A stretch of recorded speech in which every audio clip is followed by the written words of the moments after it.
Gemini, can you help me plan my 3-day vacation? Generate a photo of a muscly capybara. Explain the concept of supply and demand with OpenStax. Hi Gemini, quiz me on the rise of industrialization. Can you help me find an email? Yeah, I can help with that. This December, the world's top chess minds clash in the heart of New York City at the FIDE World Rapid and Blitz Championship.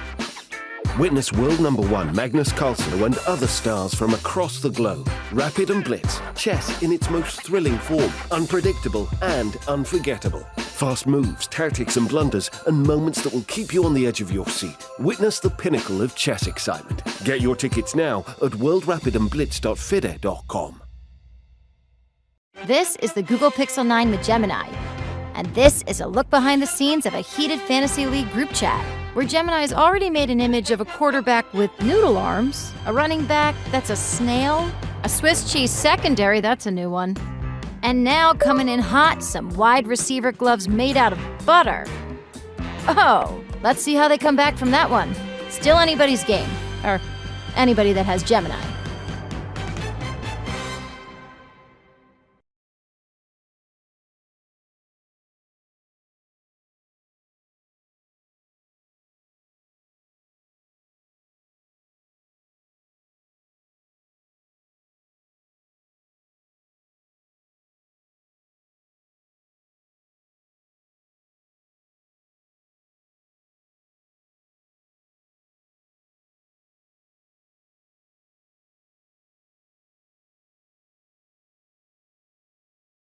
Yes, where history, culture, and destiny collide in a dazzling display of strategy and skill. We turn our gaze to Singapore, the illustrious Lion City, a global crossroads where ancient traditions meet cutting-edge innovation and the world's bustling economic currents converge. Here, on this storied stage, the Chess World Championship unfolds, capturing the world's undivided attention. In one corner, we have Ding Liren, the reigning champion hailing from China, where a population over 1 billion stands behind him, fueling a relentless drive towards glory. Ding's journey embodies a legacy of strategic mastery and an unyielding pursuit of excellence. The road back to the World Championship has not been easy for Ding. This past year has been one of his most challenging, both on and away from the chessboard. Opposite him, from the shadow of the Himalayas, is Gukesh, the prodigious talent from India. Gukesh represents a new wave of chess brilliance from the subcontinent, leading a generation of extraordinary minds who are reshaping the landscape of the game. Since winning the candidates, Gukesh has been in top form, having one of the best ever performances at the Olympiad, where he and India won gold for the first time. As we watch these giants battle for supremacy, we are reminded of chess's rich history, a game that has transcended borders and ages, uniting diverse cultures in a single shared passion. From ancient palaces to the grand stages of modern arenas, chess remains a testament to the universal quest for intellectual triumph. In this grand spectacle, Singapore stands as the perfect host, a beacon of global unity, where every move and countermove resonates far beyond the chessboard, symbolizing the ties that bind us all. Prepare to witness a clash of titans, a celebration of strategy, and a moment where the world comes together in the name of the greatest game ever played. It is experience versus youth, Ding's unshakable resolve against Gukesh's unstoppable momentum. Who will emerge victorious as the 2024 FIDE World Champion?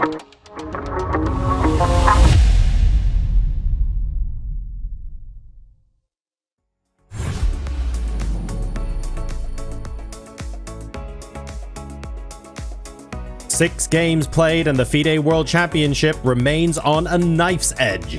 Both players have had their moments. Ding's commanding win in Game 1 and the challenger's bold retaliation in Game 3. But neither Ding nor Gukesh have managed to take control, and the balance of power hangs by a thread.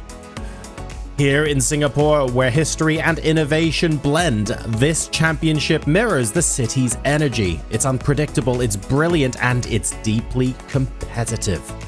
Day 7 is here. Who will take the lead and who will falter under the weight of the moment as we reach the halfway point in the World Championship?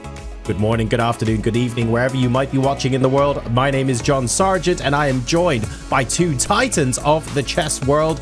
First of all, Grandmaster Peter Lecko, of course, World Championship challenger, no stranger to this sort of environment. Good morning, Peter.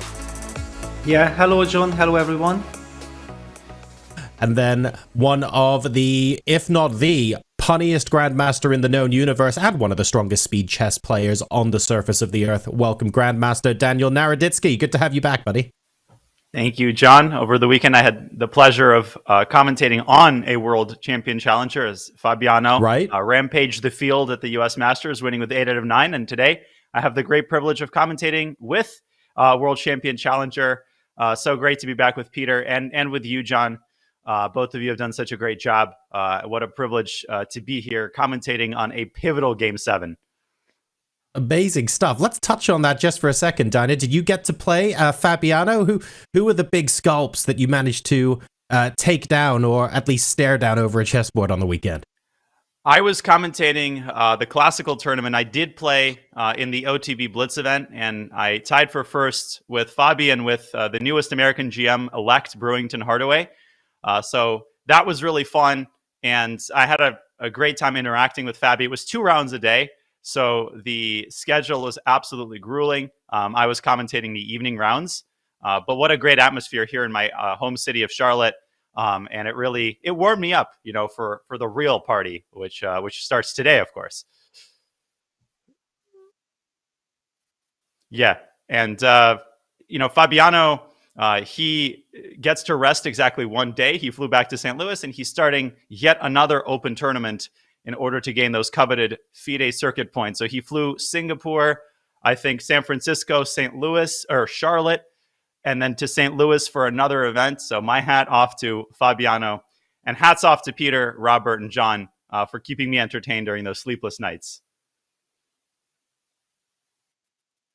It sounds like a fantastic weekend was had by all. Super jealous that you got to do that, and looking forward to hearing more stories out of that for sure. And Peter, also fantastic to have you back with us today. Now, in this 3-box, you can't necessarily see it as much, but I think the question on a lot of chess players' lips right now is, are we able to summon the position on the board behind you?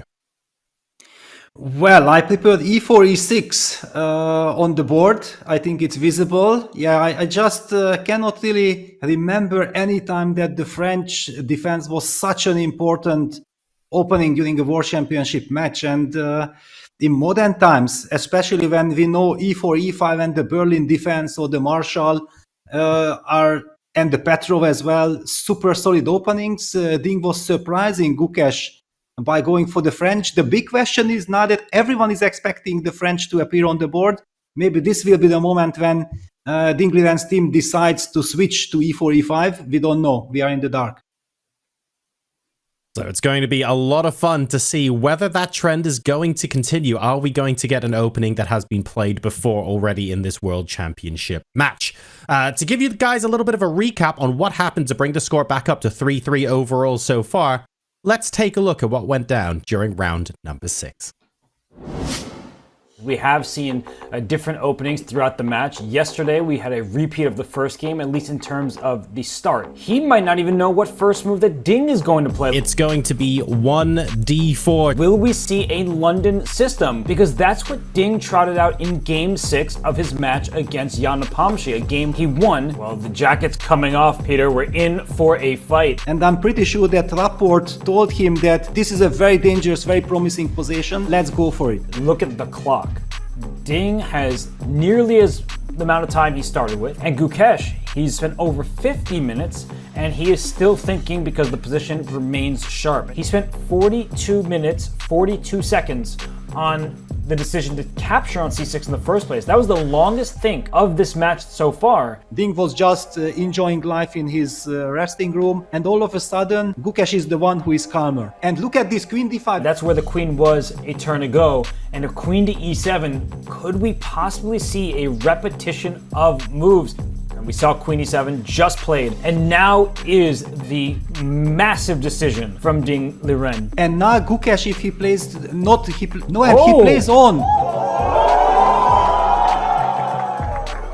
Queen h4, wow, what a surprise. Queen g3 on the board. Okay, it's the more professional move. I feel like this is kind of but queen h5, okay, that was the other alternative. Little bit strange, stepping into rook d5. I'm very worried for Gukesh right now. I don't see an exact plan for him. 19 minutes left for Gukesh. He finds the best move. I'm giving him a gold star for rook d4. That's a really nice move. King c2 played by Ding, allowing the trade on f4. Wait, he played e3. That was a move that we both were suggesting could backfire. Oh, he played a pawn push that I wasn't expecting. I was so focused on the queen side. He plays h5 here. Oh, we might just see an immediate draw here. We might get a repetition of moves. One declined repetition, but here it looks like it's being accepted. Ding just looking at his fingers. There we go. The handshake is in. The game is drawn. 6 games officially in the books at the FIDE World Championship. You had a very funny press conference in there. I'm wondering, do you enjoy making us laugh? It's by accident, because I really don't know what the question means. Well, once it was explained to you, you heard about it, does it make you feel cool that the internet is talking about you and making memes about you? Do you like that? I remember a meme when I smile, and it makes me look like I smell like a very innocent man. Okay. What about ice cream? Do you have a favorite ice cream? Strawberry ice cream. Strawberry ice cream. I hope you have some on your rest day. Are you at all feeling any fatigue? You haven't had very many long games this tournament. Are you tired in any way? Yeah, I feel a little bit tired today. After a long thought, immediately after the opening. So you were a little bit tired. Were you surprised that he did not take the draw offer? Yeah. I was recording the moves, and I nearly right queen e7, then he divided very quickly by playing queen h4. Got it. Okay, and finally, we'll just get out of here on this last question. Do you think Richard Rapport is currently finding strawberry ice cream restaurants for you right now as we speak? Not part of his job? Yeah, here I haven't had any ice cream yet. I only tried some Thailand food. Yeah, I remember there's some coconut ice cream. Okay, well, I would have coconut ice cream with you sometime, and as they say in Thai, chok di, that means good luck. So thank you for your time, and please get some rest on the rest day. Oh, sure. Thank you, Ding.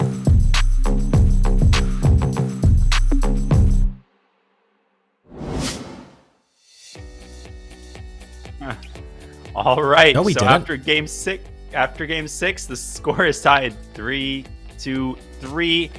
It's not hard to keep track of the score, and there's only one game to keep track of per day, so this is ideal for the commentators, isn't it? John, not sure if we have you, but Peter, take it away.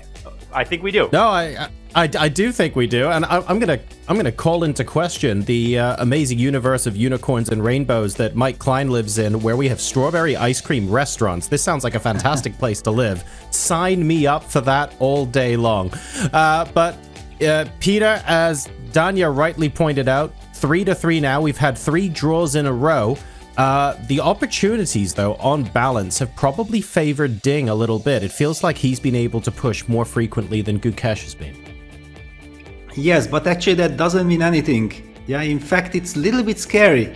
How many chances do you get in a World Championship match? Not so many, and Ding already had quite a lot. I feel like now with the white pieces, and also we should talk about the brackets, because actually the games are always played in 3 games set, yeah, and someone has more white pieces, yeah. For example, now this bracket will feature 2 white games for Gukesh, which means that his team definitely is focusing very, very much on his white games. And this brings me the feeling that today we're gonna see a very aggressive and very determined Gukesh to try to make the most out of his first move. Danya, I think Peter touched on a really important point there. Yes, Ding has had the opportunities. No, they absolutely don't matter right now. It all amounts to nothing. We've got a 3 days in a row where Gukesh has 2 whites. Is this where Gukesh pounces? Well, if we think about it, he's put game 1 in the rearview mirror entirely. There were a lot of predictions. A lot of predictions changed after that initial setback. He surmounted that setback with what color? With the white pieces, with that black bishop on c2 that ended its lifespan on c2. And, Ding did not react well, but Gukesh's choice in that game was largely positional. Will he switch to a tactical front today and play 1e4? Will he try another sort of positional surprise with an edge to it? Well, that's why we're here and not writing the latest edition of Nostradamus' predictions. Can't wait to see what we get on the board. It'll be really interesting to see what sort of preparation the players have in store for us today. We're going to now take a look at Mike Klein, who was able to get off of Sentosa Island just a little bit earlier on and into the city of Singapore to give us a little bit of a whirlwind tour of what the Marina Bay looked like. Let's see what he had to say. Thanks, guys. We're here before round 7, and we've gotten ourselves off the island into the mainland. Perhaps the players explored some the other day. Overlooking me is the most famous landmark in Singapore, the Marina Bay Sands Hotel. And in fact, the organizers wanted the championship to be on the top there where it looks like a surfboard, but they couldn't get a sterile location. They were going to have other people come in and out of the World Championship. So instead, we'll just admire it. We have ourselves a match. We have what everybody wants. Super competitive. It's not clear what's going to happen, but Ding is proving himself not to be a pushover. One of the big questions is Gukesh went back to e4 in round 5. He didn't get anything. He didn't try for much in the exchange French. Remember, only the second time ever it's been played in a World Championship.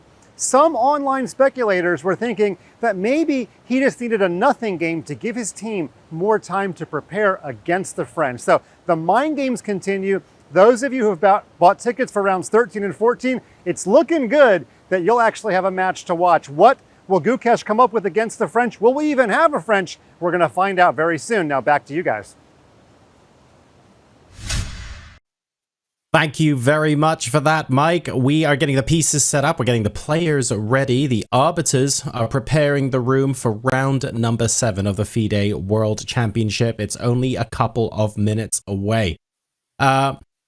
I'm going to ask both of you the most horrible question any commentator can receive before the start of a broadcast, which is a prediction for today's result based purely off of your gut feeling. Peter, I'm going to start with you. What do you reckon?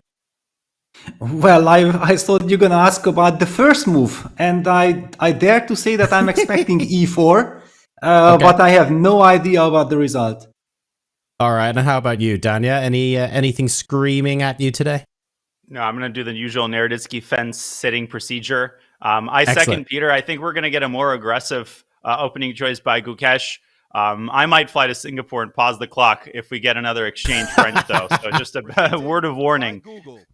Held here at the All right, so begin the procedure for sitting on the fence, says Grandmaster Naroditsky. Let's head straight into the playing hall now, as the first move's about to be played. 2 gladiators who are fighting for the title of World Chess Champion. First, the challenger from India, Gukesh Dommaraju.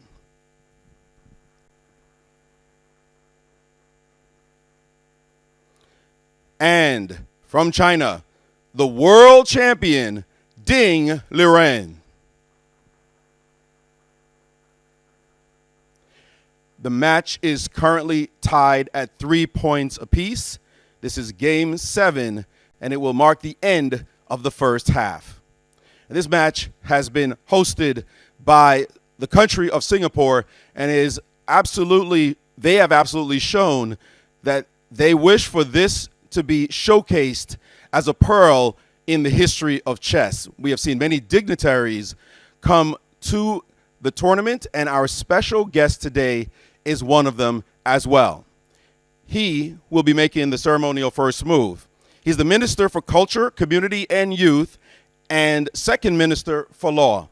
As the Minister for Culture, Community, and Youth, He chairs the National Integration Council, the Singapore Cares Steering Committee, the National Youth Council, and the National Steering Committee on Racial and Religious Harmony, driving efforts to build a caring, cohesive, and confident society in Singapore. Since November of 2020, he has also chaired the Chinese Community Liaison Group, which was set up to strengthen government's relationship with Chinese community organizations and deepen the government's understanding of the Chinese community. As the Ministry of Law, he focuses on the development and promotion of Singapore's legal and dispute resolution sector. He also handles wide-ranging aspects of law reform, including intellectual property, corporate restructuring and insolvency, and legal aid. Please welcome our very special guest, Mr. Edwin Tong.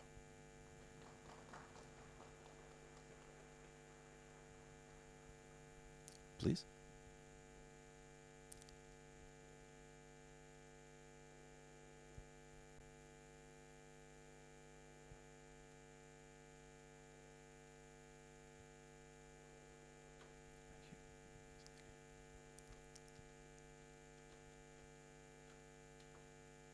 And with that, let the game begin.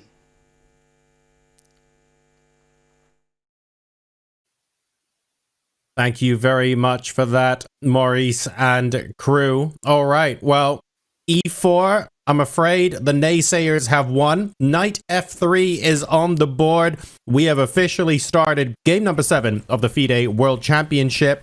Danya, Peter, over to you. What do you make of this? Thank you, John. Peter, as Philidor very famously said, knights are the soul of chess. Yeah, it's the most flexible move, Knight F3. And look at this. Ding is taken by surprise. He is posing. What will be his first move? What is he thinking about? Well, first of all, we have seen that after D4, he played Knight F6 in that game. And this gives us the feeling that probably he does not mind D5 structures. So Knight F3, D5 could be a logical move.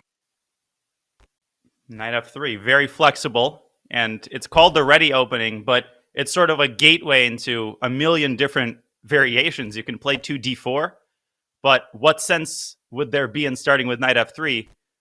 And, G3. Wow. Okay. Yes, that's a real 80. Yeah, now the big question is, I believe that Ding Liren was kind of the player who used to play with Knight F6, E6, C5. That's how I'm remembering him. But also there is the very professional G6 move here. Second move, G6 is one of the main questions. It was the move that Vishy Anand played against Magnus Carlsen in Chennai 2013. Back then it was a real surprise, G6, ever since its main theory. Even Knight D7, I remember, was all the rage for a brief period. I think Gelfand was playing it. The Black Knight swung to B6 very quickly to prevent White from pushing C4. And a big question, Peter, is going to be, where is White's D-pawn going to end up? Will you play this in true King's Indian attack fashion and put the pawn on D3? Will White start with C4? Will White start with D4? So some questions have been answered with the second move, but many questions remain open in terms of what setup both players choose. Yes, well, since now Ding is thinking, this gives me the feeling that, first of all, it's clear that he did not expect this, but secondly, if you did not expect and you don't have a special system, then most probably he will rely on his usual setup, yeah, because that would be the most logical thing, which would be like Knight F6 and then C5. But let's see, who knows, because this is the World Championship match. You are caught by surprise. You might be thinking, oh, my opponent wants to play against the system that I'm usually playing, so let me play something else. And we see G6. There we go.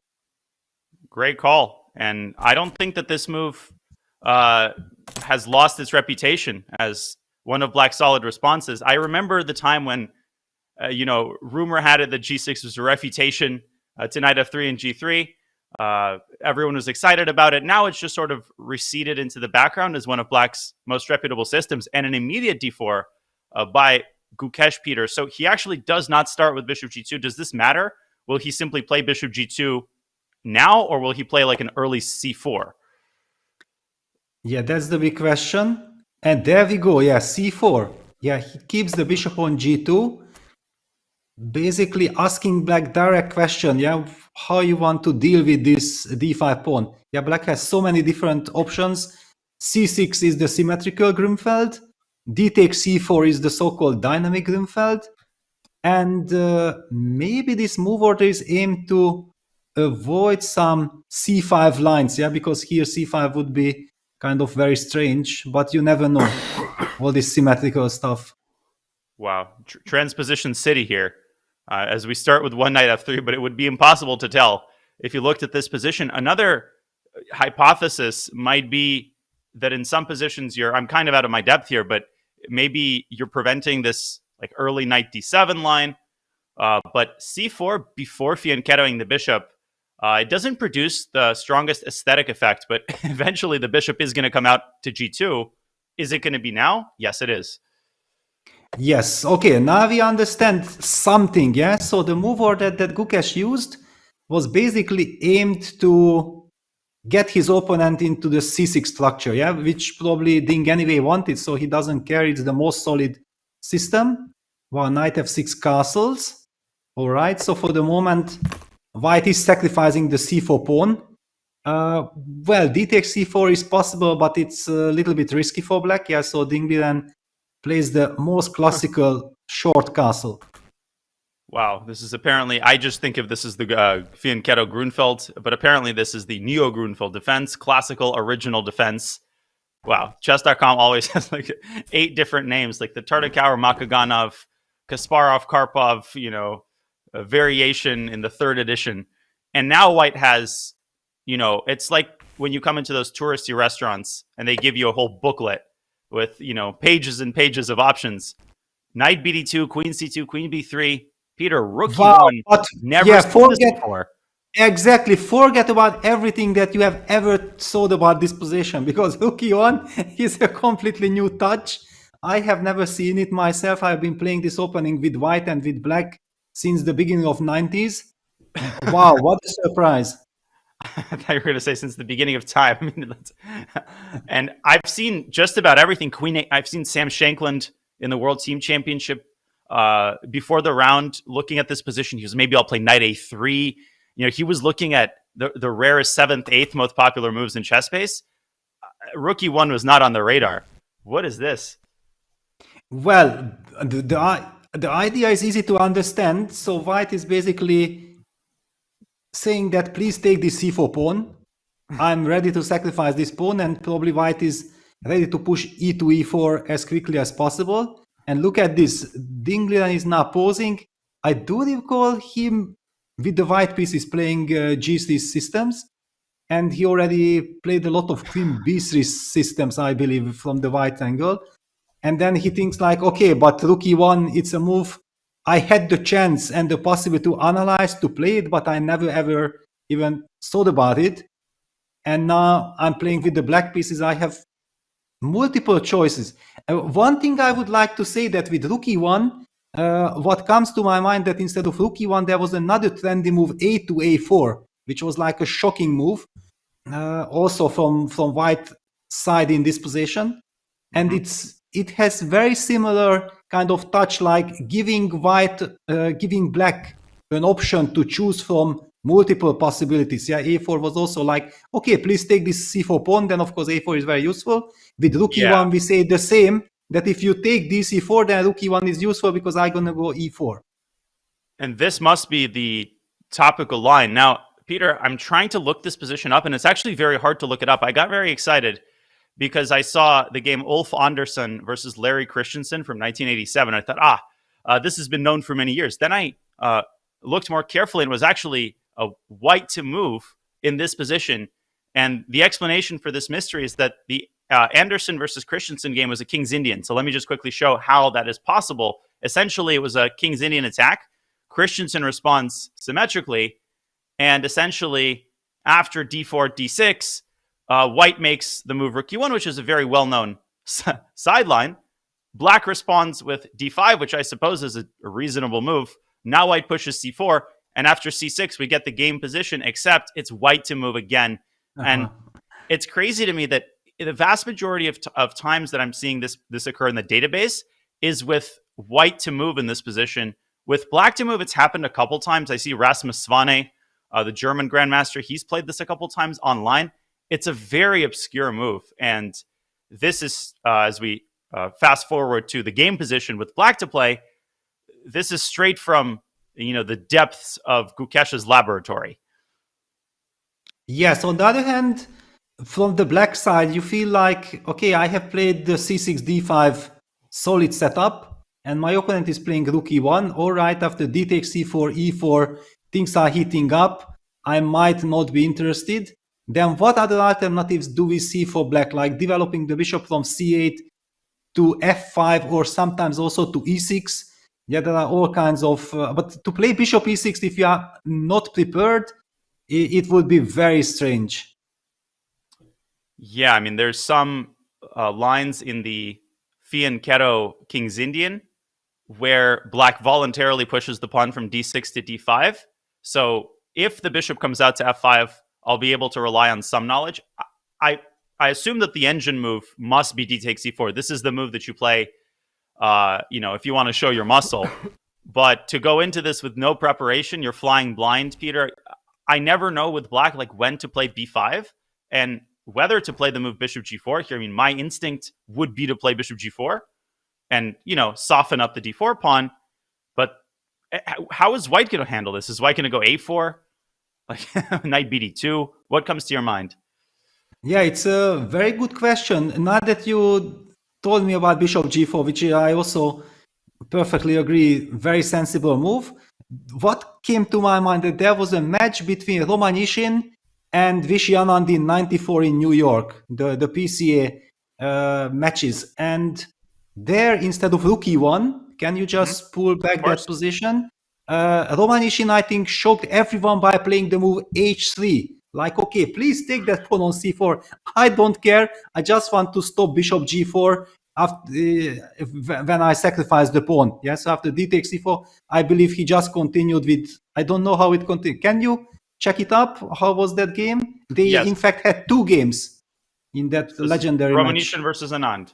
And yes, exactly. As I'm looking it up, Oleg Romanishin from Ukraine, he is very well known for playing these positional variations and then suddenly, playing an outlandish move. So are you telling me to play like king h1 in my next game? Yes, New York, I see the match and I see the game. Okay, so they had a Grunfeld. This is not the same line. New York, this is game one. Castles, c6, h3. So DC, knight c3, knight a6. It's given a question mark and a dubious sign by the chess-based annotators. Romanishin played e4. This is the first match game of their candidates match. b5. And simply queen e2. So white is not even trying to, win back the pawn. White is trying to solidify the center. Hey, if they get this, sign me up. Sign me up for white's position. And Peter, these types of structures also occur out of the g3 semi-Slav. Of course, black usually has a pawn on e6. Here, Vishy put the knight on e6. And Romanishin had a great position after he pushed d5. Looks like white has a big initiative. The game ended in a draw. Great yes. call. And then, why I know this and why I remember this very well. Because who was the second and the trainer of Romanishin in that match? It was my father-in-law and my trainer, Arshak Petrosyan. And he told me the story, that Romanishin told him that, okay, I'm going to go h3 and I will surprise Anand. And then Arshak told him, yes, okay, good, I know this is your style. But then he repeated the move h3. And then he went on to lose later against Vishy. And that was already not approved by Arshak. But okay, what to do? This is life. But now we have rook e1. I just wanted to highlight that, this kind of spirit of sacrificing the pawn is there for a very long time already. Of course, you can't help but remember, and it looks like the move h3 is always associated with early opening surprises. Ding himself played h3 against Jan Nepomniachtchi, I think on move 4 of a Queen's Gambit. The commentators were not all that impressed by that iteration. Gukesh playing h3 to win his game against Ding Liren and rebound from the loss suffered in the inaugural game of this match. So Rook e1 played very much in the same spirit. And it screams, I dare you. I dare you to take this pawn. I dare you to enter the lion's den. And for Ding, it's not just a choice of move, Peter. It's a sort of a choice of opening strategy, because you cannot compare the types of positions that arise after d takes c4 and after a move like bishop f5, or maybe knight bd7, or whatever else you choose. Yes, well, just since you mentioned the move knight bd7, let's talk about knight bd7 for a second. Yeah, that if black plays the move knight bd7, I think that typically then white captures c takes d5. Because after c d5, c d5, knight c3, then it turns out that the knight on d7 is prematurely placed. You prefer to get the knight to c6. And for example, if black plays knight b6, then white goes knight e5, and white gets a very nice initiative. Yeah, a4 is on the docket, and after a5, the queen comes to b3. No, these positions end up totally miserable. Miserable for black. Black is under pressure. So what are the candidate moves for Ding? There's obviously dc, and maybe he's trying to figure out, try to get his bearings after e4. What about bishop f5? We mentioned this move briefly. What is Gukesh intending against this move? As an uninitiated player in these types of structures, queen b3 is my instinct, but maybe knight c3 and keep the c4 pawn hanging. I assume white doesn't take on d5 here, because that gives the knight the c6 square, as you said. Exactly, yeah. I feel like knight c3 would be the most principled move. Because if you play the move queen b3, then after queen b3, queen b6, I think we are entering some theory where anyway bishop f5 is kind of a sensible move. I don't know how useful is the move rook e1. But these are all kinds of very small details. Yeah, then white can play again the move knight c3, and you just keep the status quo. Rook e1 is a useful move in this type of positions. Yeah, rook e1 is an extremely useful move. And I know that we're doing a lot of sort of comparison, but that's all we can do when there's no games in the database. I want to throw in one little detail from my King's Indian analysis. Let me go back here very quickly to the main line of the Fianchetto King's Indian. The line that I've been sort of analyzing from black's perspective is this variation c6, knight c3, bishop f5. This is a very topical variation.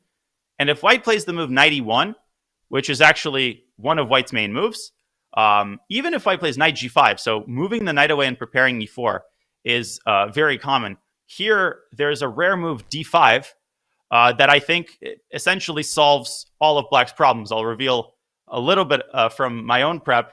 And after queen b3, indeed, black plays queen b6 and often sacrifices the pawn on d5 for an initiative.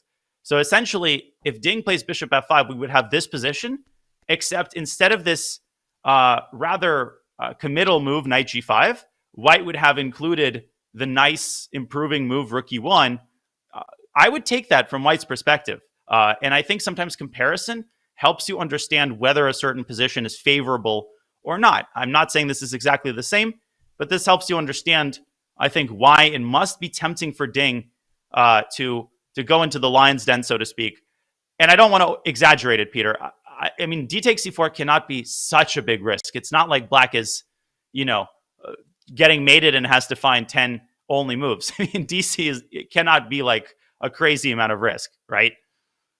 Yeah, but if you are looking at Ding Liren, yeah, he's unsure. Yeah, which decision should I make? Yeah, this is kind of the big debate in his mind. I don't really believe that he's worried of the position. Yeah, because rook e1 is not a move pen move, a novelty that you have to be afraid of. But yeah, as you said, he has to make a fundamental decision, and I feel like he's fighting with himself, because obviously he cannot really understand why I cannot take d takes c4. He understands that this will be a long double-edged game, but it might be also the principal move. And Ding Liren, by nature, I think is a very principled player. And in this sense, I think he's fighting that I want to take d takes c4, but do I really want to fight against Gukesh's preparation, or do I have a sensible other alternative? But yeah, dc4 is the principal approach. Yeah, I mean, I'm rifling around Megabase, and there's just nothing useful. If black plays bishop f5, I'm seeing Svane versus Bortnik, but this is from a titled arena, so 3-minute game. I don't know if it's the wisest approach to follow online blitz games. After d takes c4, there's just a handful of games. And actually, in some of them, white responded with a4, which, of course, is also on the radar for white. That does discourage the move b5. So I wouldn't take it for granted that white's response to DC is going to be e4. What do you think about that, Peter? Is a4 a possibility, or does that waste too much time? Probably waste too much time. Well, on the other hand, yeah, white is trying to get the c4 pawn. However, okay, then let's just step back 2 moves in order to be able to explain what I'm thinking about this d takes c4, a4. So if instead of the move short castle, black takes d takes c4, which was basically the move order that Anand was, team Anand for Chennai was thinking. I was part of this team. Then of course, white plays a4. And if then black plays the move short castle, then clearly white is not wasting time for rook e1. Then white plays knight a3 and white is fighting for the advantage. Yeah. So in this regard, it's very difficult for me to somehow combine rook e1 with d takes c4, a4. But if we forget about all these kind of things, for example, here instead of castles, one of the ideas for black was, I believe, some quick knight e4 and then knight going back to d6, protecting the c4 pawn, and then trying to trade one pair of knights only like this, giving back the pawn and then liquidating into something solid. But yeah, now we are talking about rook e1, d takes c4. Somehow I don't feel that a4 is the move here. Yeah, your idea, Peter, even knight e4 or even like knight e8 and knight d6 honestly looks quite decent to me. Black has just a vast array of options, and you have 2 tempi for developing your pieces until white is even ready to capture the pawn. So again, like, I'm not sure exactly what the most precise method is. Maybe bishop f5. Gukesh's idea must be e4. You don't play rook e1 in order to, hesitate. You climb on top of the tower and you jump into the pool. You don't. Oh, there's a sneeze. Gesundheit. There's a sneeze from Ding, I think. Was that a sneeze or a cough? That must have been a sneeze. But e4 has to be the topical approach. And again, then what do you do after bishop g4? Do you play a4 now? Do you play h3? We need to invite Romanishan to the studio to help us out. Yes, definitely. And one more thing I would like to highlight, that instead of rook e1, another fashionable line was to play the move knight c3 and then sacrificing the c4 pawn like this. Yeah, because knight c3 basically kind of almost forces black to take d takes e4. And then white plays e4. And then we compare this position with rook e1, d takes e4, e4. I'm trying to understand where is the benefit for white. Yeah, that the knight is still on b1. This gives white some flexibility. On the other hand, the knight on c3 is already developed. Yeah, these are the lines I believe that also Ding Liren is trying to compare. That okay, hang on with knight c3, d takes e4, e4. I have preparation and I'm happy. Then why am I not happy here? Yet all kinds of small details. Yeah, so I think with the knight on c3 instead of a rook on e1, black's most popular response was b5 followed by bishop g4. So my first question would be, okay, let's say black plays b5.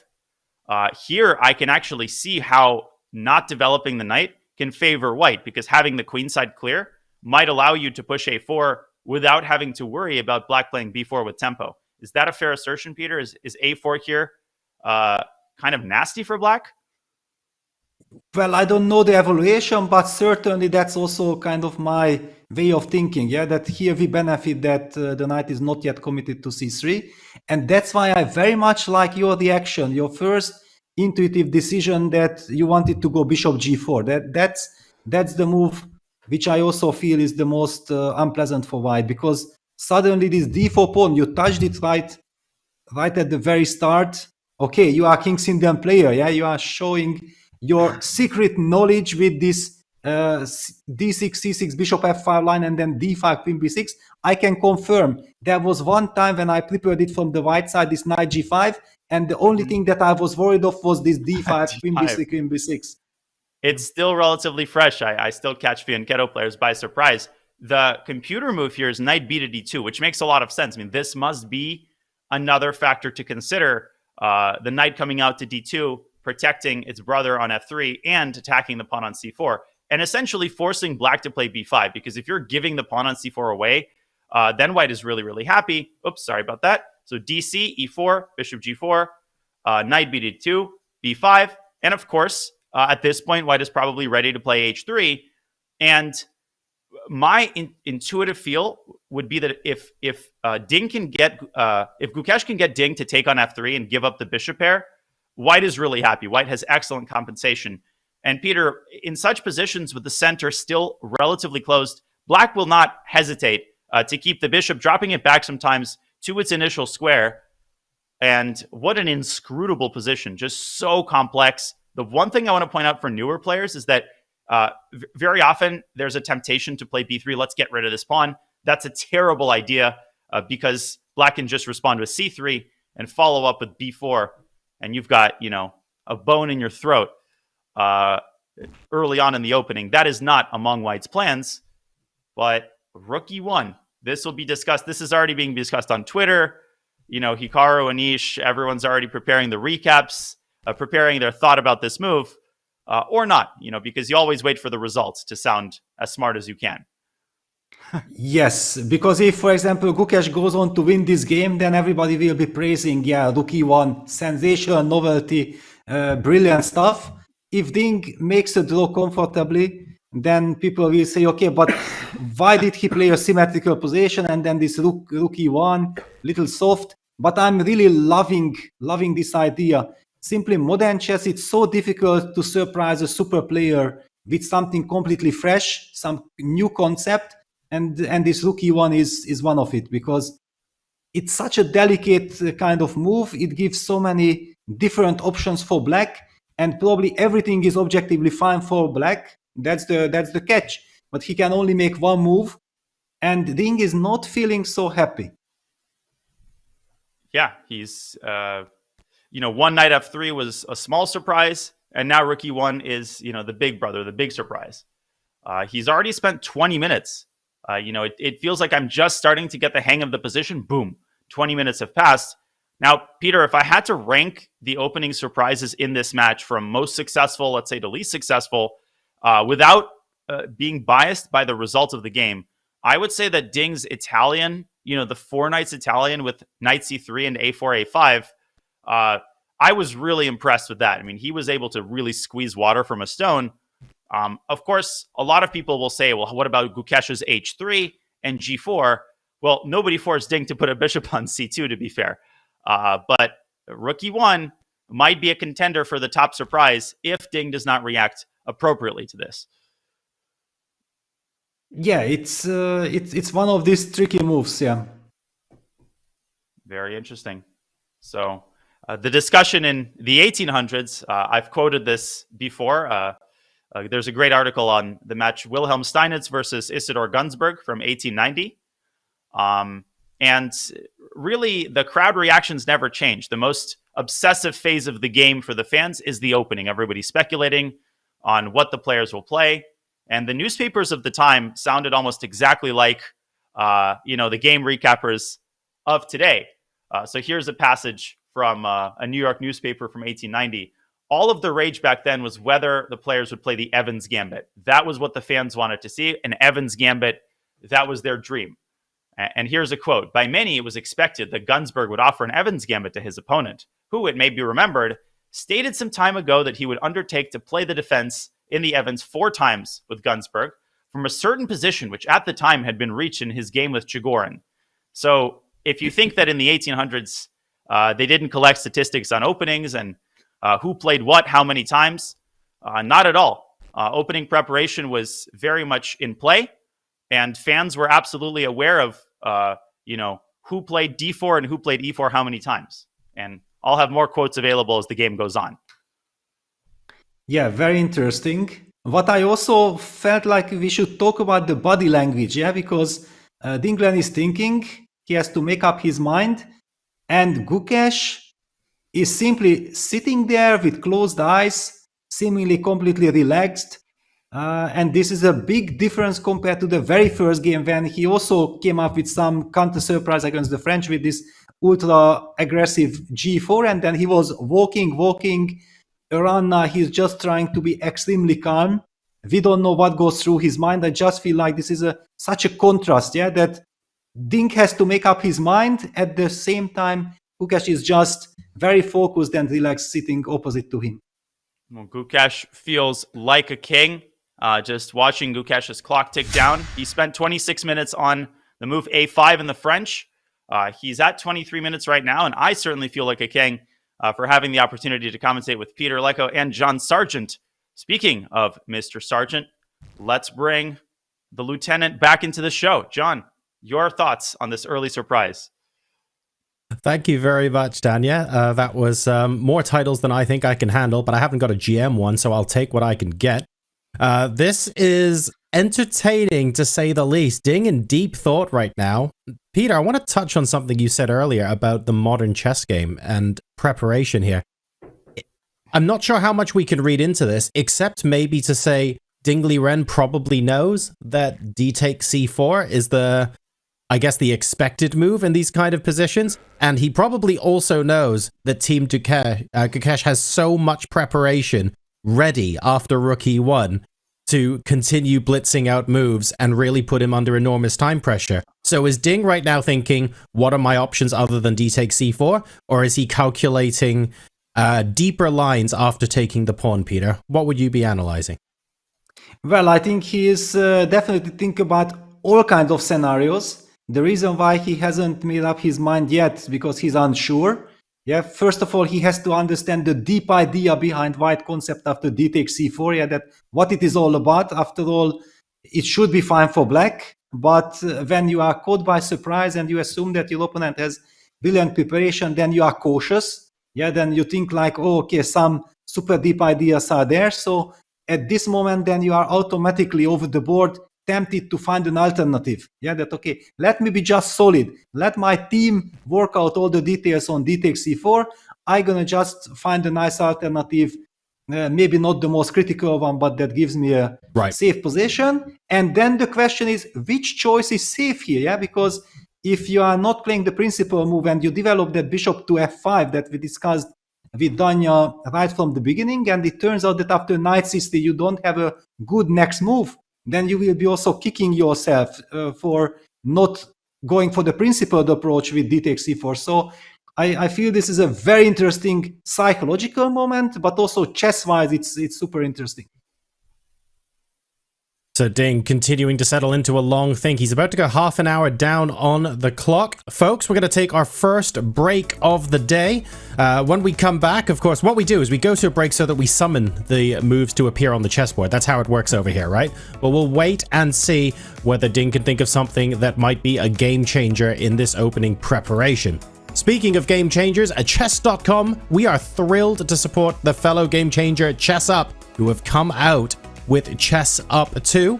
So make sure to check that out because it is taking the world by storm right now. It's a physical electronic chessboard and it syncs to your chess.com rated games, which you can save and analyze on chess.com as well.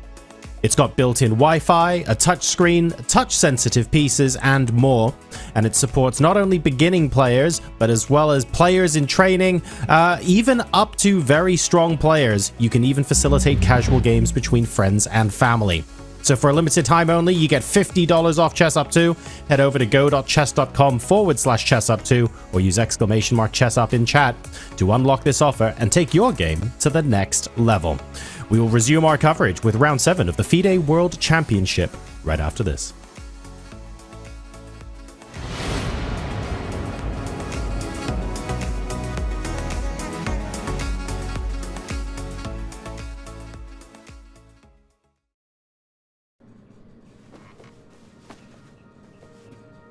Mom wore this to my wedding. Yeah, she did. We'd each make one move every morning.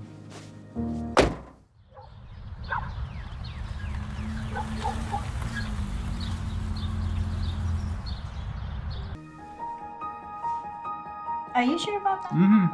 Okay, we'll just see. All right, well.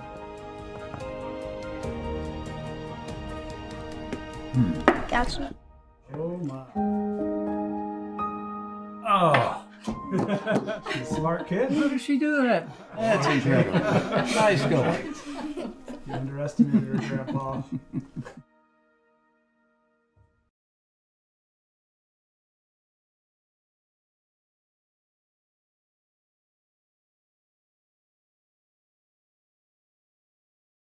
This is the Google Pixel 9 with Gemini. And this is Dan, suggesting some places to meet up and watch the game tonight. But you know what's better than a list of places? Knowing how close those places are. Which is why you're just gonna ask Gemini to put these places on a map.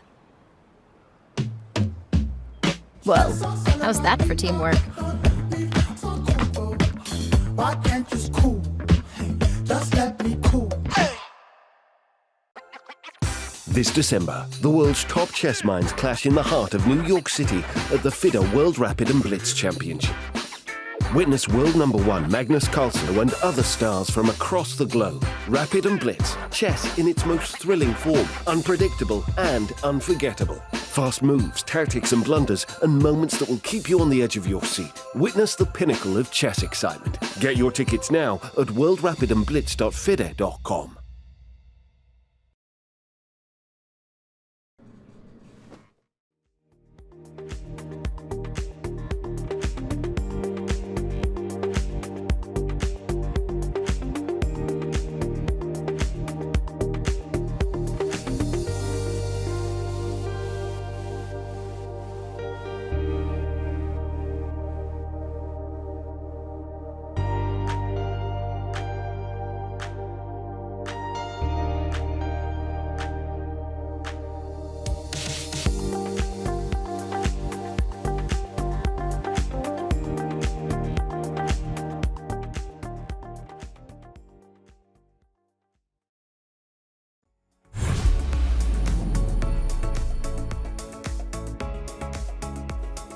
After a half an hour think, we have a move on the chessboard. D takes c4 has been played by Ding Liren, searching for alternatives, not necessarily finding any that take his fancy at this moment in time. I am joined by Grandmasters Peter Lecko and Daniel Naroditsky. Gentlemen, we have moves on the board. Gukesh has blitzed a response. Back to you to tell us what this all means. Well, we have D takes c4 and e4 on the board. Not a surprise there, but really the money move happens now. Will Ding bring his bishop out to g4? There are alternatives such as knight b8 to a6. And as he deliberates now on this second big decision in a row, I have another quick little vignette from this Steinitz-Gunsberg match that I mentioned before we went on break. In one of the middle games of the match, here is a quick quote from the New York Sun. This is 1890. It shows us the similarities and the differences of how these early World Championship matches looked like. And I quote, "I wish Gunsberg would play an Evans Gambit," said a spectator for perhaps the 20th time. But from the tone in which he uttered it, he evidently considered it a hopeless and forlorn wish because both players, unfortunately, had been playing boring d4 moves as we see bishop g4 appear on the board. And then suddenly, the two masters had just then ascended to the room of play on the floor above at the Manhattan Chess Club. They actually did play an Evans Gambit. And Steinitz repeated the same exact line that he had published in his earlier book and that he had played against Chigorin about a month earlier. Except, again, I quote, one of the most remarkable things about the early part of the game was the fact that Steinitz again consumed much more time than his opponent, although he made exactly the same moves as he did in his game against Chigorin. Steinitz was asked in the press conference, "Why did you spend all this time just to repeat the same moves you'd already played?" And he answered, and this is the most interesting part, in the opening, before I played Queen f6, I asked Gunsberg whether he thought that I had a moral obligation to play the same defense as I played against Chigorin, so that I would not be charged with any deception, so that people wouldn't think that I misled Gunsberg into playing an attack which perhaps he would not otherwise have attempted. Imagine Ding doing that now, saying, Gukesh, do you think that I have a moral obligation to repeat the same moves that I played earlier just so that you wouldn't be misled in your preparation? Peter, that was 1890. This is 2024, and bishop g4, knight bd2 is indeed on the board, much as we expected.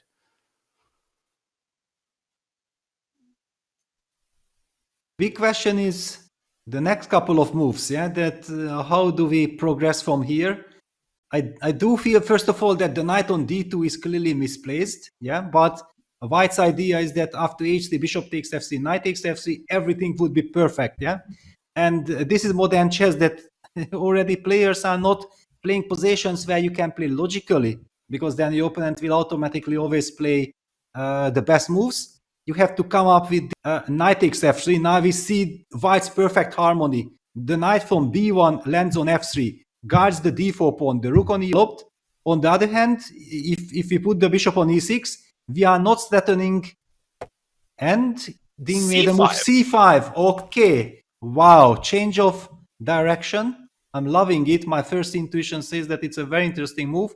I don't know objective evaluation, but it's kind of okay. You are trying to get out of your opponent's preparation. The computer does not like it. What is your take, Danya? See, I mean, if someone asked me to list the, 5 likeliest options, somehow c5 wasn't on my radar. But when the move is actually made on the board, I'm beginning to wonder, why not? Because if White plays d5, we almost get something resembling a Benoni structure. And in these Benoni structures, Black is often advised to give up the light squared bishop. The move bishop g4 would be quite congruent with Black's setup, and we could get total pandemonium after d5, b5, a4. We'll need to dive in and, plunge in and get our hands dirty. But Peter, I was just about to propose the alternative, knight f6 back to e8, as we've been discussing. But forget all of that. That all will remain behind the scenes. Okay, so 2 questions. Is this in Gukesh's file? The answer is probably no. And maybe Gukesh is trying to answer that question right now. And the second question, d5 must be the most natural move, but d takes c5 has to be on the radar as well. Probably even e5 has to be calculated. Well, normally everything has to be calculated, but now I'm looking at Gukesh, and he's closing his eyes. He's looking at the side. This is a typical posture to try to remember something. Yeah, I can imagine he has a very big, large file on Rook E1, and hundreds of different possibilities had been analyzed by the team. But was c5 on the radar? Maybe it's in the file, but because it was not critical, then no attention was really given to it. Because let's not forget, the players in the World Championship match are not fully involved in all the work, yeah, because they simply don't have the time and the energy. If the team is working all night and puts in 20 hours into Rook E1, finally, even in a rest day, practically speaking, probably 2 or 3 hours is the kind of the maximum that Gukesh can really afford himself to invest into going into the details. And then clearly you are focusing on the most critical continuations. So c5, I go with you that d5 is the most natural move, because all the other ones, I feel that Black would get the Grunfeld spirit, yeah? After d takes c5, some knight a6 with quick development, also c3 possible. I feel like d4, d5 is the move. It must be the most natural move. And I just want to quickly show for players, less experience in these Grunfeld structures. Yeah, dc may look very nice. Black has this weak pawn, but I'm very partial to the move c3, and it probably isn't even necessary, Peter. You point out the move knight a6. It's hard to find the most precise option, but somehow this just doesn't look juicy to me, because the bishop is activated. I'm actually surprised the eval bar shoots up after a move as natural as knight a6. Maybe it's because White has the move e5, and maybe for Black the best way to recover the pawn is something like knight f to d7 to open up the diagonal. What do you think about that concept? Yeah, it's the most solid option. Yeah, after I saw that the eval bar jumped after knight a6, I thought like, okay, if knight a6 is not good, then I'm gonna play knight fd7 because I simply cannot take the move d takes c5 seriously. Yeah, that's kind of my problem from Black. I'm pretty sure that Black is fine after dc5, but the big question is, after d5, I was also feeling exactly like your kind of thought. Like in these Benoni structures, it's very typical to give up the light squared bishop. However, White's knight on d2 is now so very mobile. Yeah, it's threatening to take knight takes c4. If we take on f3, White can capture with the knight also on f3. I'm really curious to understand what Ding has in mind, yeah, because he certainly has something why he decided on this c5 move. Could it be e6? And my eye is caught by the move d6 in response, but that does give black the c6 square for the b8 knight. So this is the sort of Benoni way of playing. Now, Peter, white can respond with a fairly mundane move like h3. And I'm trying to puzzle through those complications, but currently my mind is on h3. Bishop takes f3, I think, is forced. Bishop takes f3. I think here it is important to keep this knight on d2 so that you can take on c4 on demand. And of course, the critical point here is that I don't believe knight takes d5 is possible. White takes on c4, and the knight is simply skewered. I mean, b7 will fall and the rook will get trapped. And if white can recover the pawn on c4, well, white must be at least a little bit better in the ensuing position. Would you agree with those assertions? Yes, I think that this is a typical position that if white will be better, he will be clearly better. Yeah, so black should make everything in order not to allow white to get the upper hand. Yeah, because after all, white played this provocative move rook e1 with the intention to confuse the opponent. And it seems to be like it worked. On the other hand, it's modern chess. It's the typical way that somehow the opponent wants to find the way to get out of the preparation. Maybe the computer will say that the way how the player reacts is not objectively the best, but getting your opponent out of the book and force him to think over the board. This is basically the scenario that as a defender you want, because you want to fight against your opponent, not against his supercomputers. Yeah, and it's simultaneously reassuring and terrifying when your opponent starts to think, because you think, I finally have escaped the labyrinth of his preparation. On the other hand, you think, well, if this move was not among the 8 moves in his chess-based file, then it must be the 9th best move according to the computer, which is typically not a good sign either. So it's kind of a damned if you do, damned if you don't situation. My other big question is, b5, I think, is just unsustainable, Peter. After a4, is this just the end of the story? Because queen a5, there's this very typical move, rook a3, I think. Although, wait a second. I mean, there's no way this is scary for white. But is there a nice way to refute this? Mm-hmm. You were thinking about b4, knight takes c4, queen a6, yeah? Yes, exactly. Yes. Oh, but rook e3 there. Queen takes c4. I'm trying to trap the queen, actually, in the ensuing position. But I can always take on f3. Yes. But does white need to hurry? Like, what is black's next move on the queen side? It looks very ugly. The best move is just h3. Very simple chess. Exactly. Bishop f3, knight f3, and also you can never play b4 because then the c4 pawn will fall sooner or later. Now, black can resign here. This is +2, this position. Black is up a pawn and is +2 because there's an avalanche that will descend on black in the center. No, this cannot be what Ding is hoping for. d5 on the board, Peter. On the board, yes. So now it's the moment of truth.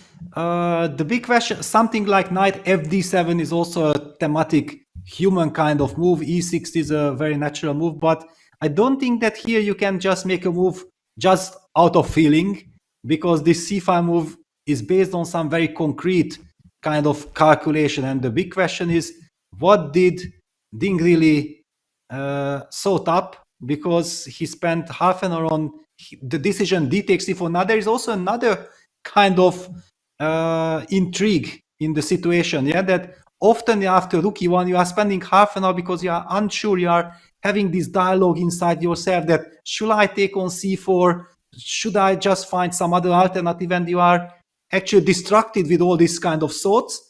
And then finally, after 15-20 minutes, you convince yourself that, okay, let's play principle. You take d takes c4. You already burned 15-20 minutes of your time without really calculating things, just fighting with yourself. And then you feel like I'm already under pressure with the clock.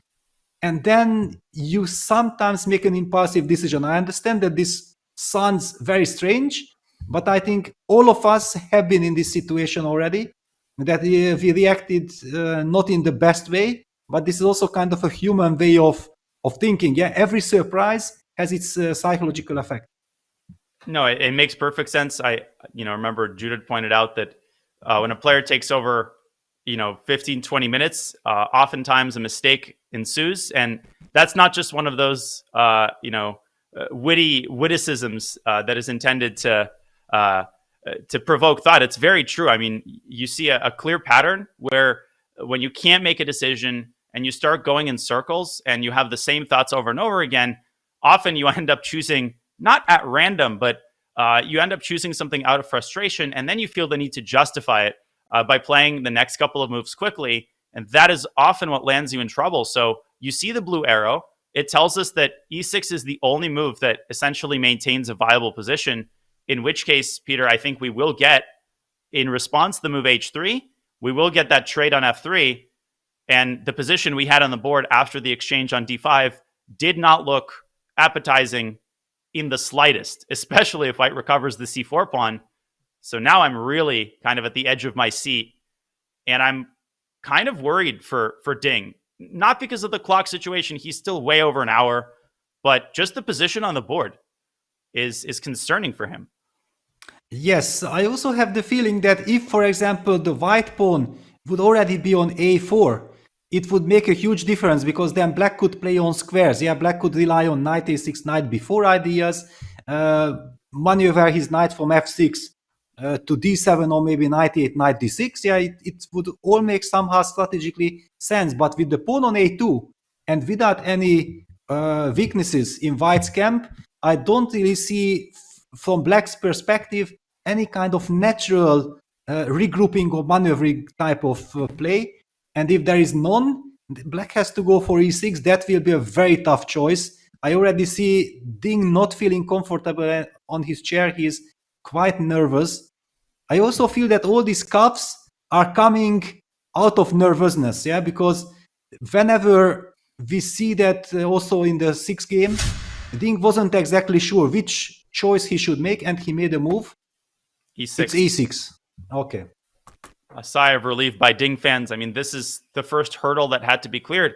And I will say for Gukesh, now that the position has appeared on the board, h3 is not forced. Knight takes c4 is also a candidate move and maybe keeps white's options more open. On the other hand, knight takes c4 does allow the double capture on d5. And it's still not even 5 a.m. here.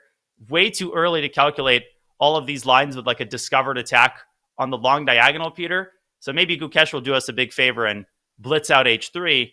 At this point, I think it's maybe safe to say that Gukesh is out of his prep. At the same time, I wouldn't be surprised if he keeps playing fast, because white's decisions here are not all that committal or all that risky. On the other hand, if he's out of prep, then he should take his time, because that means that he knows that c5 was not one of the top moves, and it should be punished, right? And in a classical game, if you already know that probably you have the advantage, then it would be also premature to blitz out some moves, and maybe because of blitzing out something, you miss your chance. Yeah, after all, this rookie one seemingly was a move like, okay, absolutely nothing. And then 3-4 moves later, we already see this, and we think like, wow, this rookie one was a brilliant kind of innovation, and he has to try to make the most of it. This is a real chance for him. Absolutely. You just don't get opportunities like this often, and that's why we've been critical. For instance, in that Italian game when Ding seemed to get a nice little edge in the endgame and quickly bailed out into a draw. You don't know how many of these chances you're going to get. So clearly, I think, Peter, the choice is between knight takes c4 and h3. d6 is a flashy move. I think it's also a very bad move because it gives black a ton of squares in the center. I think that's out of the question. Would you agree that the choice is between those two moves, h3 and knight takes c4, and which one suits your fancy more? Well, this h3 and bishop takes f3, I felt like it was a very classy kind of reaction. Knight takes c4 is the more kind of straightforward move. If you are sitting at the board, then you have the feeling like, okay, my opponent is most probably expecting knight takes c4, and he spent quite a lot of times. He might have an answer to it. And then if you notice something hidden, like this h3 and then bishop f3, maybe this my opponent underestimated let me calculate, let me take a closer look. Wow, it's interesting. Then you are tempted to make eventually the other choice. But objectively speaking, I have no idea which one is better. Both looks quite promising. But here you have to calculate, and I'm afraid that we have to take the plunge into this line. But Gukesh is the one making the moves, and you can see the wheels turning in his head. I mean, he's got his hands over his head. This has to be calculated, Peter, because initially I assumed that white is just winning with a move like knight e5. But now that I'm looking at this more concretely, knight e5, the bishop drops back to e6. Let's not forget that white is still a pawn down.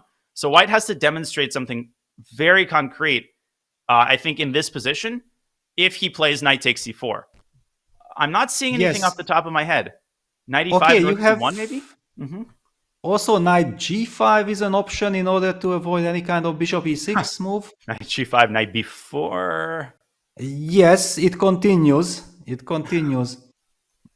I feel that even in my time zone, it's a little bit too early for this. Yeah? It's not even 10 a.m. or whatever it is. Yeah, this. Oh my gosh.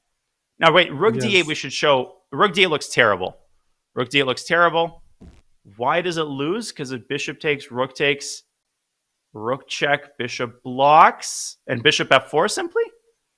Well, I don't know. Also, some h3 was kind of possible, but yeah, computer agrees with this, yeah. Bishop f4. Eval bar is not moving too much, so I'm not unhappy. So this loses for black, which means I think knight b4 with the idea of counter-forking, I should say, white's rooks with knight c2. It's probably too early in Singapore, and it's like, what, 7 p.m. there? I just think none of us want to sign up for this position, other than Gukesh, maybe. Yeah, because, okay, it's clear that white should be slightly better, yeah, even if we just play in the most simple way.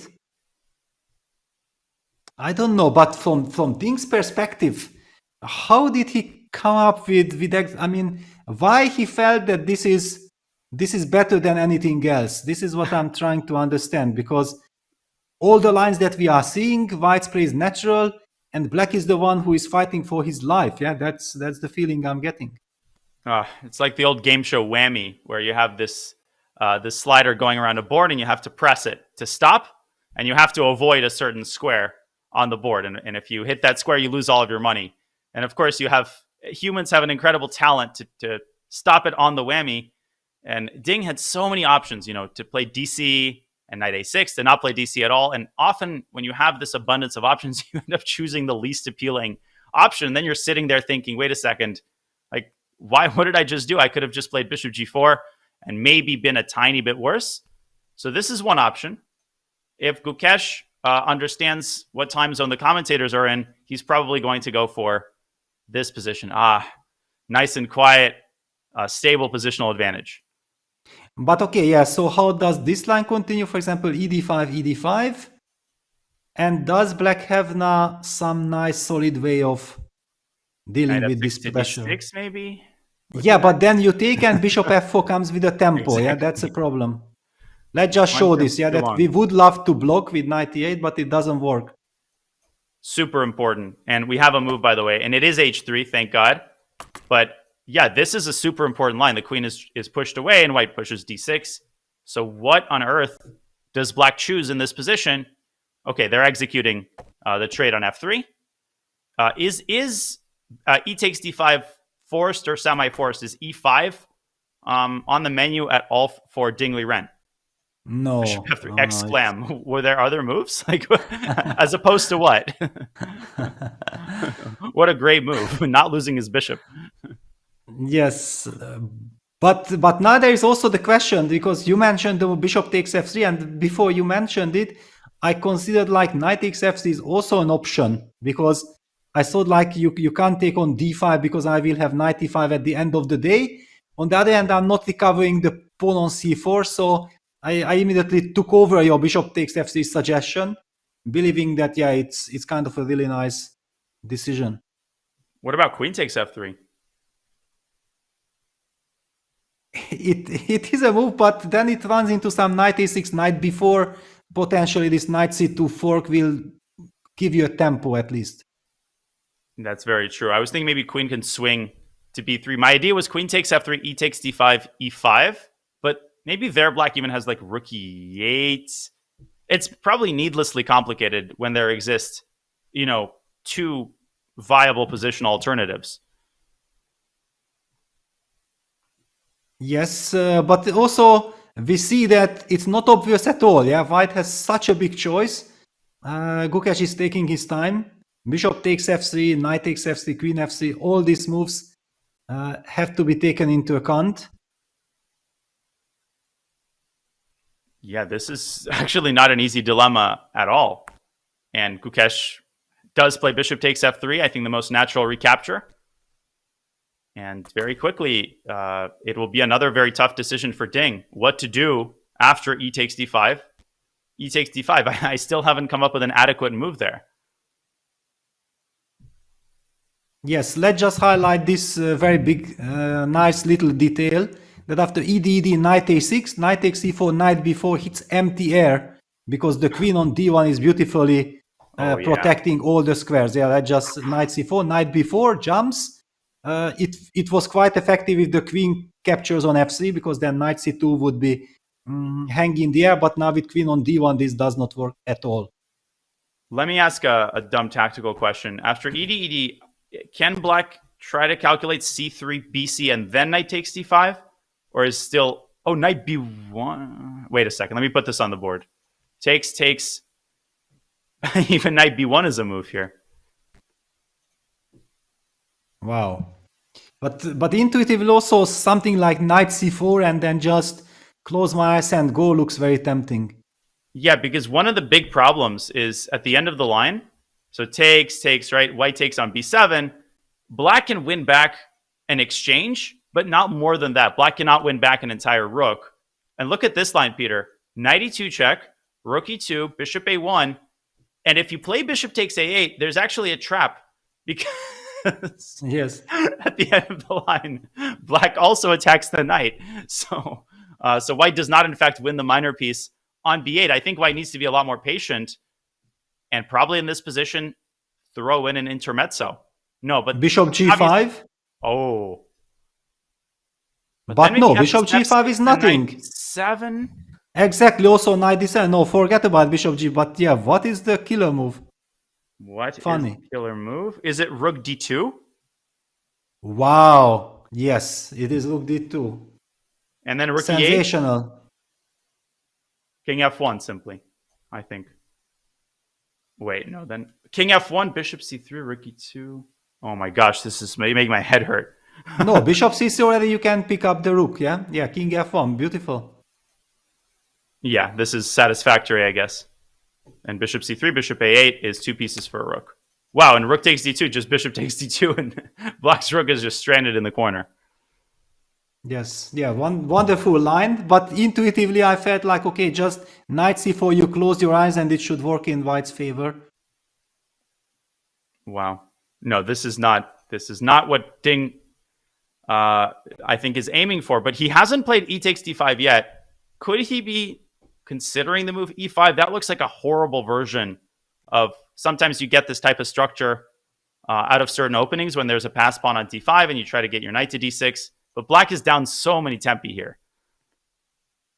Yeah, I think that normally you are getting in a simultaneous exhibition positions like e5, yeah? When your opponent doesn't have that class, is like a solid player, and then he just decides to sit in some slightly worse positions. But in a World Championship match between two super players, I don't see such a decision to be made. It's just strategically so horrible. How concerned are you for Ding here? I'm very concerned because this is looking like a very unpleasant position. Simply, we don't really feel like how is black, I mean, what are the scenarios how black can really comfortably defend? Okay, I have an idea. ED, knight bd7, knight takes e4, knight b6. Can I try to play like this? And solving the problems by trading off some pieces, taking the sting out of the d5 pawn. Very reasonable. Yes. Knight a5. I'm not liking it. Yes, you have also knight a5, which disturbs me. But okay, I wanted to calculate this knight b takes d5, knight takes b7. Is there some tactical possibility for black or not? Knight d5, knight b7. Okay, queen b6, bishop takes d5. You don't have rook d8. I think white gets By away the with it. way, e takes d5 on the board, so e d5 has been played by Ding. Mm-hmm. This might be the most promising option, though. Also, I should point out there is queen d7 at some point, and it does hit h3. That's probably the most irrelevant detail ever. But we're about to find out. This is the big moment. This is the big moment. What does Ding do to minimize white's advantage? Oh, knight bd7. You're absolutely right, Peter. Your intuition always on the money, and the blue arrow tells us that this is the only path forward. Well, which is also kind of little sad for black, yeah, because the reason why I was looking for some other alternative apart of knight b7, simply that I knew that after knight b7 I acknowledge that I'm slightly worse. And it's still an opening phase, yeah, so I was trying to justify black's play. But if there is no justification, then, yeah, finally playing reasonable moves, yeah, developing the knight and challenging that knight on c4 instantly with knight b6 feels like the way to go. Yeah, at the very least, to get your pieces out. I mean, we should look at this position for a couple seconds. I was briefly tempted by b5.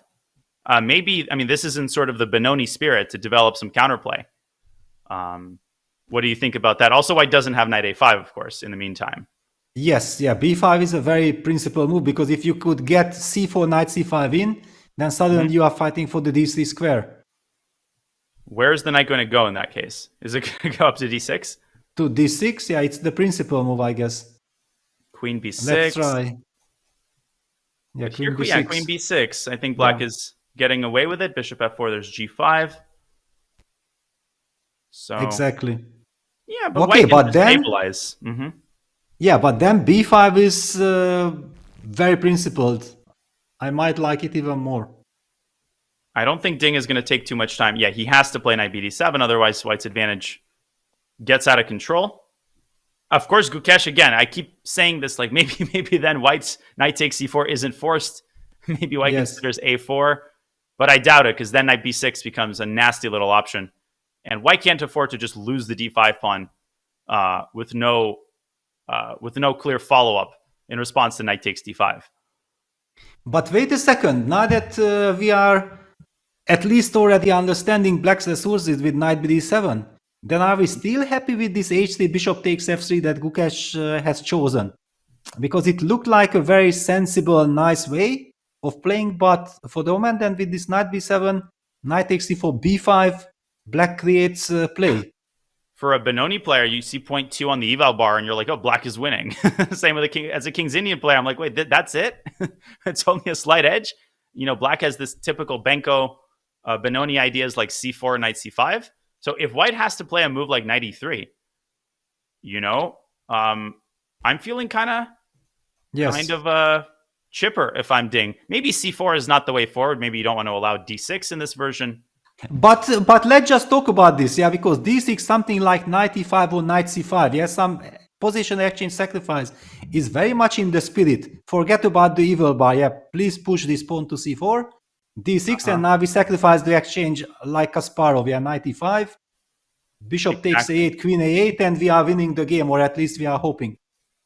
No, black is winning. There's just no stopping knight f3, because if you evacuate, you're allowing at the very least a nasty, nasty check on h1. This is a great point.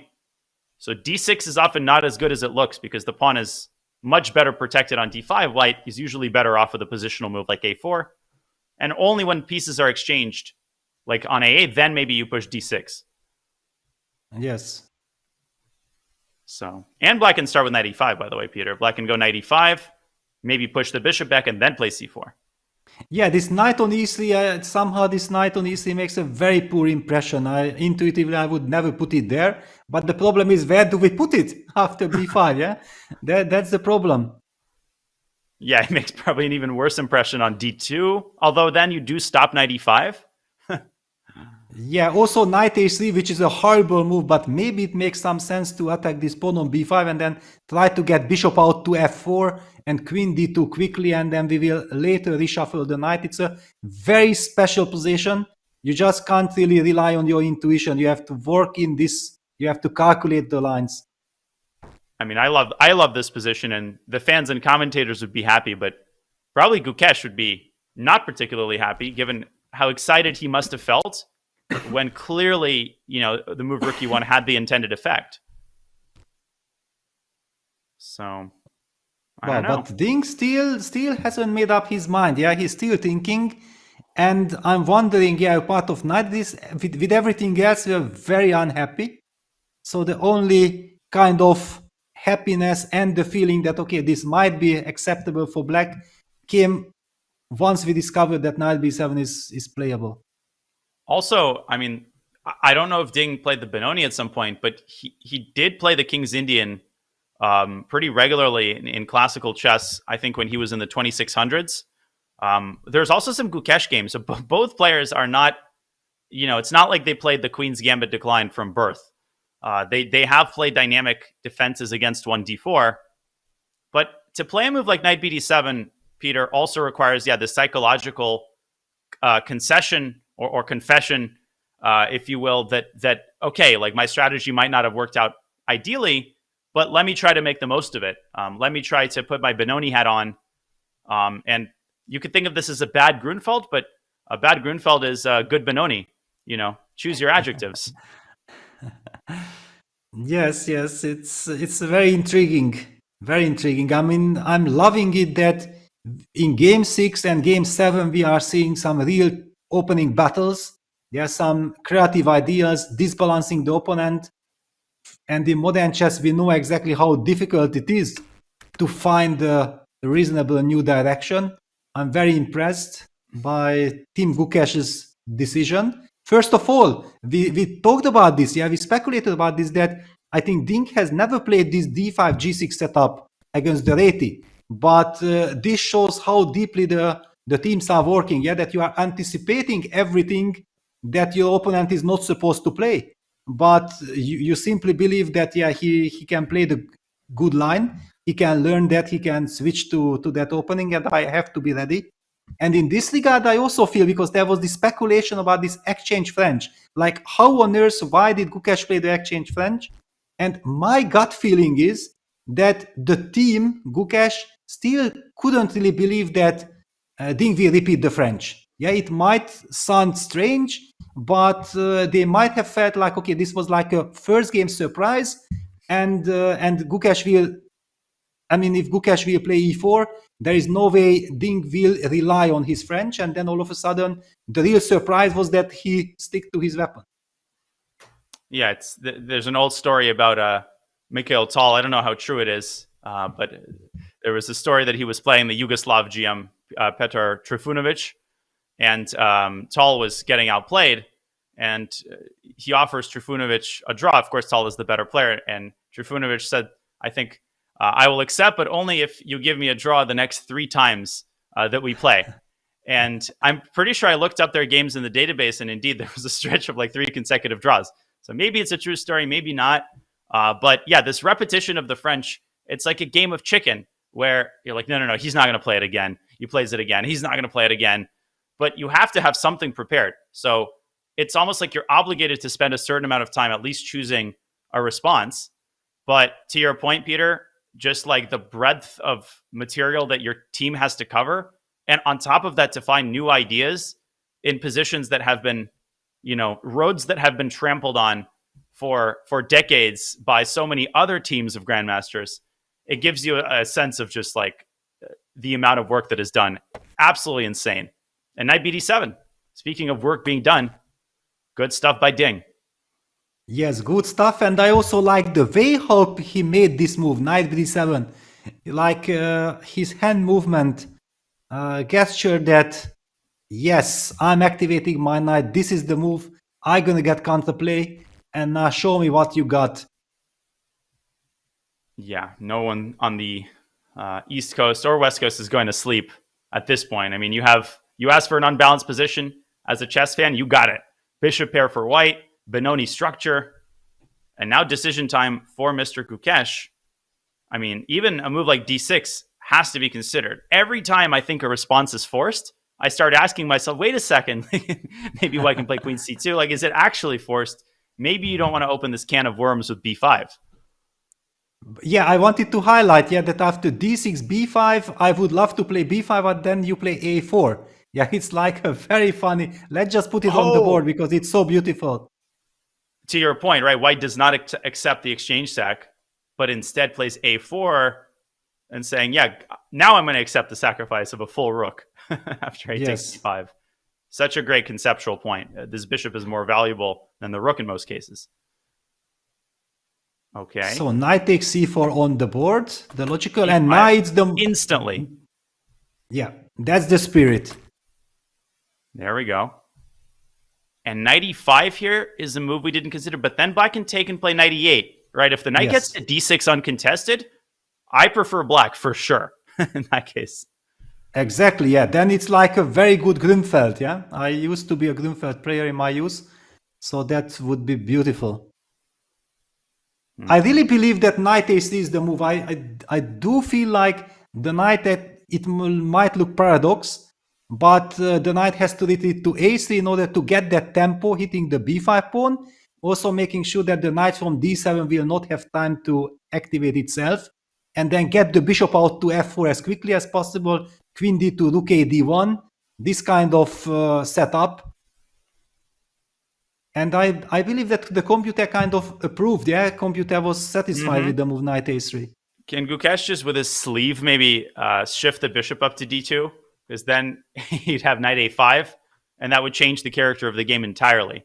It's amazing how the fact that the knight doesn't have any good squares is what's giving black life. You're right, Peter. Knight a3, queen b6, bishop f4 is the computer line. And as you said, the priority is development.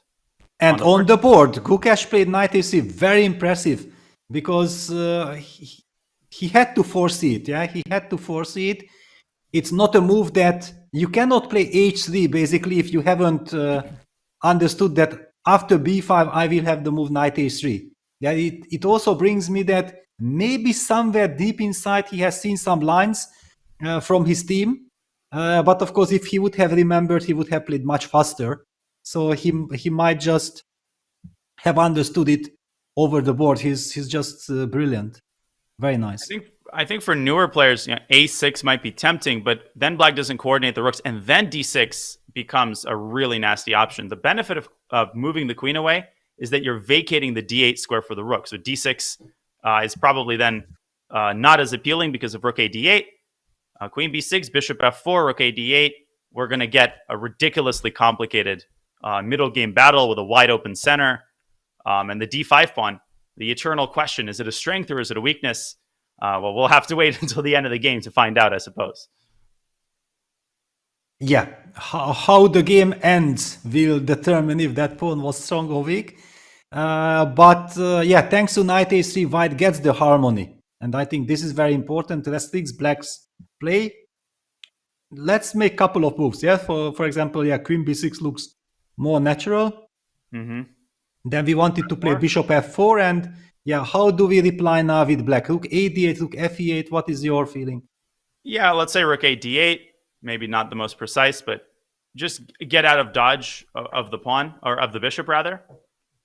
And how does white improve? Does white play some natural looking moves like queen d2, rook c1? I don't know. What catches your eye here? Yeah, queen d2 looks like the most natural somehow. I guess black can continue playing very naturally, rook f e8. And does white want to trade everything, like rook takes e8? I guess that might allow the knight to travel to d6. Yeah, I don't want to, because I'm not afraid of rook takes e1. But we need a good move here.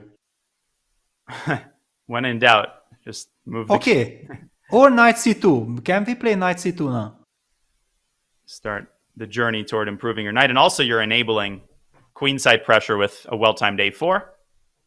No, black's position is unpleasant. Black lacks strongholds in the center. And the knights are kind of stumbling on each other.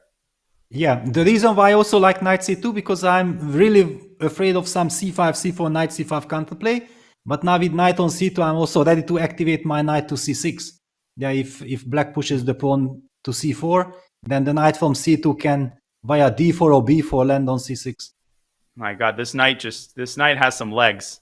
It's gone from d2 to c4, back to a3, now potentially around to c2, and ready to begin the second act.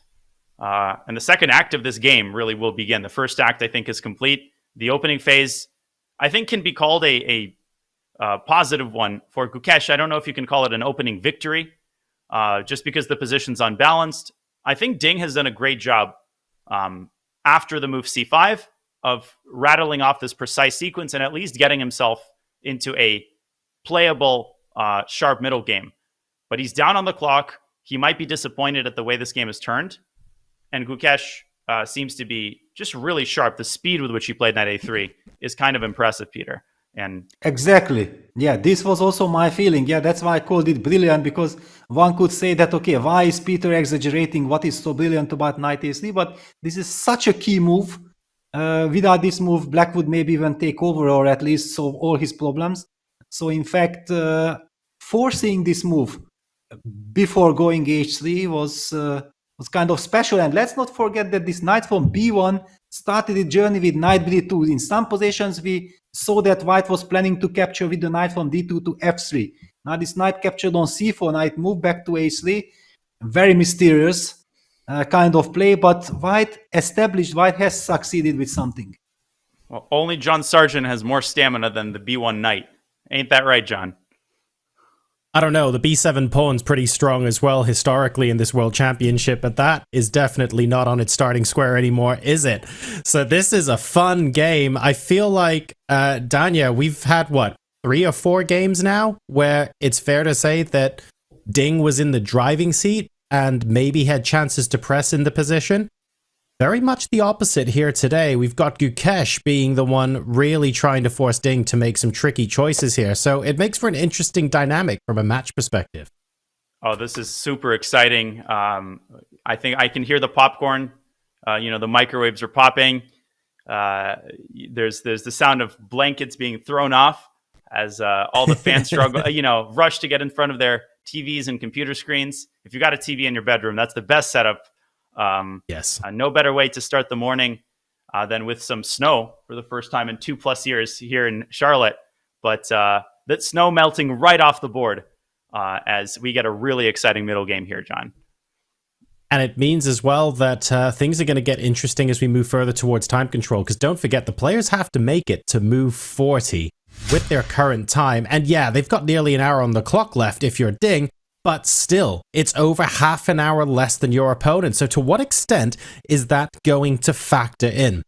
Speaking of time and getting low, though, what you don't want to do is miss your chance to grab a ticket to attend the Champions Chess Tour Finals, live and in person later this month.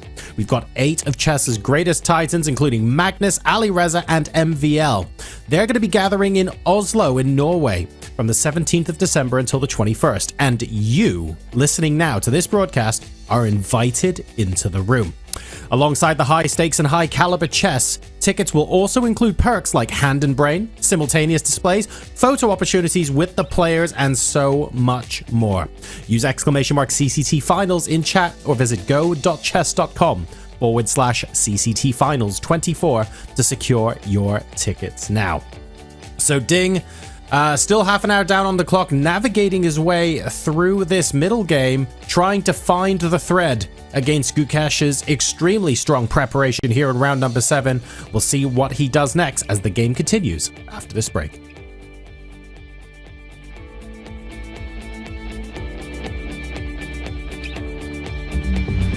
Hello from Oslo and the venue for the final of the Champions Chess Tour 2024.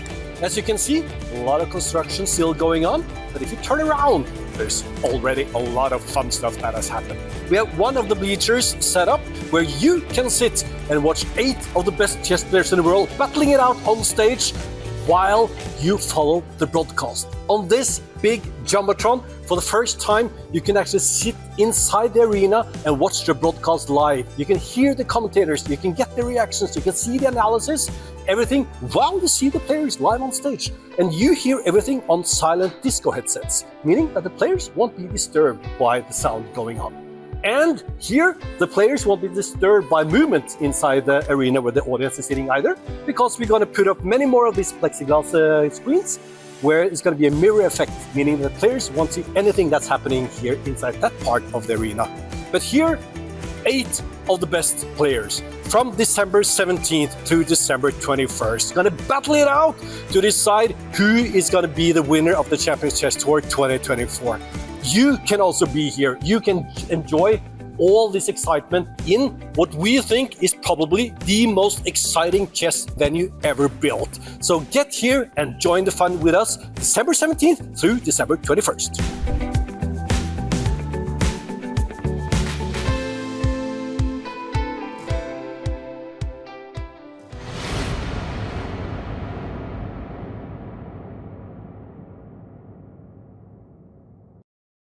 Has this ever happened to you? Oh, shoot. Another mouse slip. What about this? Oh, well, holy bishops en passant. I think I'm getting carpal tunnel. If only there was a way to play online chess with a real-life board. What if I told you you can with Chess Up 2? That's right. With Chess Up 2, you can now play over the board online. Wow. Simply connect your chess.com account to our state-of-the-art Chess Up 2 and get a game started. Every time you move, our revolutionary board will transmit the data online directly to your opponent. And as soon as they move, squares will light up, signifying which piece is going where. Well, shucks. This Hikaru guy seems pretty good. With Chess Up 2, mouse slips and sore wrists are a thing of the past. My carpal tunnel is gone. Well, this sure is fun. I'm playing online against my new friend Hikaru. Who needs a family? But I sure do miss clicking on a piece and seeing all of my available moves, like they have on chess.com. Well, Danny, you're in luck. This feature is totally available on the Chess Up 2 as well. Wow. Well, I'm convinced. But hey, what if I don't just want to play an opponent online? What if I want to use one of chess.com's other great tools? I thought you'd never ask. With Chess Up 2, you can fully take advantage of the chess.com integration by playing bots, analyzing your offline games, and even using our optional AI assistants to visualize the quality of moves with color-coded hints. Well, holy Chess Up, you did it. You made IRL chess cool again. You got it, Danny. And how do you know my name? Play chess today on the board of tomorrow. This December, the world's top chess minds clash in the heart of New York City at the FIDE World Rapid and Blitz Championship.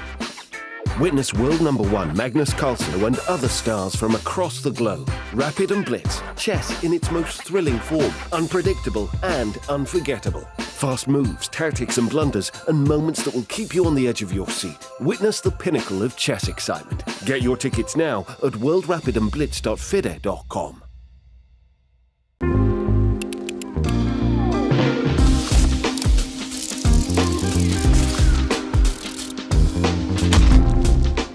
When Ding burst onto the scene as a teenager, he had a very aggressive attacking style. As he's got older, however, he's become more strategic, and he even had a 100-game unbeaten streak in 2018. Powerful with white and unbreakable with black, one of Ding's strengths is his calculation. Ding, he's always had this ability to see very deeply into the position. Here we join one of his most famous games. With black, he has already sacrificed his queen for only a rook and a piece.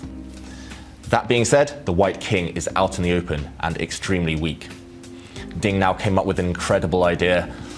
Even computers struggle to understand this at first. Ding brought his rook forward to a square that looks like it's protected. If white were to capture this rook, however, then black would take with his knight, giving a fork, attacking the white king and attacking the white queen. This would be winning for black. Black also creates a threat. If white were to play a clumsy move, a careless move, then black would give checkmate. He pushed his pawn forward, protected now by this black rook, and after white takes, bishop will jump out and give checkmate. This is one of the most beautiful games I have ever seen.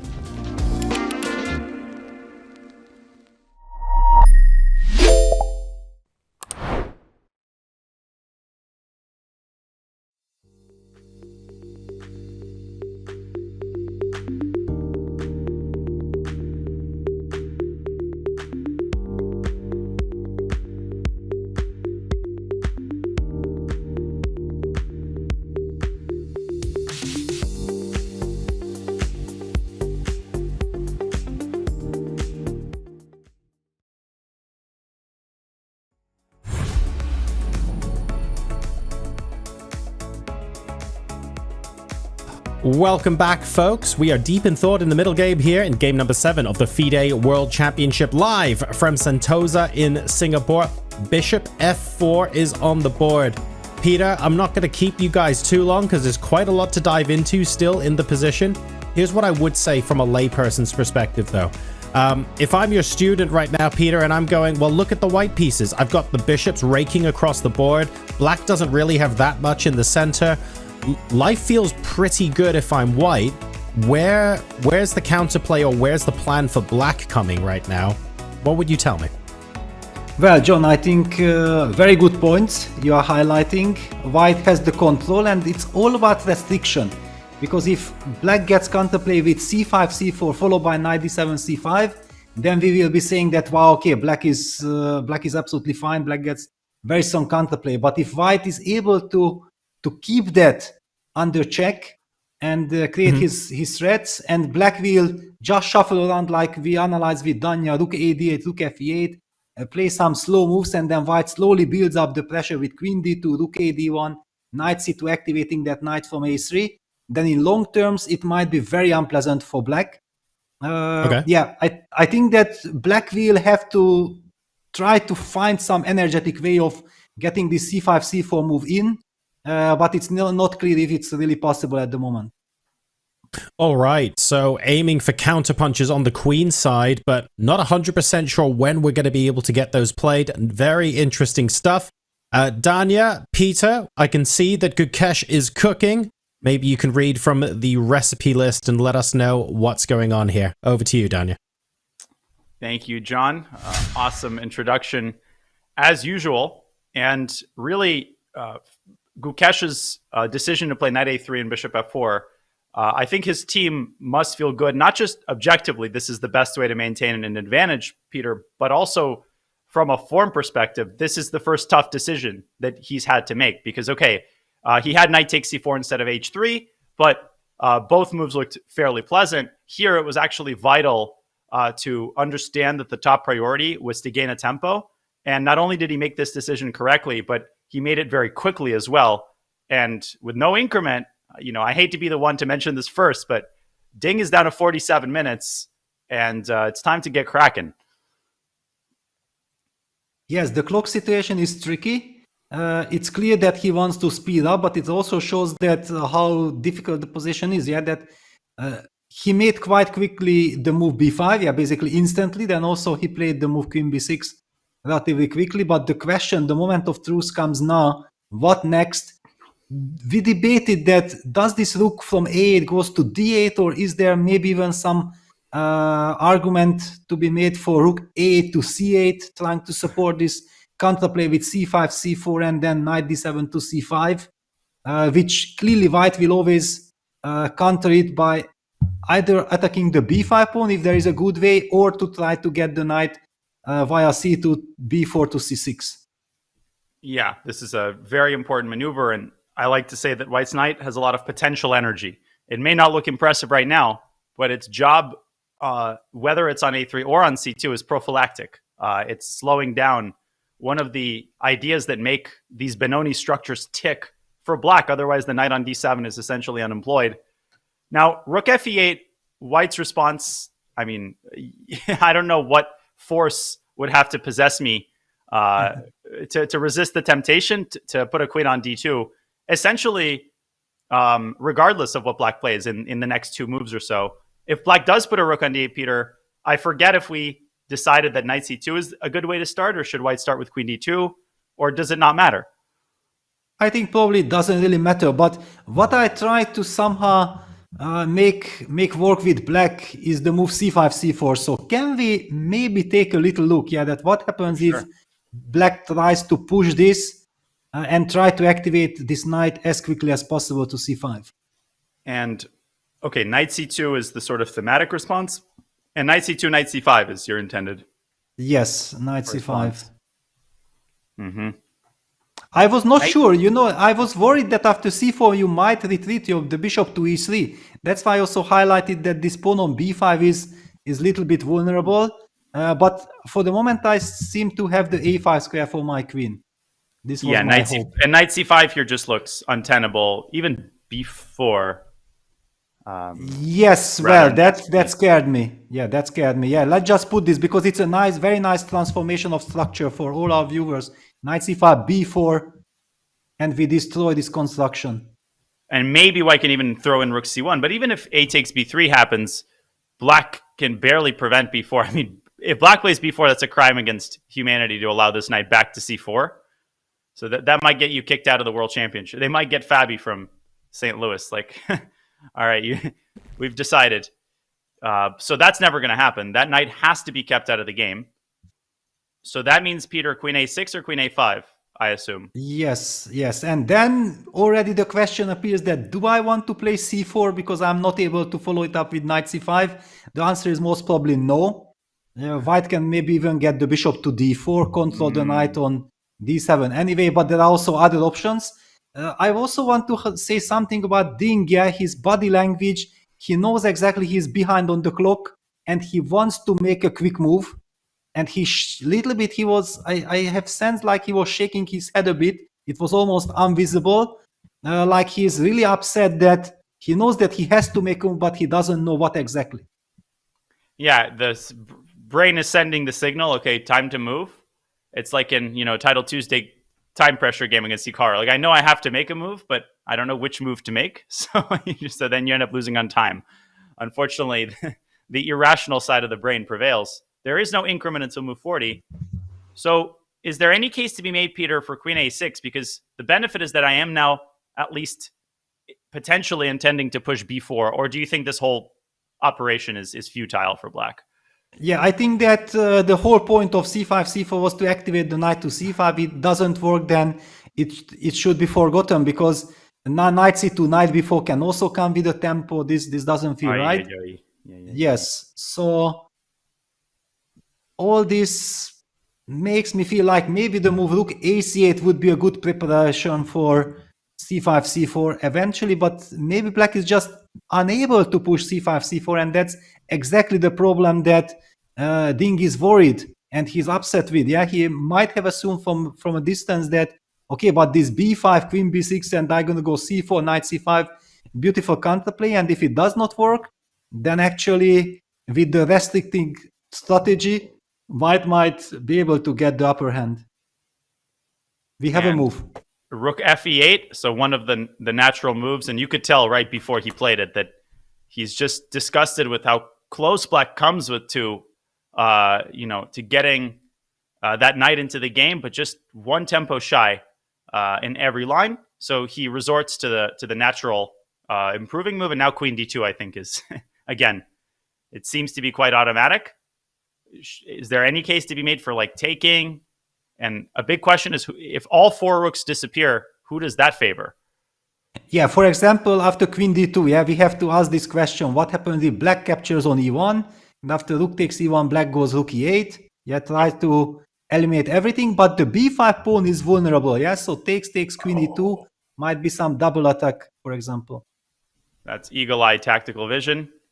If only we had c4 played already, and Gukesh already playing queen d2. Of course, yeah. That's the benefit of for him, yeah, that he can just make a natural move, and he knows that move is good. While for Ding, every decision is very tough.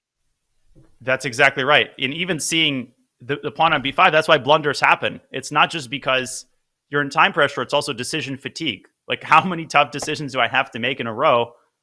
And now he gets moving. Rook a d8 played. And we mentioned this before the break. If Gukesh plays knight c2, I think we had that position. Yes. Now, rook a d1, Peter, might be a waste of time because then Black can take on e1. So if you're going to recapture with the rook anyway, maybe it's worth investing a tempo instead in improving the knight. Yeah, we had this position like 20 minutes ago.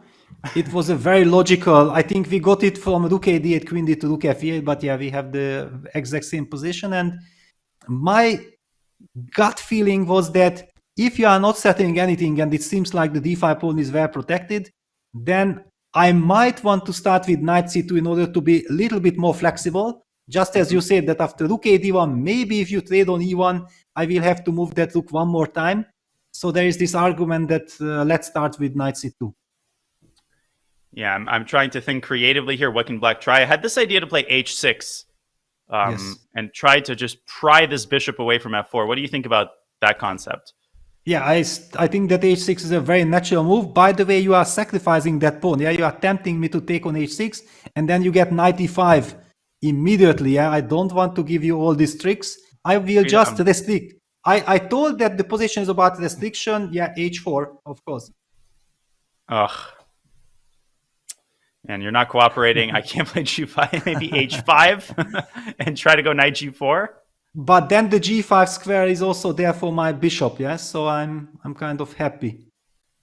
Yeah. I should be happy. Are you ever thinking about pushing d6 at the right moment? Yes, if it will win the game, yes. That's how I feel about d6. Actually, the name that comes to my mind is like Bareyev. I think Yevgeny Bareyev was a fantastic player with all these strategical meanings. When to push d6. Whenever he pushed d6, he was winning the game. That's how I remember. Well, it's a pretty brave pawn push. Or not so much. It's a well-supported pawn. I actually attended a chess camp in Los Angeles in 2006, and Bareyev was the guest, was sort of the guest lecturer, and most of his lectures were on the French. And I distinctly remember him saying, you know, at the end of the camp, one of the students asked Evgeny, like, you just seem so depressed about Black's position in the French. You know, why are you reading us, 15 lectures on it? He says, well, there's just nothing better against 1e4. I hate it, but all other openings suck even more. And I'm sure he's happy to see the French on the big stage here twice now. Yes. Yes, and he was also the one who played with knight f6. Yeah, the French. So knight c6, knight f6 that we have seen in the very first game in the match. Indeed. No, this looks awful. And you're right. The g5 square is more important than the g4 square. So, okay. Knight c2 is how we started. d6 right away. Probably premature. Just my gut sense is why push the pawn before you need to? Yeah, my feeling is also that Black doesn't really have a next move. Yeah, real threat. Okay, somewhere this c4, knight c5 is the only thing that I'm worried from White's perspective, that I don't want to let this happen for Black. So, and the knight on a3, yes, it still does a job because it hits the b5 pawn, and we might be tempted to wait for Black to play the move a6 and then we move that knight. This is already maybe too subtle. I just feel like the knight should be slowly moved. I have one other idea to bounce off you. Just because it seems like drastic measures might be required to change the flow of the game. Knight h5, is that legal, or is that way too weakening? Oh, yeah. Okay. Yeah, exactly. Then yes, but then I also feel like the knight c2 move was already nice because bishop h5, gh5, the f5 square will be weak. So if I will get my knight to e3 in the long run and the f5, clearly you will have to play queen g6, yeah, to stop any kind of knight f5. But then d6, knight d5, okay, it looks too risky. I think in the last session of Singapore Parliament, they introduced a law against moves that are this weakening.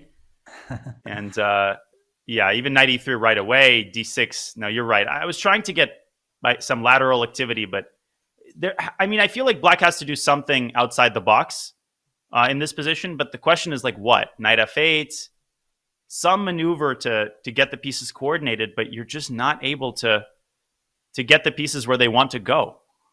Well, but okay, you mentioned the move knight f8. Let's talk about knight f8 because it has a purpose. Yeah, you want to play knight e6, use the pin against the queen on d2, and knight e6, knight d4, or some counterplay would appear. It would be fantastic news. And after rook takes e8, there is the idea of knight takes e8, and this is also something that we very much like, opening up the bishop and the knight heads to d6.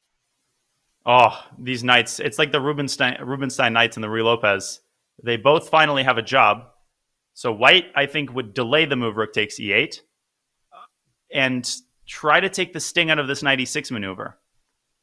But how? Well, the good news is that knight e6 is not that frightening because of the knight on c2 guarding the d4 square. So yeah, maybe some a4. Yeah, even d6 here must be considered.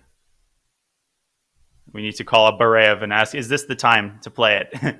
Is this the proper timing? But it's very tempting to play d6.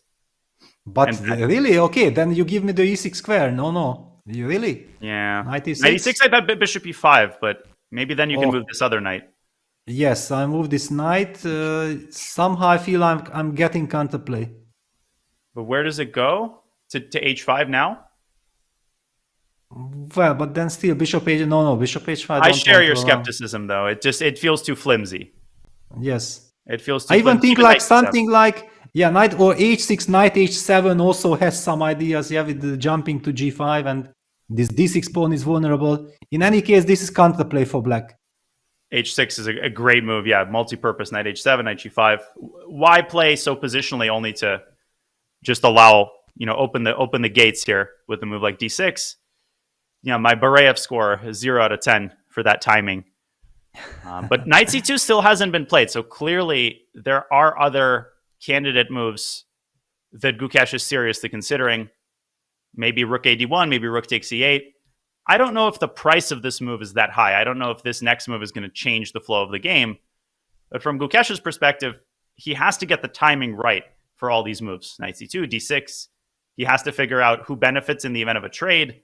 A lot of stuff here that has to happen behind the scenes, even if the move has already essentially been chosen. Exactly. This is how I feel. You can very easily burn 20, 25 minutes on a move like this, because you feel like, now if I get the control, if I establish the control, I'm going to get the upper hand, then things will be clear. The direction where the game is heading, the players are beautiful, fantastic players, so they can calculate the lines very quickly. It always these decisions that are fundamentally so important in which direction we are bringing the game. That's where you have to spend the most time. It might look like it's nothing. What's the difference between knight c2 and rook ad1? But maybe exactly this small little detail will be a decisive factor for the outcome of this game. Indeed. And we have some really interesting statistics, because Game 7 historically has been quite important. And there have been a lot of close World Championship matches through the years. So as Gukesh ponders his next move in the flow of the game, some stats here for fans to appreciate. The reigning champion, has won 12 out of 17 times. Okay, Ding, of course, was the challenger in his previous match. And the champion has won 8 straight matches. That's a pretty crazy statistic. So when the match has been tied 3-3, the reigning world champion has won now 8 consecutive times. Yeah, I'm just trying to make sense of that. It's a pretty wild stat. But something tells me Ding's seconds, or Gukesh's seconds, kept that stat well away from him throughout the rest day. No statistics, no history, no chess history for you. Yes, I think as a player you should just forget about everything a part of your own match. Yeah, you have to focus on your own challenges, because every match is different. Yeah, the times are different. The most important thing for Gukesh and for Team Gukesh before this game was finally to get something with the white pieces, and they succeeded. Yeah, so this is all what matters. And I was pretty sure it's the typical dynamic during a match, yeah, that when your opponent is unable to pose you any problems, then you tend to think like, okay, it's not that important that we come up with something very important because we are safe. But the previous game, where Gukesh got under pressure with the black pieces in this London system, it signaled me that Team Gukesh has to make a reaction. Yeah, they want to show that yes, we can also fight for initiative, because this will give the confidence to Gukesh. It will put the pressure on Ding. This kind of things are so important, even if you are not winning the game. But just this impression that, okay, I'm the one now also calling the shots is extremely important. Yeah, not only choosing the surprise, but the timing of the opening surprise. My last historical reference to the match I've chosen, Steinitz Gunsberg, one knight f3 was also used as a surprise by Wilhelm Steinitz. He played it in the 9th match game, to the great surprise of spectators. Of course, back at in the late 1800s, 1d4 and 1e4. That was really only on the menu. Now, Richard Reddy was alive, but I don't think he was spectating that match because he was 1 year old. He was born in 1889. So an interesting trivia question to the fans. And Peter, what was the move one knight f3 called in 1890? How did the analysts and newspapers of the day refer to knight f3? And this name still carries on. It is actually logical that it was called and named after this particular player, who also is known for his contributions to this move and the ensuing theory. It was called the Zukertort. Yeah. This move has been introduced and frequently played by the late Dr. Zukertort, after whom it is sometimes called the Zukertort opening. This is actually what Gunsberg wrote in the annotations to the game. But the spectators were shocked. Knight f3, wow. To develop a piece on move one, how dare you? Yeah, but not fighting for the center. Yeah, that's kind of the trick, yeah, for people. But actually, we know already that after knight f3, you can very well fight for the center. That's why we appreciate that move. Yeah, I mean, otherwise, the names of chess openings have been incredibly stable over the centuries. Almost all openings had modern names by the time Staunton published his famous book on chess in, I think, the 1850s. So Zukertort, it means, I think, sugar cake in German. Maybe that's what Ding Liren needs to perk himself up for this impending middle game. But this is Gukesh's longest think of the game, I think, thus far. Is it not, Peter? Only 12 minutes. Yes, certainly. Yeah, this is a very important choice.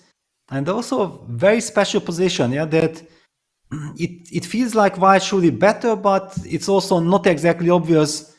Yeah, for example, the move knight c2, we can mention the move knight c2, but still, if black just makes a move, then what is my next move? Yeah, and also black has quite a big choice. You would also like to find some four sequence of moves that you can calculate. By the way, talking about game 7, I have my own experience. Yeah, I had this match with Vladimir Kramnik in 2004 in Brissago. And after game 7, I was white in game 7. It ended in a draw, and the match score was still equal. And then there was the press conference after the game, and then they asked the players, yeah, what do we think about the situation? And I remember Kramnik was saying that, yes, the score might be even, but in the next 7 games, he will have one extra white. Yeah, so he was highlighting this, that yes, okay, score is even, but I have extra white. And you know what happened? What happened was that in the last game, right, with the white piece. Then in the eighth game, his very first game after this press conference, he shocked me and he out-prepared me with this Marshall. But I was the one who had the last laugh in that game because I countered his preparation and I managed to win. Yeah, so that's why I also feel like chess players are very cautious what they say in any press conference, just highlighting that I have one extra white backfired for Kramnik. Yeah, that was the famous, was that the one with the story about Fritz being left exactly on for not enough time in the Kramnik camp? Yes. And no, I remember looking at the game and being, I mean, it was just checkmate right out of the opening. Yes, yeah, but I was like already, I had like 15 minutes left and he had still kind of the starting clock situation. Yeah, so it looked frightening, yeah, that he's blitzing everything. I'm suffering there and I'm in defensive mode. I'm trying to look for counterplay, for counter chances. And then suddenly he blitzed out a move that he shouldn't have because, yeah, okay, I think the story was already mentioned a couple of times. People wrote a lot about this, but I just feel that the reason why he made that move, that computer move, that Fritz move, was that I was short on time. If I would have had 1 hour more on the clock, I think Kramnik would have spent 15, 20 minutes thinking about this, that is this the right decision or not, because it was a very risky choice from his side, but he just wanted to press me on the clock. And it heavily backfired. Yeah, this kind of things that sometimes your opponent has too little time, and if it affects your way of thinking, one should be very careful about this. Oh, great insights, and obviously Gukesh has been celebrated for his kind of maturity off the board. Of course, just absolute exemplary behavior, responses, humility, all of the qualities of a real champion, but also on the board. You know, here. I think for younger players especially, it's really worth noting that, if a position is critical just because your opponent might be struggling on the clock, that's no reason to rush a potentially game-changing decision. Even if this particular moment is not too high stakes, I'm actually now beginning to get curious, Peter, as he enters the 16th minute of thought. Is he perhaps seriously considering a move like d6? Maybe it's not so much that he's thinking more conceptually, but that there's something catching his eye concretely? I don't think so. Somehow with the knight on a3 to play the move d6 looks way too committal. Yeah, I really believe that he thinks like I should have the slightly better position. It's not clear how much is white better at all. I also feel that Ding now shows some sign of confidence because he was nervous. He was looking for counterplay. Finally, he understood that no, I cannot push c5, c4. Let me just play sensible, logical, natural moves with rook f8 and rook ad8. He was the one who was going for his restroom. Yeah, just resting, chilling there behind closed doors and leaving Gukesh thinking. Yeah, and Gukesh has to find the right sequence of moves. The position is mysterious because also black is not threatening anything yet. Yeah, so this very special moment. I'm somehow tempted for knight c2, but also this knight f8 resource is kind of nice for black. A lot of tension in the position. Yeah, absolutely. And, somehow I'm reminded of the game that Gukesh won, the moment where he could have chased the bishop out of c2 with rook a c1. That seemed to be automatic, but then suddenly he played this move g5, which was criticized at the time. It was met with disapproval by the all-knowing Silicon machine. But of course, in the end, it did turn out favorably. And indeed, we see knight c2. Cooler heads prevail. And now this is another big moment. How many of these big decisions has Ding had to make? And now with this clock dwindling, he must have been expecting knight c2, Peter. He must have a move at least vaguely planned out in his mind. But when you see the position in front of you, it's always very different. Your vision of the board might produce kind of a different intuition. Exactly. But we have already seen in the body language of Ding that he knows that he's behind and he plays fast. Yeah, knight f8. Knight f8. Just by the motion of his hand, you could tell he moved the knight backward. Exactly. And we also kind of expected this move, knight f8. It's a classy move. I feel like Ding has settled very nicely into this game. He might be objectively worse, but he has a clear plan and his position is solid. Good move by Ding, a challenging move by Ding. Now Gukesh has to deal with specific ideas. And now I think the price of his next decision is ratcheted up quite a bit. I don't know why I'm so in love with this move a4. Maybe it doesn't do enough. Maybe it just doesn't make enough noise. What do you think, Peter? Any other moves come to your mind? Well, a4 is the first move that you have to consider because if it works, it's really nice. Yeah, for example, if black has to react the most natural way after a4 with a6, and we can include AB, that clearly favors white. Yeah, so the big question is after a4, that is black able to use some tactical possibility, knight e6 immediately, or first take on e1 and then knight e6.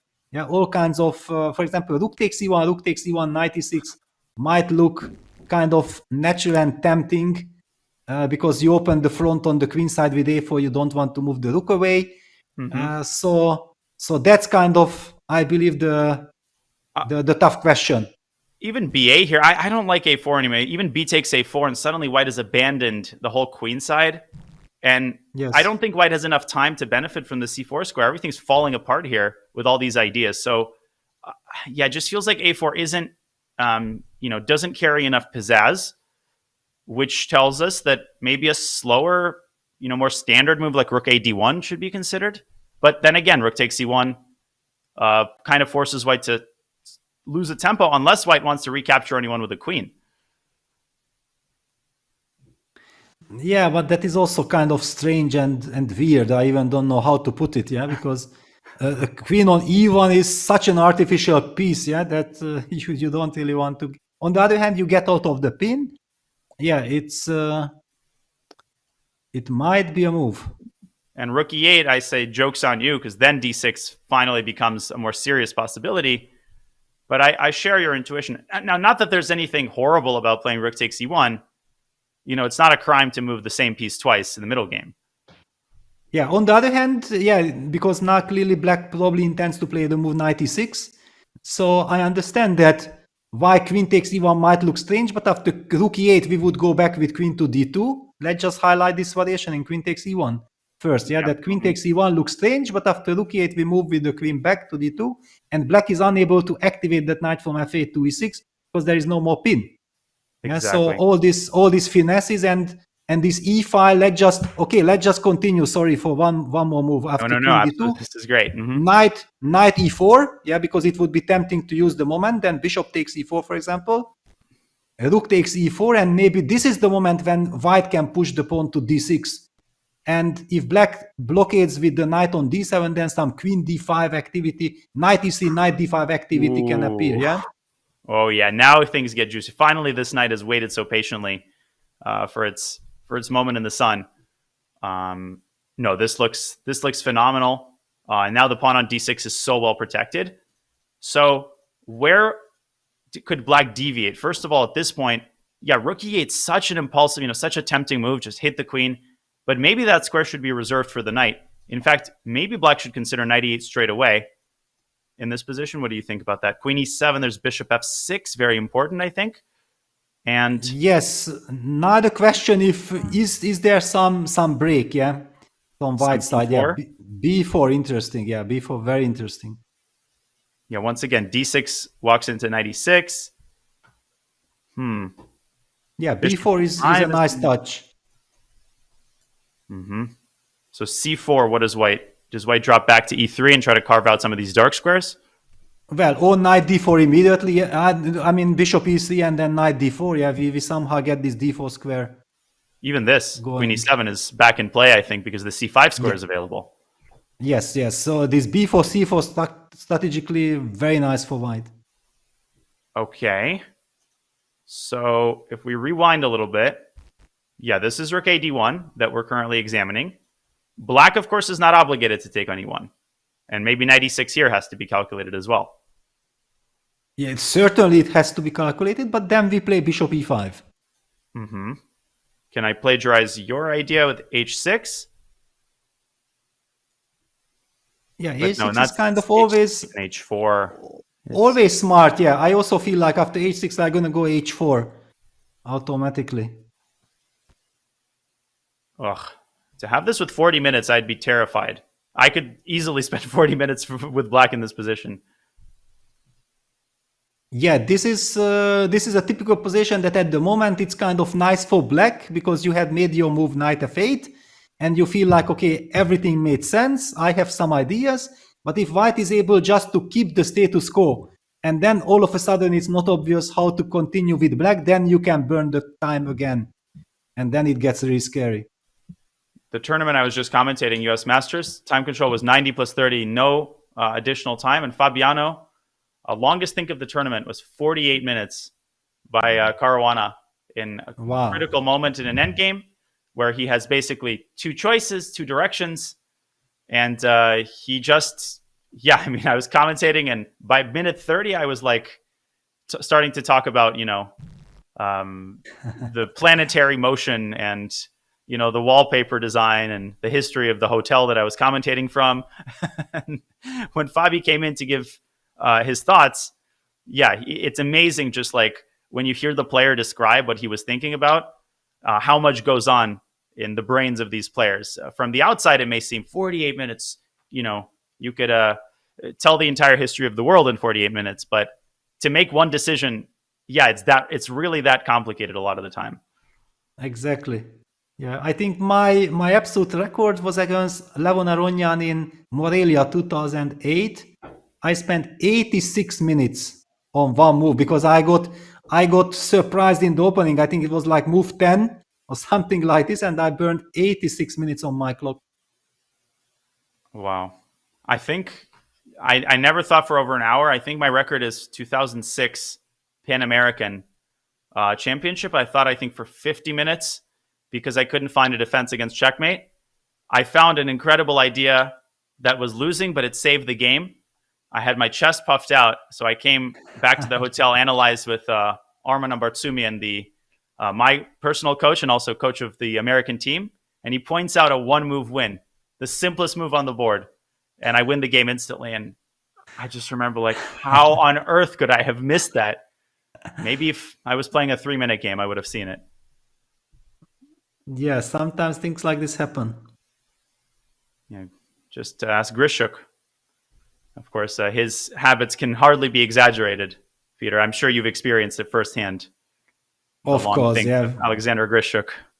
We played so many games, and I have so much respect for his chess. I'm just loving the way he plays, because he's always principled. He's always playing for the maximum, and that's exactly the reason why he gets into a lot of time troubles. Yeah, because he just doesn't want to make a move. He wants to always find the best possible move.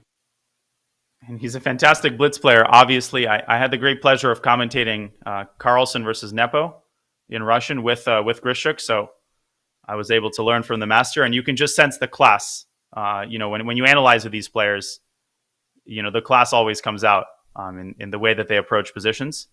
I feel the same way now. But again, Gukesh, not rushing through these decisions. Yeah, because it's not so easy. Yeah, you feel like after the move knight f8, black wants something. Yeah, it looks like black wants maybe knight e6.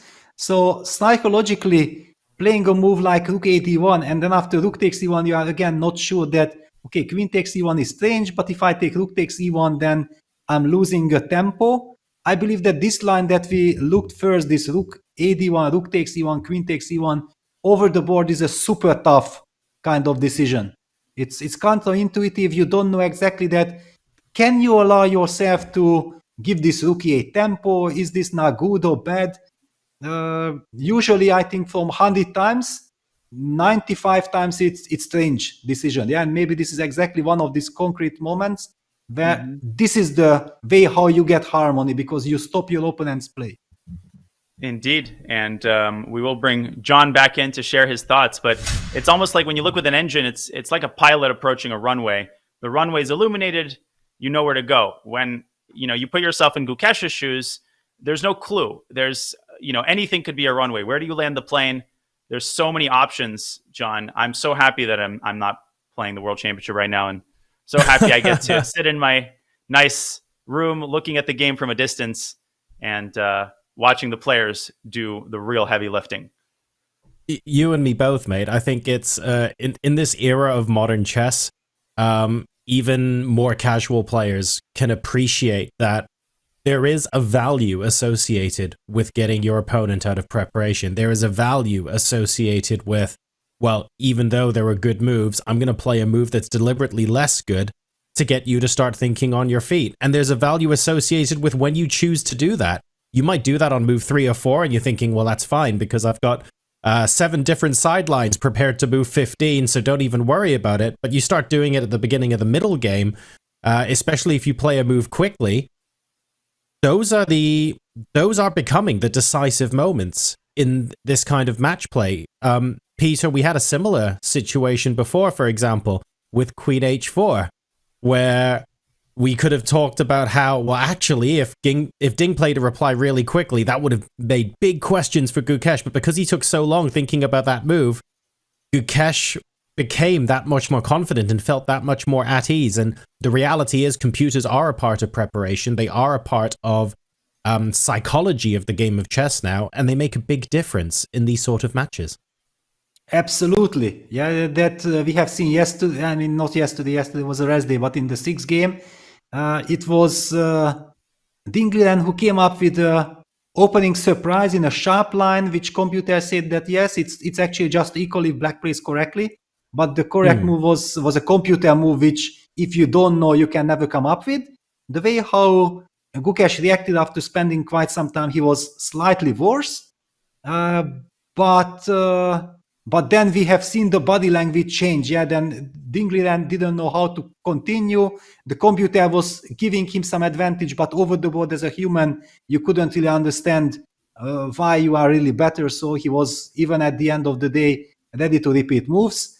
And now the situation is somewhat different, yeah, because now it was Gukesh who came up with the surprise. Then Ding spent quite some time. Then he opted for this d takes c4, bishop g4, and then c5 sequence, which looks strange. Then it looked like it's scary. Then all of a sudden he stabilized his position and he started walking and showing sign of confidence, because he knows exactly that now he's playing against his opponent. He's not playing against his preparation.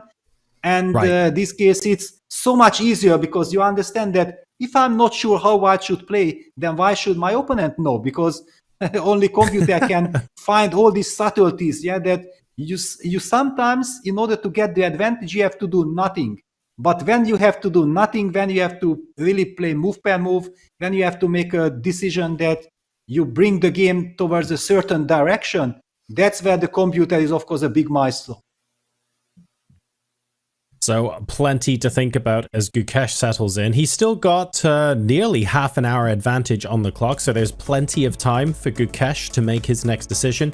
You've got plenty of time as well, because even though it's after Cyber Monday now, it's until the 6th of December that we are extending this Black Friday offer of 50% off premium memberships after a 7-day free trial.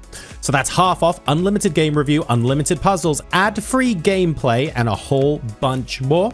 If you'd like to take advantage of this, you can go to go.chess.com/Black Friday 24. or use !Black Friday in chat to cash in.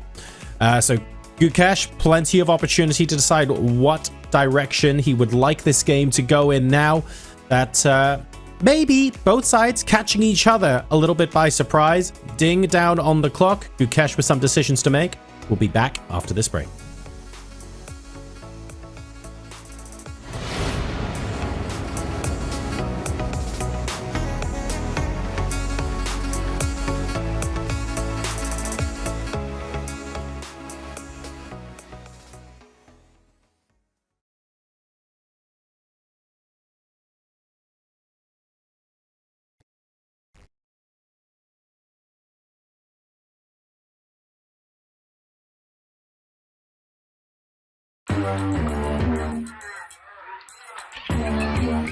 Gemini, can you help me plan my 3-day vacation?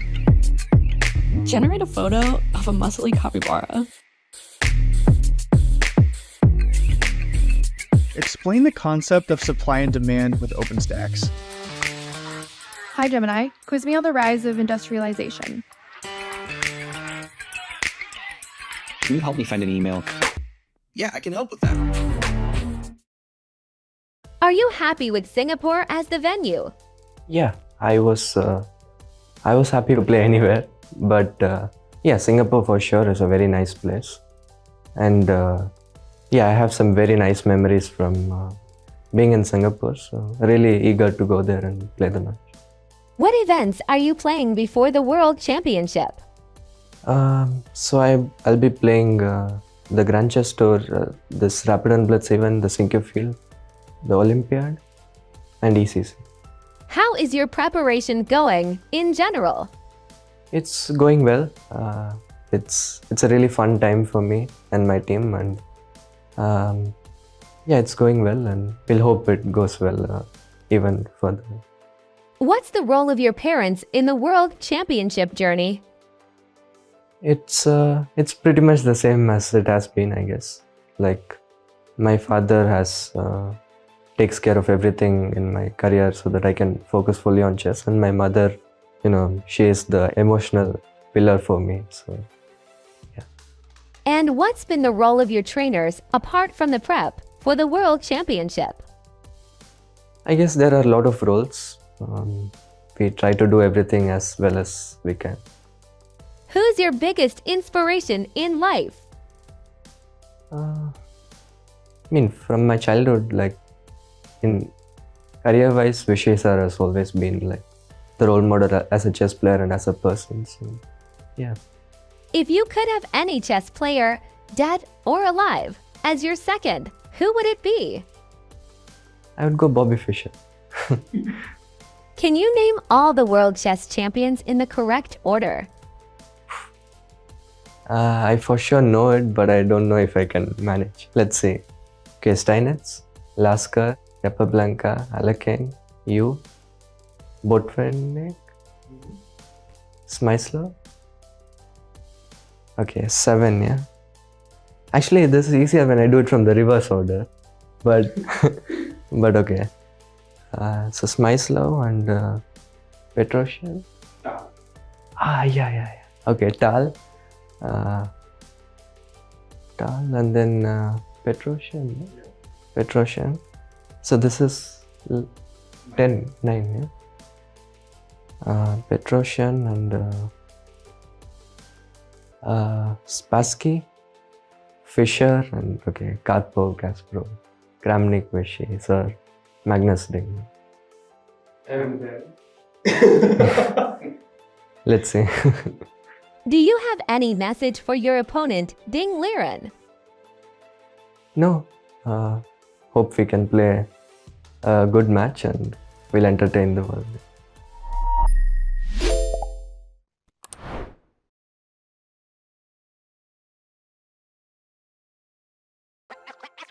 This December, the world's top chess minds clash in the heart of New York City at the FIDE World Rapid and Blitz Championship. Witness world number 1 Magnus Carlsen and other stars from across the globe. Rapid and Blitz, chess in its most thrilling form, unpredictable and unforgettable. Fast moves, tactics and blunders, and moments that will keep you on the edge of your seat. Witness the pinnacle of chess excitement. Get your tickets now at worldrapidandblitz.fide.com.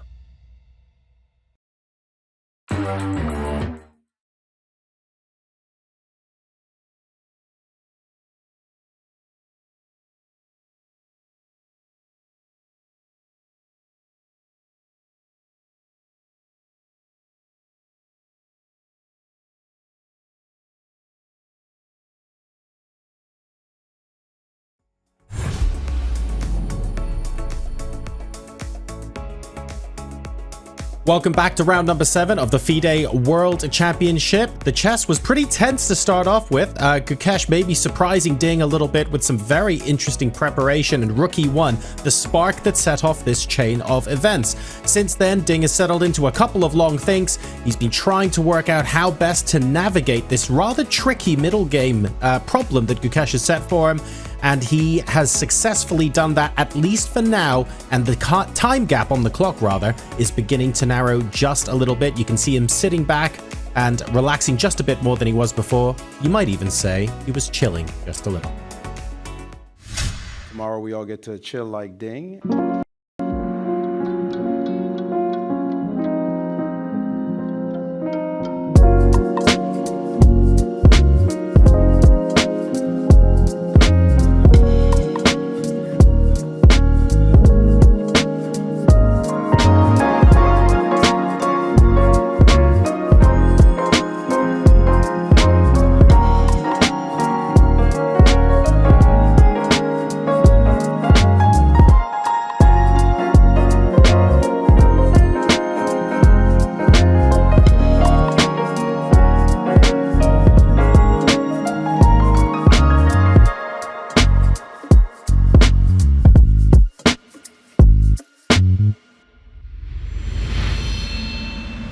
There are a couple of people on the social media team behind the scenes who maybe didn't have enough to do on the rest day. That's my professional host's analysis of what we just saw.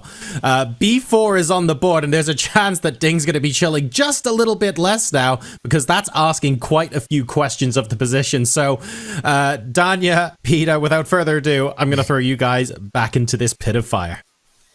Well, we need to dive into this move. I have a fun historical stat, but I'll save that for the lead into our next break. Peter, it's not so much that b4 itself is surprising. You pointed out the idea of this move, which is to carve out the dark squares. It's the timing, and it's the fact that Gukesh is keeping his rook on a1, allowing black to execute this knight e6 idea. Fireworks on the board. Exactly, yeah, because the move b2, b4 was kind of very much in the air. However, that without bringing the last piece into the game from a1, the rook from a1 to d1, you can already play the move b2, b4. It shows that you had to spend a lot of time calculating the variations. And look at Gukesh. For the moment, I also don't recall him ever getting up during this game. Like, he's so determined, he's so focused. And the move b2, b4 it required very precise and tons of calculation and a lot of confidence, by the way. And his pregame routine, the meditation. I mentioned this in the Olympiad. It's not a show. Gukesh doesn't do anything to put on airs. He has one goal in mind, and this level of concentration at that age is attained through just single-minded focus. That's what he's displayed, and that's what Ding will have to display as he chooses a response. What are the candidate moves for Black? Obviously, there's knight e6. I think for a lot of fans watching, c4 is a move that at least we should highlight because it does give Black a protected pass pawn. To get a foothold on the position, Peter, maybe we should start with c4, which probably would not be my choice because it does sort of cooperate with the main idea of b4, but maybe it's the best that Black has in this position. Yes, well, basically also the idea of b4 is to get access to the d4 square for white. Yeah, so eventually, potentially, knight d4, knight c6 ideas would be lovely. However, now this d5 pawn is weak. Also, the long diagonal is kind of vulnerable. That's why we see that the rook on d1 essentially is a very good piece for white. It's a big question how Gukesh is planning to continue. Yeah, because if we take on e8, for example, then knight takes e8 comes with a tempo, hitting the rook. And you just ignore, yeah? Yes, because that's another factor now that we included b4, c4. The knight on d6 doesn't make so much impact on the position like before, yeah? You can do your stuff with bishop e3, bishop c5, then prepare this knight d4, knight c6. So completely new strategical ideas appear with this new structure. Wow, it's such a deep idea. You think, the pawn on c4 is such a big strength. No, it's like, Gukesh is filling the cavity with a pawn. So now the knight on d6 is like, hey, why don't you move out of the way? This square belongs to me. And when you've got your own pieces fighting for control of a particular set of squares, that is a product of having a space disadvantage. That is what happens when you're really cramped. And I assume that White's response here would be bishop e3 and bishop c5, as you hinted at. Yeah, Peter, and also bishop very pleasant. Yes, and bishop e3 prepares the move knight d4. Yeah, that's why it's also so nice. And White's got other options in bishop g5, bishop e5 to again set up this knight d4 maneuver. So what else does Black have at his disposal? I assume knight e6 has to be calculated, but it looks very suspicious. I don't know, after bishop e3, for instance. Yeah, bishop e3, bishop e5 both look kind of nice. Our feeling was that knight e6 is somehow more strong when one pair of rooks are traded, right? Like this, I don't see the real danger for white. I'm loving the fact that Gukesh played b4 because it's not a lazy move. He really used his time. He spent probably like 20-something minutes calculating all the consequences, and it puts the pressure on Ding. And in order to navigate all these new challenges with much less time on the clock, it's a super big challenge on Ding now. Would have been so easy to just play rook a d1, stay relaxed. But no, Gukesh, he senses the moment. And we haven't even reached move 20, no increment until the second time control. And just think about how many decisions Ding will still have to make. The hardest part might yet be ahead for him. Now, let me ask you this. Rook takes c1. What if Black initiates the trade and then plays knight e6, trying to optimize this maneuver? Looks like I've done the opposite, according to Mr. Eval Bar over here. Yes, okay. Bishop e5, yeah, let's play the natural bishop e5.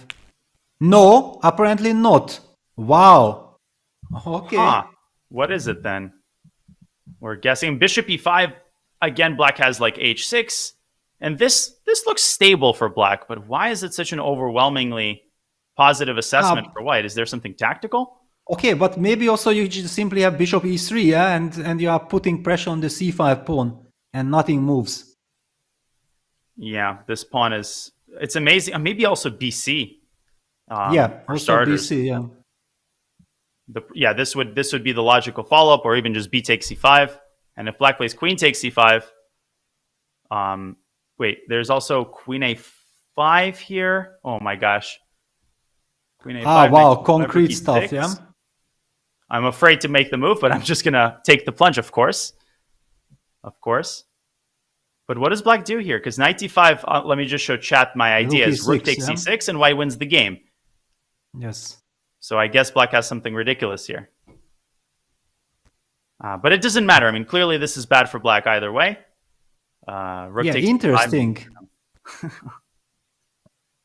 Yeah, well, yeah, you know, when the evil bar is not on, then it's so much easier to think, yeah, like this, then, yeah, rook d5 is a move. It's the move. Yeah, I checked, and bishop d5, knight d5, and apparently, because of the threat of bishop c3, white is suddenly in a lot of trouble and has to give back the exchange. So the correct move here is simply bishop e3, as you bishop e3 pointed out, and the knight can continue its journey to the destination square on the next move with an overwhelming advantage. Yeah, exactly. Yeah, if that knight gets activated and it lands on c6, then it's automatically game over. So, wow, this b4, sensational decision by Gukesh. And we just, before the break, said like, okay, Ding has just kind of settled. He made all the reasonable moves. And all of a sudden, everything what we said before can be forgotten. Because after b4, it's direct action. It might be a decisive moment, yeah, because one inaccuracy from black's side, the position can just simply fall apart. Yeah, Gukesh telling Ding, here's some new challenges for you before you get too relaxed. And he is keeping everybody at the edge of at the edge of their seats. As you said, just when it looks like, you know, some stabilization in black's position, maybe some positive momentum with the knight getting to e6, boom. Just it's the timing, really. The timing of Gukesh's moves has been impeccable. He's played calm, natural positional moves when the position has demanded it. And now, just at the moment when Ding is about to activate his knights, here's an entirely new set of challenges for him to deal with only half an hour remaining on his clock.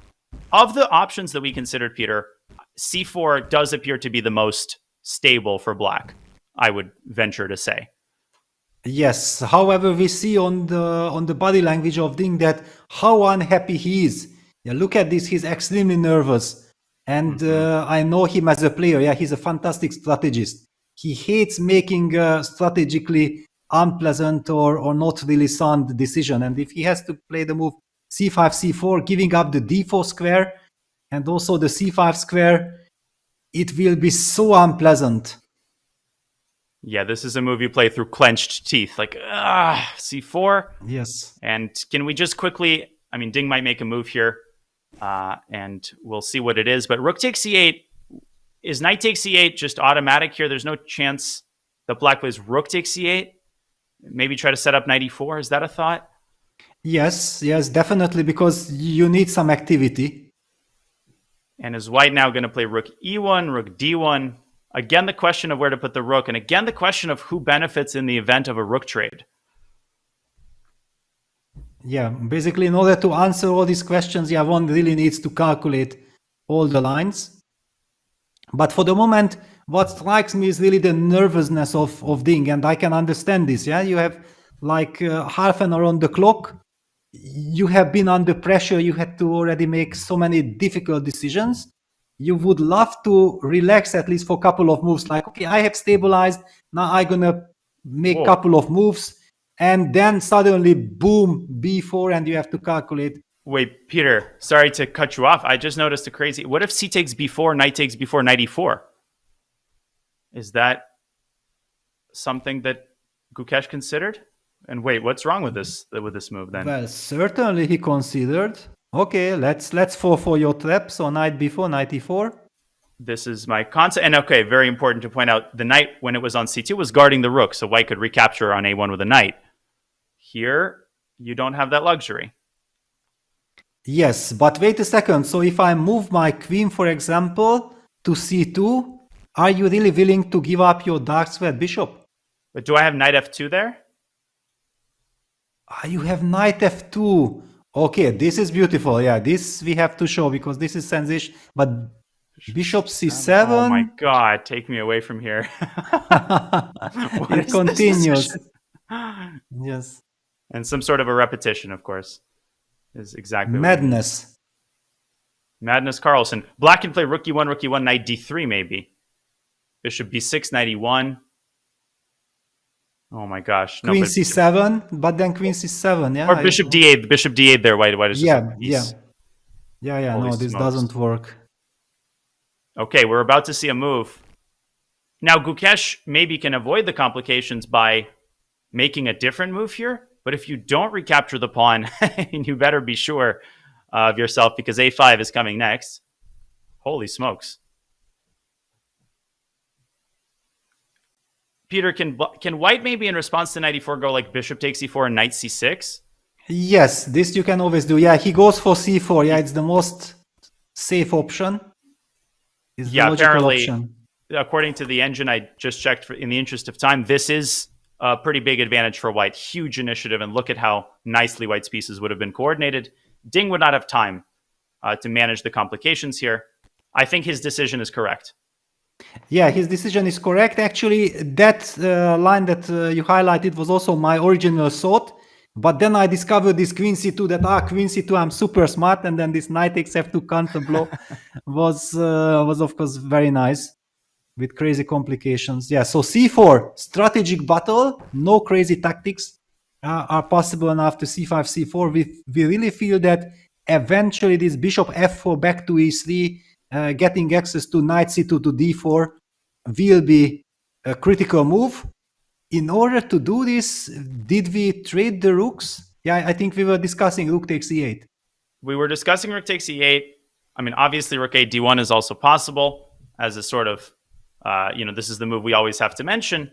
But I really like rook takes e8. And Gukesh has shown a willingness to make these very kind of concrete moves that he doesn't play lazy chess. Right? Rook a d1 is maybe a perfectly good move, but rook takes e8 is sort of the more concrete decision. Again, it forces Ding to decide how to recapture. Yeah, for example, okay, let's have a closer look. Yeah, so rook takes e8. I already don't like knight takes e8, so let me take with the rook. I agree. And now rook d1, rook e1. Let's say rook d1, just improving the position. Yes, so for example, we already talked about similar line with pawn on b2 and c5, and we highlighted that knight e4, bishop e4, rook e4, d6 was too dangerous for black. Let's just see, did something change, or we can still believe that this queen d5 will be strong? Or maybe even stronger, because then this pawn chain could be targeted with an unexpected a4. No, this looks awful for black. Rook e8. I don't know if a4 is the most efficient way to keep the fire burning. Maybe bishop e3 and knight d4. Yes, it's just very good for white, yeah. Yeah. This is out of the question, I think. So in this position, maybe black can go like some knight to d7. Ugh. Yeah, but which one? Yeah, that's another big question, yes. Gosh. For us, it's very easy that, exactly, yeah, for us commentators, very nice. Yeah, one of the knights could potentially go to d7. Yeah, okay, thank you very much. Okay, the one on f. Which knight on f? They're both on the f file. And wow, and Gukesh has bishop e3. made his move. Bishop e3 immediately.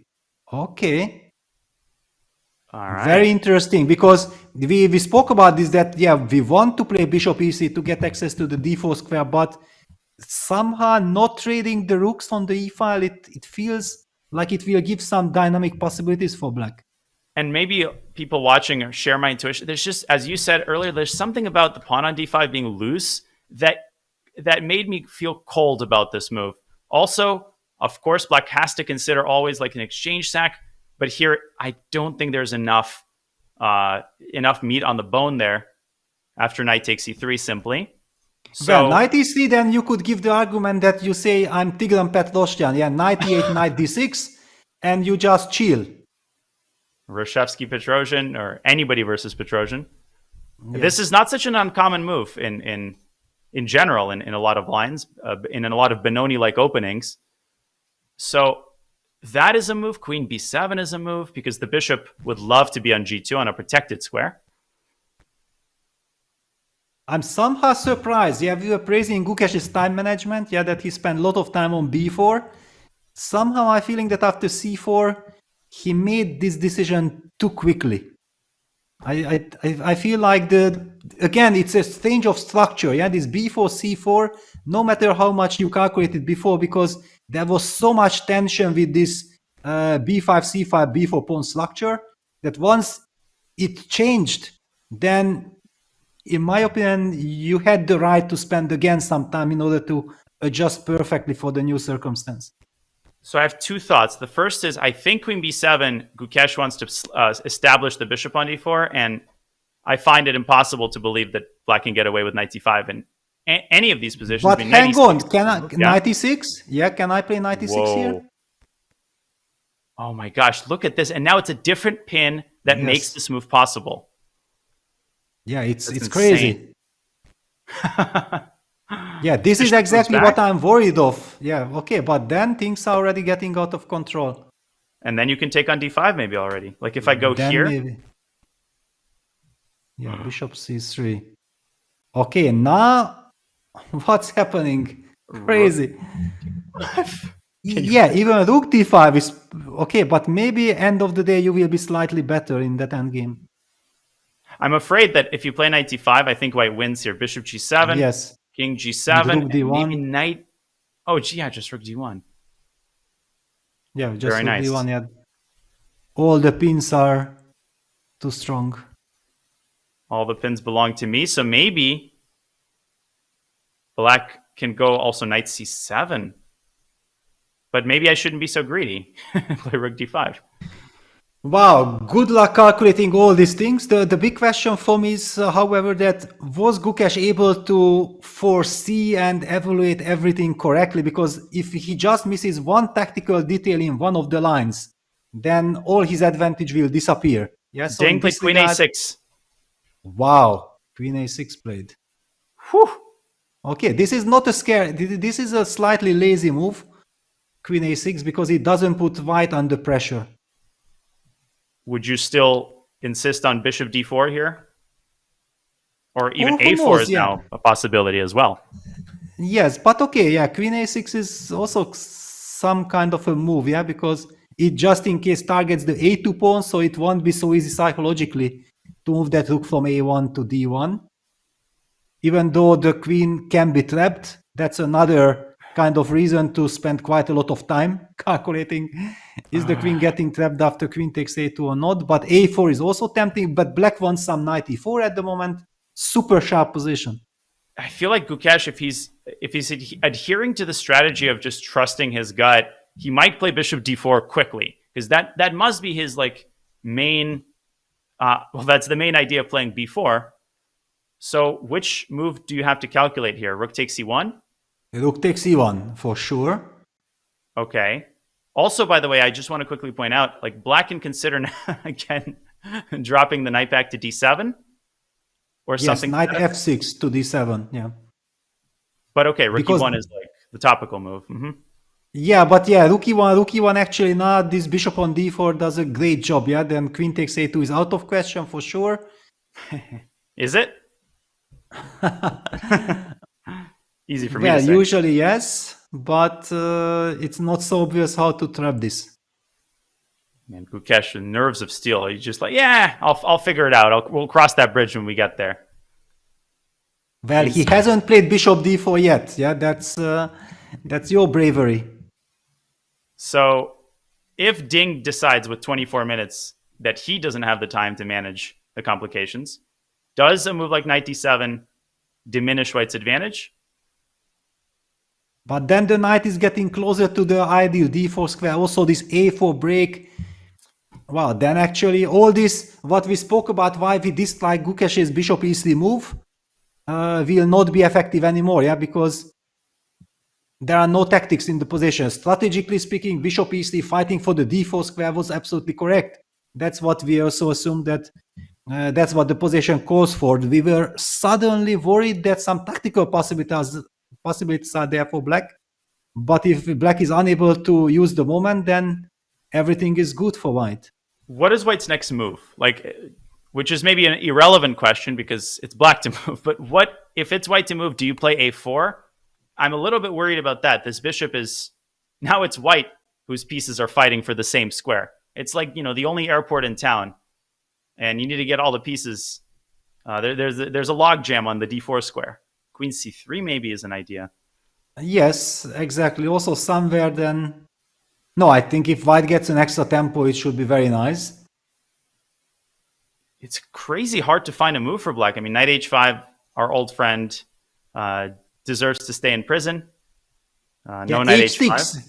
h6 is always a move, just to have this knight h7 idea. Which knight h7? Now you have the same problem on the h7 square. Yes, but okay, I'm worried that at some point you will already push a4. I don't know. This a4 can be very unpleasant if it works. Oh, why did I choose such a complicated game to spend my entire life on? Bishop c3 maybe is sort of a holding pattern, and prepare to get the knight into d4. But it's a bit slow, yeah? Then you give me chance knight f6 to h7, for example. I want to have this queen f... no, this is wrong, yeah? Wow, okay, nice. This is completely wrong. I would point out one thing to be aware of from black's perspective is of course, I'm going to make mistakes on every move, but basically, if I can trade all the pieces and quickly push d6, on the other hand, this knight guards d7, so your idea makes perfect sense to my eyes. One knight is active, the other knight stays home for defensive purposes and takes the sting out of d6. Tanya, I really like that each and single move that we suggested was wrong. Because this shows how complex the position is, right? Because if we would be just sitting here and we would be automatically highlighting, okay, white does this, black does this, and everything is kind of correct, then it wouldn't be a world championship. Yeah, this is a very special position. It's a very delicate, dynamic, and there we have it, bishop d4 on the board. I totally agree. I mean, what's the point? You want to put yourself in the player's shoes. This is what gives you a flavor of the tension. Imagine just having this as Ding, 24 minutes. You have no idea. Do you take on e1? It's not just the number of candidate moves. It's like every candidate move changes the nature of the position. You have no time to calculate. Oh my gosh, with no increment, Peter, this is brutal. Brutal for Ding to have 24 minutes here. Yes, because, okay, unless he had already foreseen his direction, because if not, we were kind of debating that what are the natural moves. He's about to make a move. Is he going to take on e1? Leaning towards making a move. But how shaky, how nervous he is. Look at this. Very shaky. Queen d6. I mean, I don't even know where to begin. You just got to trust your gut, I suppose. Actually, queen d6, bringing the queen into the center, could that be sort of a safe option? But it steps into bishop c5 tempo. True. And then I drop back to d7. Well, super delicate. Maybe that's why you put it on a6, though. Maybe it wasn't to take this pawn. Maybe it was actually to centralize the queen, or at least to bring it back to civilization. Yeah, this queen a6. Okay, he might know the reason. Somehow it felt wrong, this queen a6, but the computer says that black has a decent position here. But the computer move is knight 8 d7, which to me is much less natural than the other knight. And the second best move, Peter, your type of concept, not h6, but h5, maybe out of consideration for the fact that the h6 pawn could be a weakness later on. Yeah, but these both moves are extremely difficult. Yeah, because seemingly they don't do anything to the position. Yeah, and you feel like you have to do something. Yeah, this is like the biggest trick in this position. Yeah, that computer says like, you know what, you shouldn't do anything, but humanly, how you can hold yourself back? And this is the trap the chess fans fall into. You like, of course, knight 8 d7, you need to get your knight active. Like, white doesn't have a threat. It's a totally natural move. And if you go down the computer line, it gets crazy. Queen f4, you have to find queen a4. Are you kidding me? Like, all right, this is where I'm going to stop. Queen d2, queen a6 back. Also decent, by the way, is to play rook takes e1 check. And I think the idea could be not so much to take on a2, but to start trading off as many pieces as possible. But Ding doesn't, or Gukesh wouldn't have to cooperate. He can actually go rook e1 to d1. So when the computer doesn't give you like any insight, that's a sign the position is ridiculously complicated. Yes, look at Ding. Look at Ding. Yeah, he doesn't know what to do. He's very nervous. He knows that he needs to make a decision. But I also believe that, for example, if he would have increment, yeah, if the time control would be the increment and he would have this 20 something minutes, he would not be afraid to go even down to 10 minutes in order to find the right sequence of moves. Yeah, this is the big change of how you look at the time control. Yeah, when you know that you only have 20 minutes without increment, then you are really scared to go down even lower. And in a blitz game, I can tell you my instinct is for some reason knight 6 to d7. Just get pieces off the board, and later the queen could actually hop on from a6. It can trampoline over to f6. I forget why knight 6 d7 is so bad. Is it just because white has a lot of time after the trade to potentially get the knight into the game? Yeah, knight f6 to d7 is a very decent option. Yeah, I also somehow feel that the move queen a6 was connected with the idea of trading the dark squared bishops and then landing the queen on f6. But how to execute it, that's the very big question and the very tough one. And again, just like we talked about with Gukesh's Rookie 1 surprise, all the commentators and pundits and experts waiting for the results of the game, they've printed 2 newspapers. One is Gukesh demonstrates incredible confidence in his ability, keen sense of using Ding's time pressure if he wins. If disaster strikes, how could Gukesh play bishop e3, bishop d4 so quickly? He should have paused to consider all his options. Overall, I think his strategy thus far has been pretty incredible and gutsy. Very gutsy from Gukesh to just trust in his superior piece placement and in large part trust in his intuition. There's no way, Peter, that he calculated Rookie 1, Queen a2 to its full extent. Yeah, well, and also that doing all this action with b4 before activating the final piece. Yeah, we do see that the rook on a1 is still in its initial square. And there is so much dynamic in the position. But all his other pieces are compensating for it. And the status quo of the d5 pawn, it's a very intriguing position. And of course, apparently Ding's loss on time in the third game was the first time in a World Championship match that a player lost on time. Against Nepomniachtchi, he technically resigned in that famous game where he ended up freezing, not finding a course of action. But Ding, he's had his struggles on the clock, and I cannot blame him for even a second for not being able to choose a move yet. He doesn't have a lot of seconds remaining, though, although his seconds in their hotel rooms are definitely nervous right now. This is peak tension. I think this is the most concerning position that he's had all game, factoring in the time situation.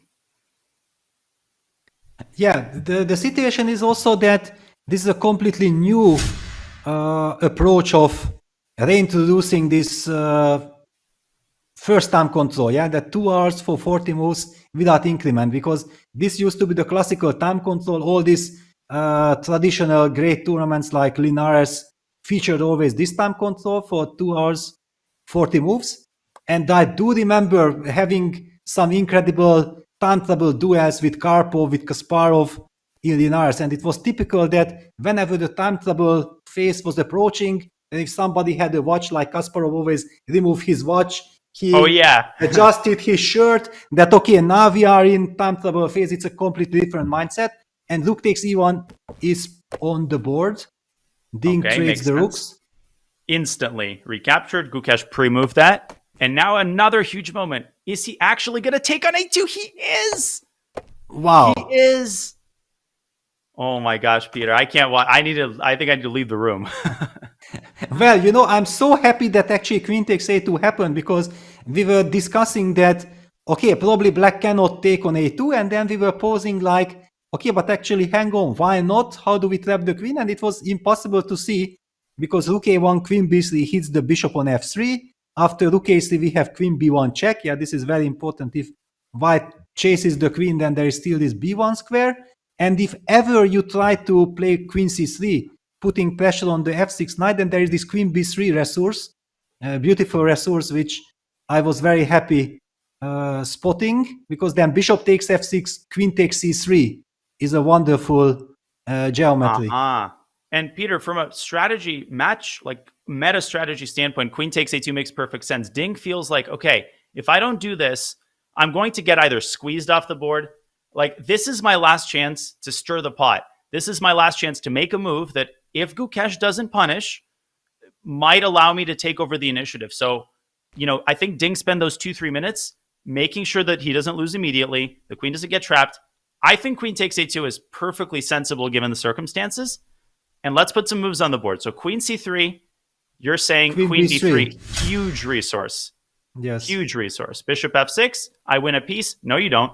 Queen takes c3, bishop c3, and of course black's bishop X-ray defends the c3 square.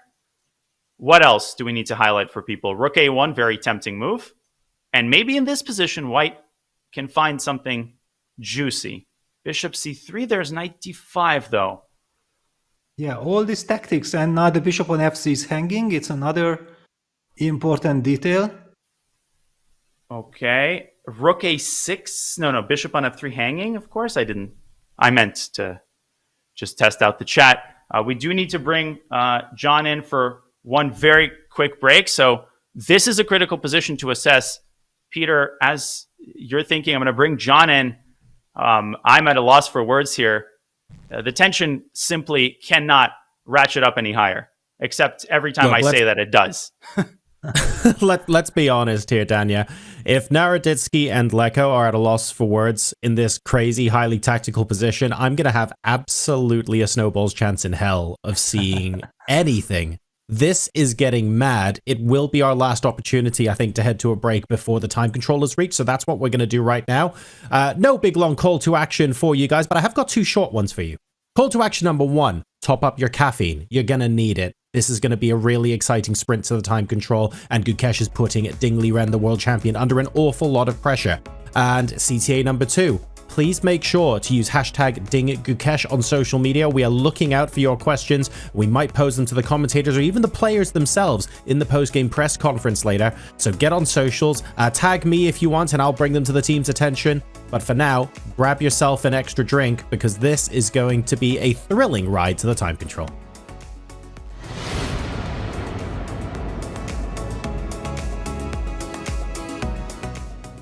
This is the Google Pixel 9 with Gemini. And this is Dan, suggesting some places to meet up and watch the game tonight.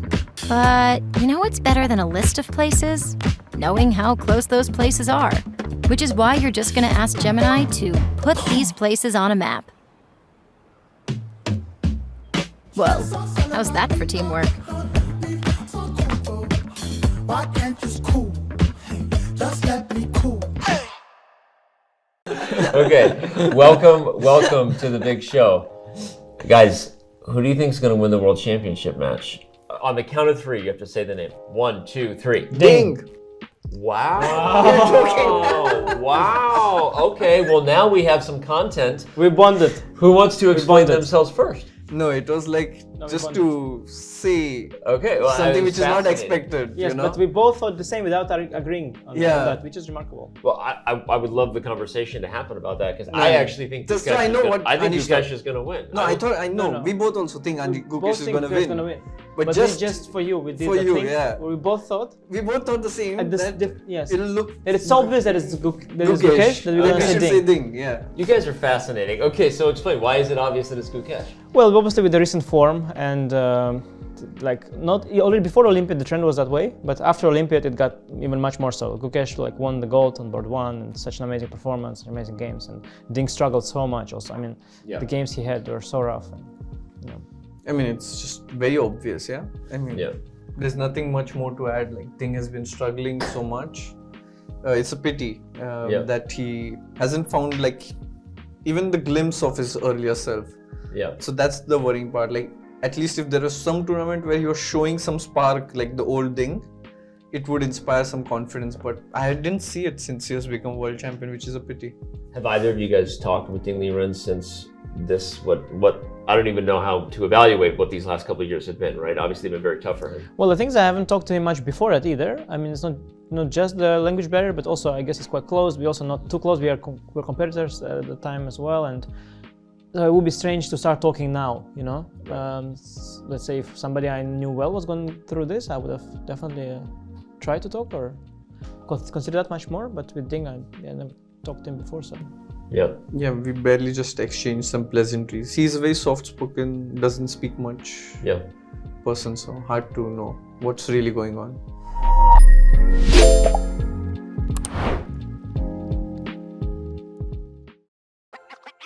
This December, the world's top chess minds clash in the heart of New York City at the FIDE World Rapid and Blitz Championship. Witness world number one Magnus Carlsen and other stars from across the globe. Rapid and Blitz, chess in its most thrilling form, unpredictable and unforgettable. Fast moves, tactics and blunders, and moments that will keep you on the edge of your seat. Witness the pinnacle of chess excitement. Get your tickets now at worldrapidandblitz.fide.com.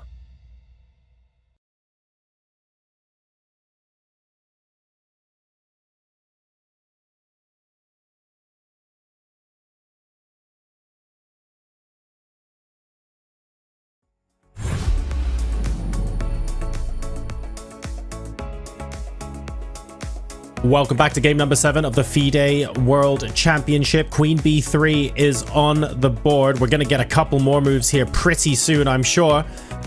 Peter, I'm going to throw it to you with a possibly tricky question here. Ding Liren knows he's down on the clock. There are plenty of good situations where players are put under time pressure. Preparation is important for this reason, so that you can apply this kind of pressure. What kind of things do we need to be thinking about in this scenario? Well, this is not complete madness, because during the break my question have been in my ear, like rook a1, queen b3, why is this bad? Rook a3, queen b1 check, king g2. I calculated this line. I think calculating the line is not that difficult, but evaluating it, that apparently computer confirms that this is very dangerous for black. This is very tough, and here maybe the clock situation comes back to hunt Ding, yeah, and there we have it, king g2 on the board.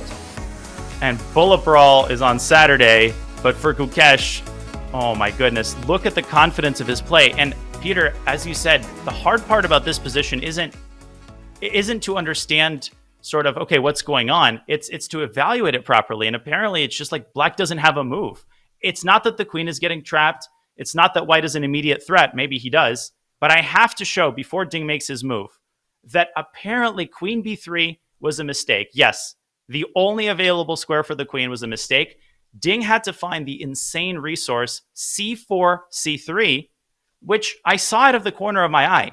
And assume that after queen takes c3, let's pull up an analysis board, black has to go into a bad endgame with queen c4. And that's when I rejected it. I was like, okay, queen takes c4, completely lost for black. But Peter, there was the even more insane follow-up. Knight takes d5. Bishop takes d5. Still looks like black is losing a piece. And another intermezzo. Bishop takes d4. And black essentially keeps white's advantage to a minimum, I assume, after something like bishop f7, queen f7, knight d4. We don't have time to delve into the intricacies of this move. But Ding, can you blame him for playing queen b3 automatically?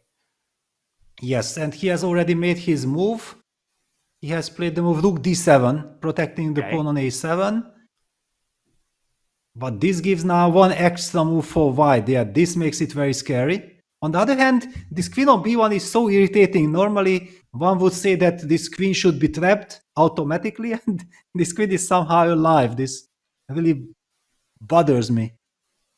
I mean, my instinct is always queen c3, and especially in the absence of the resource queen back to b3. Yes. Which was the saving grace earlier, this has to be investigated first and foremost. But maybe knight takes d5 there.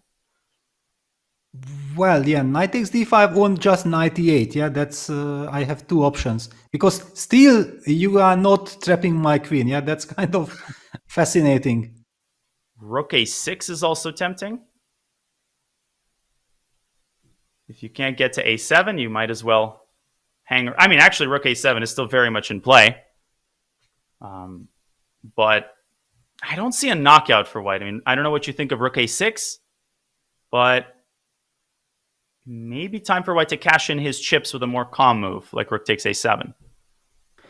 Yeah, kind of. I think this is the only trick in the position that one feels like, okay, white sacrificed the pawn, black has a very vulnerable queen, so white has to trap this queen, but maybe white just has to play normal chess, like if this queen would not be so exposed.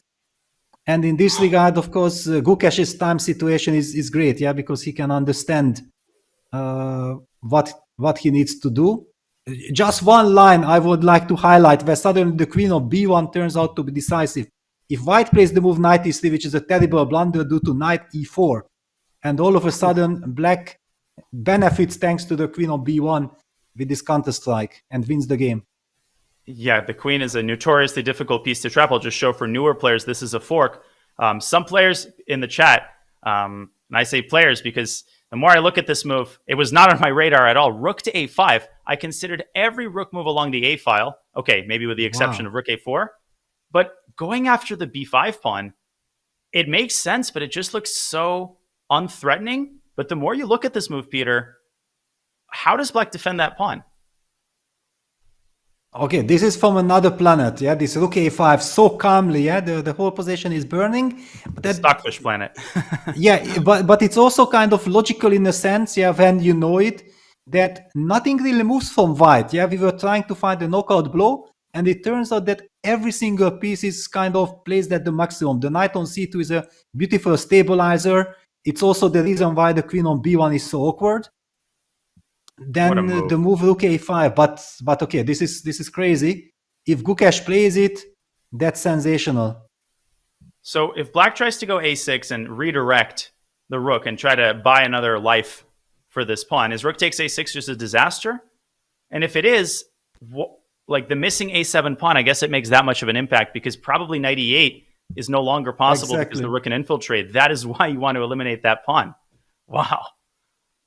Wow. Okay, one thing also we have to say that the Indian youngsters, yeah, they are famous and known to be brilliant calculators, yeah.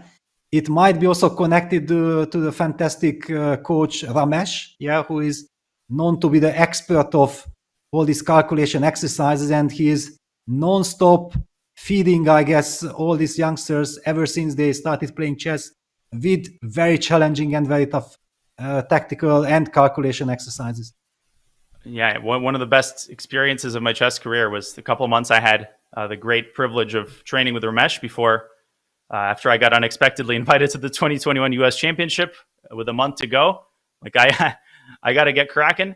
And during the sessions with Prague and Murali, another strong Indian GM, not a single move was made.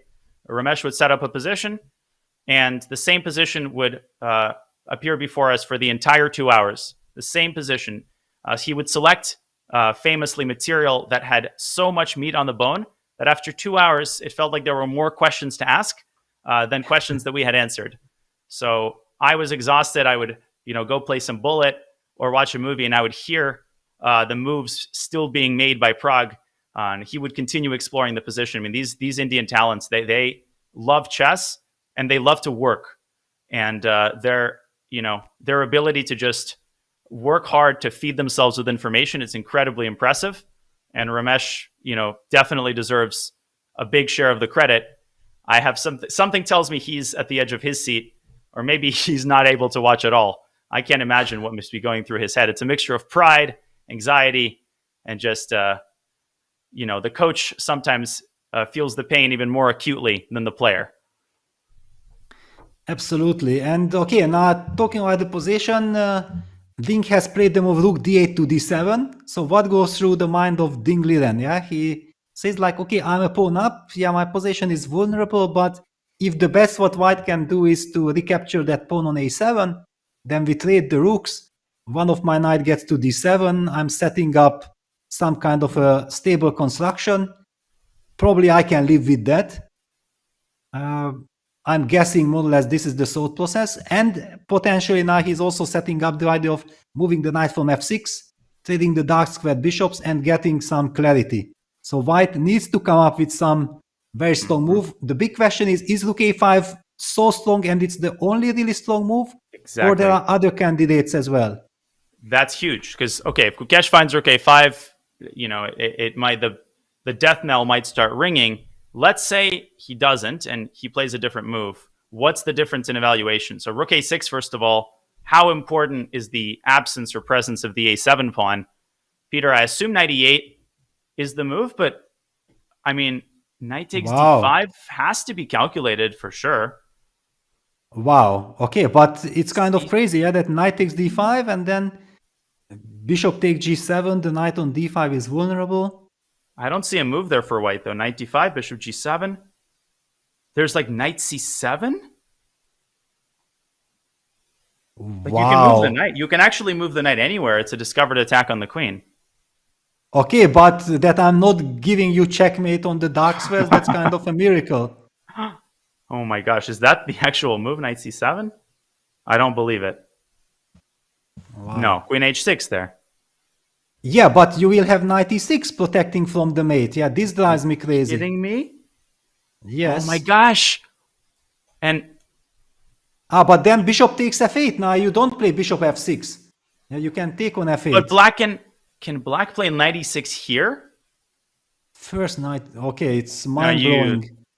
Get out of here. And white has 3 pieces hanging. Bang, bang, boom. But he's up a piece at the moment, to be fair. But yeah, let's just highlight. Yeah, so bishop f6 because it looks like it's a mating net. And then you pick up the rook.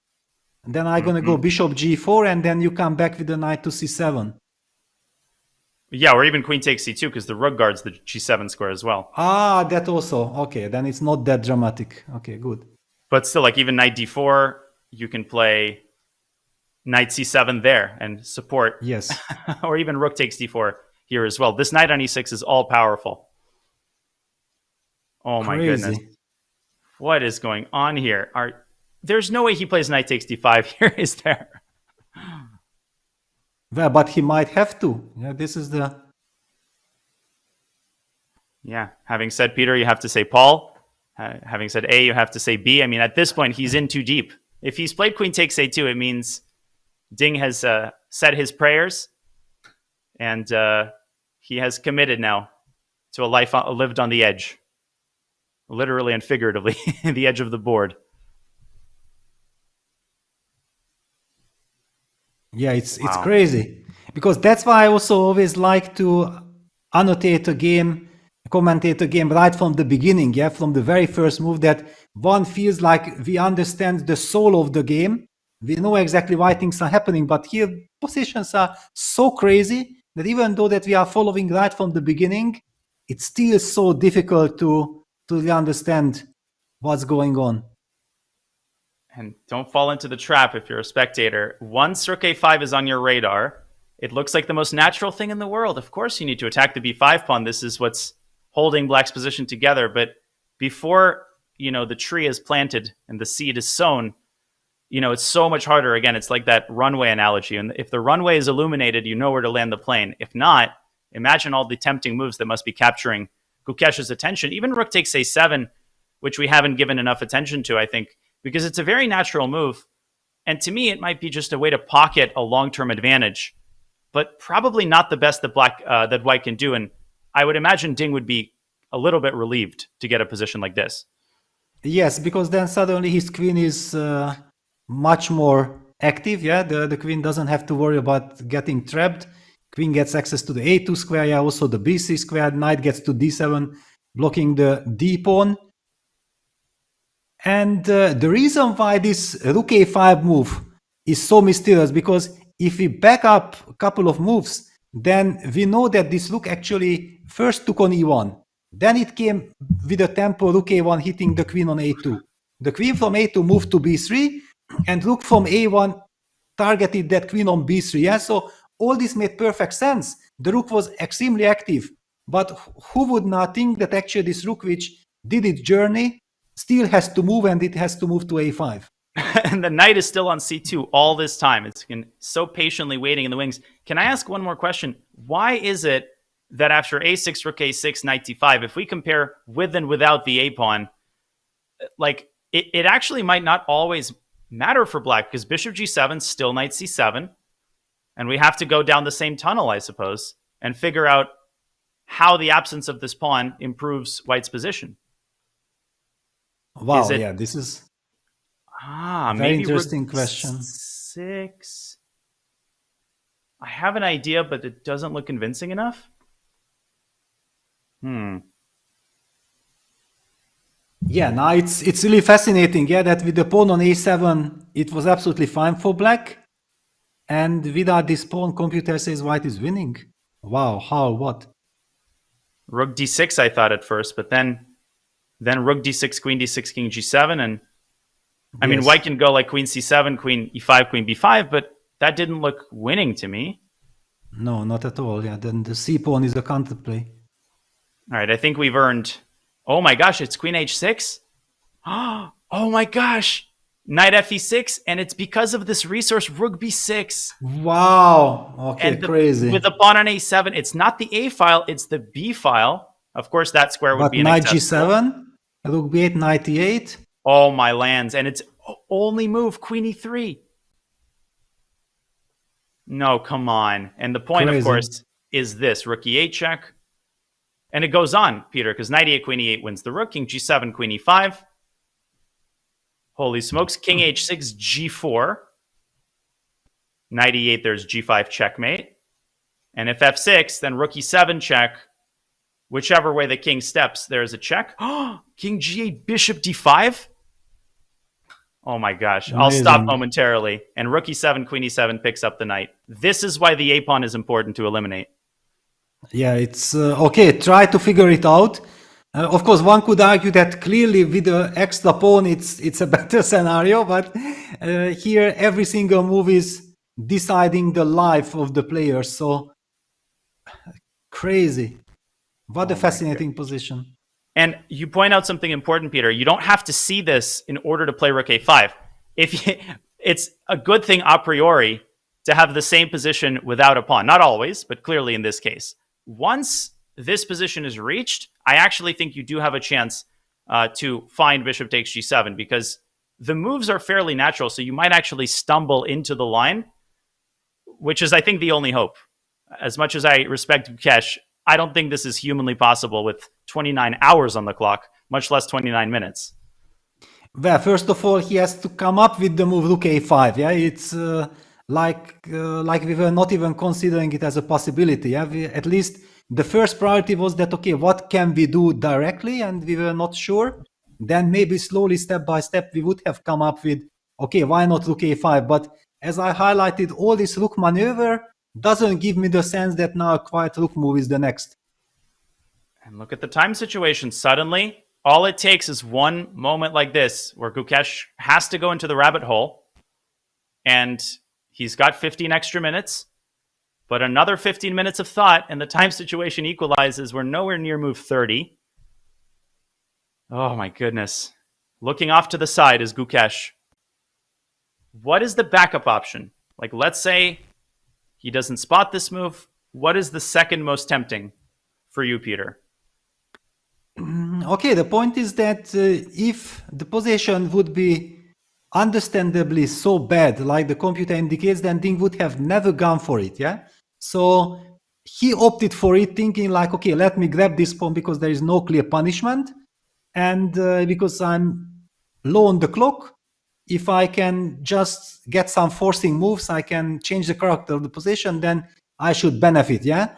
So in this regard, I'm a little bit confused, yeah, that over the board, the players don't have access to the computer's evaluation, that what is going through their minds, yeah? For example, maybe Gukesh has foreseen or sensed that, you know what, if he takes, I have this in my pocket, I'm anyway better. We simply don't know yet. And he has a draw in his pocket as well. But I would argue that if the situation reaches a point where he just doesn't see what to do, rook takes a7, white is not risking. Yes. White is still slightly better. I don't see any universe where he takes the draw here. If he declined a draw in the previous game where it's -1, there's no way he takes a draw here. That would be a pretty inconsistent strategy.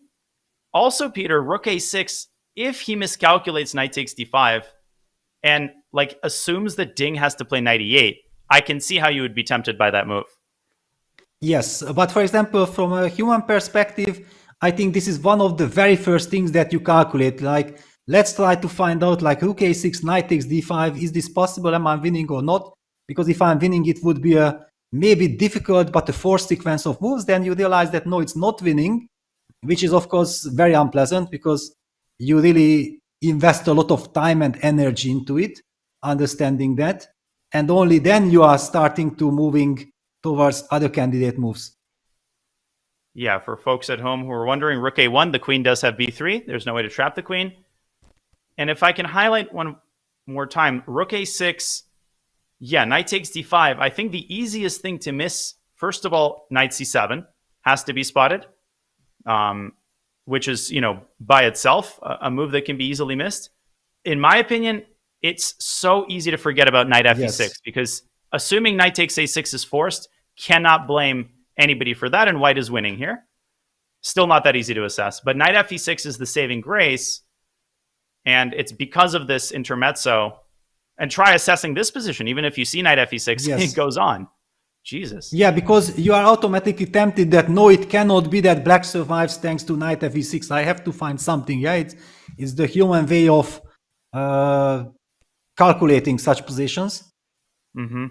And then at the same time, you also have to keep your calm head, that you cannot let your emotions take over just because you are assuming that some forced sequence of moves might win, or you hope to calculate all the way till the end.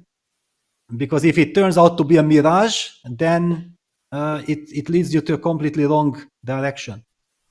What's crazy is I don't know what black's next move is, so that's why the engine always flirts with these insane moves like h4, which is not, an impossible thought to have. That okay, like Ding is in time pressure, let's force him to make a decision, but that requires like infinite restraint, and I'm actually not sure that the inclusion of h4 h5 would favor white. That is not obvious at all because the g4 square is weakened, and certainly the knight, the more squares it has, as you pointed out, knight e3 loses the game because it allows the f6 knight to get active. But hang on, Danya. So after h4, h5, rook a6, knight takes d5, bishop takes g7, then queen h6 with threaten, queen h8 checkmate. Oh my God. That's a difference. That's the difference indeed. It's the h7 pawn that shifts forward, which means that this becomes a new threat. And that's why h4 is such a nasty move. Black just doesn't have too many options here. Perhaps Ding would consider knight e8 here. Yes. But this is not that impressive for black, I assume. Because now the knight on f8 is horrible. This is a move too. No, that just encourages knight d6. That's terrible. I guess Gukesh would take on g7. Like, what does white even do here? Yeah, and then probably you activate the knight. Yeah, knight d4 or something. Looks very juicy, at least. Yes, because this knight on f8 is not moving anywhere. Yeah, that's a horrible piece now. Yeah, we only see h4 in like World Championship match or like round 1 of a Title Tuesday, but otherwise, what a move this would be. Gukesh down at 23 minutes, Peter. This is going to be his longest think of the game. Yeah, it's such a critical moment, yeah, because people are saying like, yes, in game 3 that bishop on c2 got trapped, but I keep on repeating myself that was kind of a very devilish kind of deep trap by Gukesh. So one time he already outcalculated Ding Liren when the position was completely out of control. So in this regard, and there is a move, rook a5 rook on the board. Found it. Wow. Ding was not happy to see that. Wow. Incredible. You got to go into it. You got to go a6, I think, if you're black here, and go into the tunnel.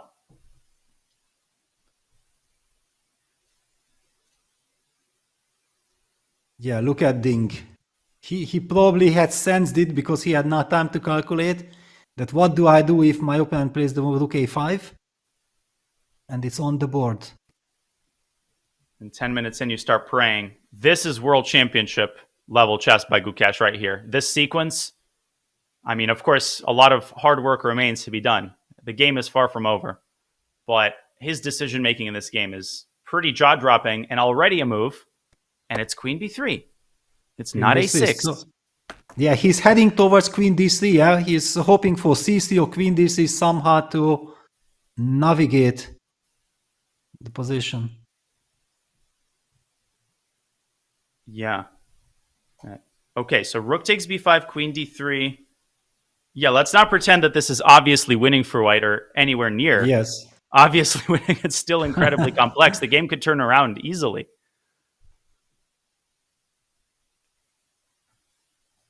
Okay, so do you take I'm on loving b5? this. I'm loving this queen b3, yeah, because practically speaking, creating some counterplay with queen d3 is super important. Okay, so rook takes b5, have to consider first of all. But if you don't like it, is there an alternative in the form of some move that is yet to be found? Not so easy, yeah, because otherwise I'm tempting you to return with the rook to a3, yeah. There's always a draw. We could always go home and get some dinner. Okay, rook a3 on the board at the moment. Okay, queen b1. Repeating once. Yes, it makes perfect sense because Gukesh also feels like probably I'm objectively better and I should not play against my opponent's time control. It should be very important for me to get closer to move 40. Yeah, suddenly both players are in time pressure, but Gukesh is more time pressured than Ding because, like, this is, I don't remember who mentioned it, but the crazy thing about sometimes being on the losing side is paradoxically it's easier to play because your moves are forced. You know, your path is far more narrow, but that can be a good thing. For Gukesh, suddenly he's the one with a million tempting options per move. And there's nothing worse than that, having to choose one path among many when you have no idea what's a blunder and what's a brilliancy.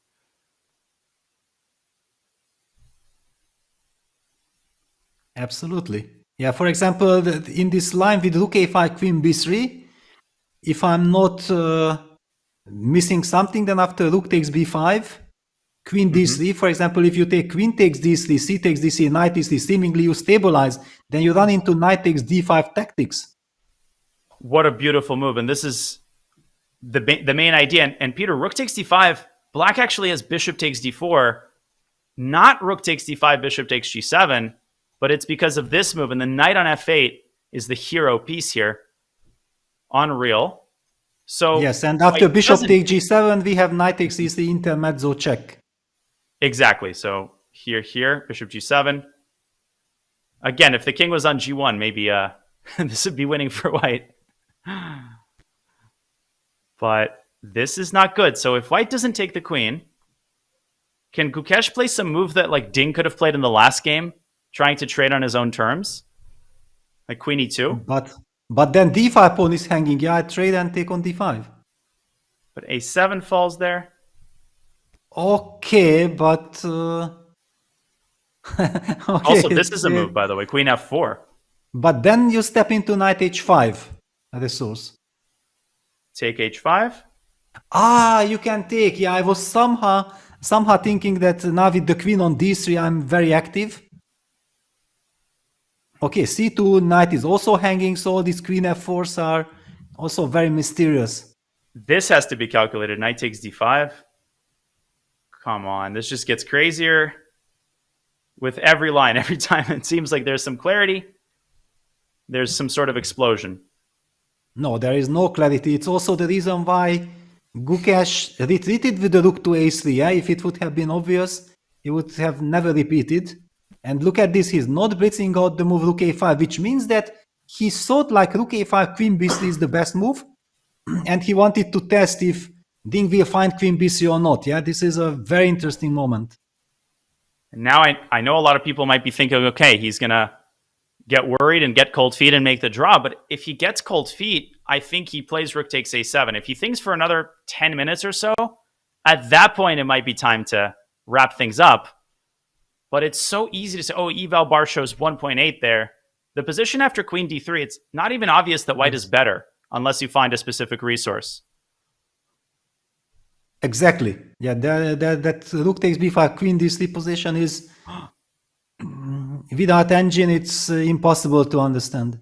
I have an insane thought. I don't know if I have time to show it, though.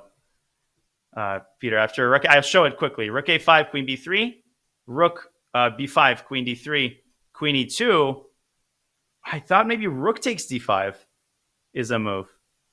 Wow. But somehow this queen e2 makes a very strange impression on me. Yeah, you're right. Something's very wrong with it. I mean, the eval bar drops way into black's territory. Maybe because of knight d5. Yeah, it's no, queen e2, everything is loose. Yeah, give me an Advil here. Just looking at this position. Yeah, take me away from this. I can understand, yeah. Having the mouse in your hand and feeling obliged to make a move, it's a very tricky spot. GM Nakeson's in the chat. Shout out to Archers. He mentions that queen f4 seems to be the most practical option because it's the easiest to evaluate. It's clear that white is not risking nearly as much as in some of these other crazier lines. But okay, c3. I guess rook c5, yeah? Well, but actually already my kind of theory does not stand anymore. Yeah, I was claiming that Gukesh wanted to repeat one move in order to get closer to a time control. If that is your strategy, then basically you kind of go for your line quite quickly. He's spending his time, he's thinking again. Any move is possible here. He might take on a7. Yeah, but again, rook a7, bishop a7, as Ding casts a questioning glance up at Gukesh. It's like, all right, dude, decision time. You want to draw? We can wrap things up, call it a night, get some rest before tomorrow's game. But Gukesh, as he admitted in the press conference, he likes chess too much to make the draw. Rook a5 on the board again. Queen b3, so now we are assuming that he will take on b5 because otherwise he would have not played rook a5. Yeah, he takes. If you wanted to force a draw, you would have played rook a1, and I think we will get queen f4. Something tells me that is what he's aiming for. Or yeah, it's the professional move. There's also queen c3. There's also queen c3. Queen c3, yeah, guarding the knight on c2, but still somehow it feels so strange. Knight d5 again is a huge problem there. But hang on, do I see correctly the computer is criticizing the great move queen d3? Don't do that. Artificial intelligence, please change your mind. Queen f4 on the board. Bishop e3 was the top computer move. But then again, Stockfish was disqualified in its last tournament for using Gukesh. So let's calm down, Mr. Computer. Queen f4 is totally reasonable. And I didn't see a move for black right off the top of my head, other than knight takes d5, which is probably too scary to play. So basically, if black goes for this knight h5, bishop h5, queen takes c2, then it's just bad, yeah? Well, White will take on g7 and it's just a free attack. Yeah. And also the pawn on d5 is so strong. Yes. Just feels like white must have some queen d4 and bishop d1. There's a lot of options here for white. It's bad, yeah. This knight on f8, if the knight would be on f6, black would be perfect. It's all about this knight on f8. I told you the other knight should have moved to d7. He should have seen that. So can we just briefly understand why this loses? Like, what am I missing? Well, it's a very shaky move. I don't like it, but rook takes d5. No, rook takes d5. Or rook d5. Rook d5. Mm-hmm. Yes, and then bishop takes g7, queen d4 check, and you lose the material. No, queen c2, Great, bishop fine. takes g7. Let me just show for newer players: if black takes on d5, then f7 will fall, and as you said, loose pieces drop off. This is where you really need another knight guarding that rook, and this is a Forkovich. Yes.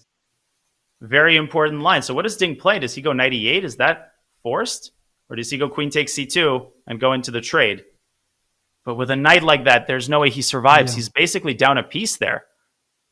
Yeah, and also some mating nets are coming. Yeah, d6, rook b8, rook takes f8, queen h8, checkmate. There are just too many dangers. Chat is pining for g5. Am I reading that correctly? Wow. G5, queen takes g5, h6, and actually the knight might get g6 with tempo. So there's some sense in that. Well, yes, and there is certainly. I wonder but, how this chatter found it. It must be Magnus Carlsen under his alternate Twitch account. What a move! I think I'm going to take lessons from that guy. Ding down to 12 minutes. G5 is Very incredible. nervy.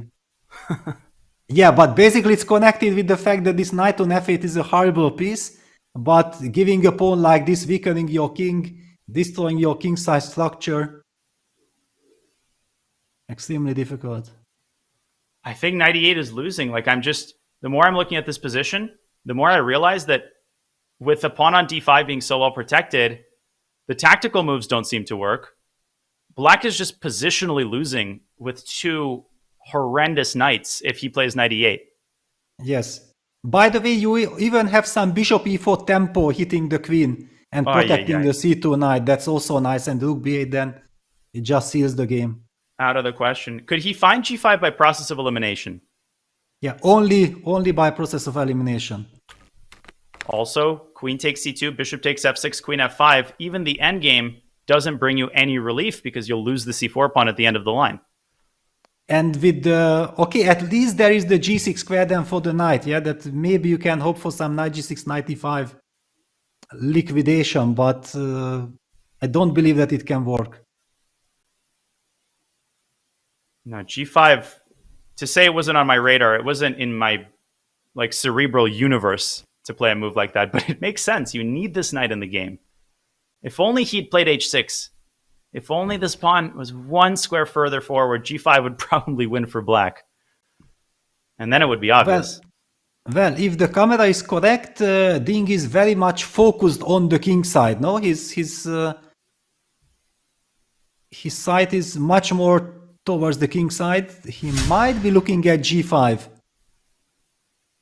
Again, process of elimination is a very powerful tool. When your back is against the wall, none of the moves work. At some point, you start considering the crazy lines, and then you might stumble onto the idea. Wait a second, g5, queen g5, h6, queen f4, there's knight g6, and black gets a Luft square on h7 as a nice bonus. It's a typical rapport kind of resource, yeah? Ricci is the one who can make a move like g5 out of the blue.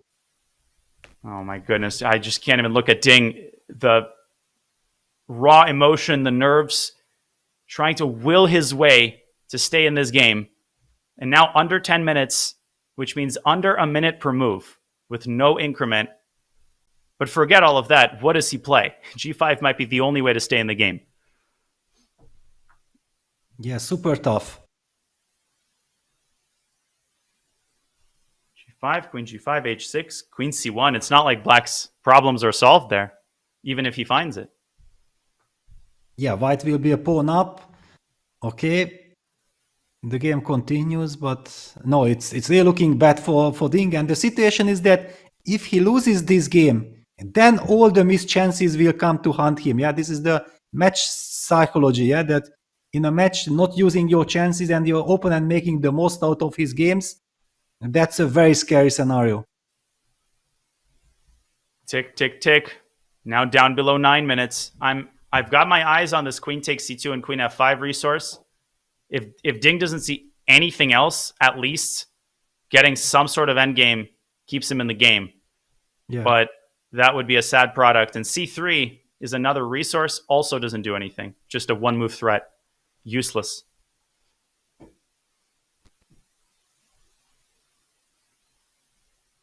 Yeah, usually it's like this, yeah, that you know that queen takes c2, bishop takes f6, queen f5 you have in the pocket.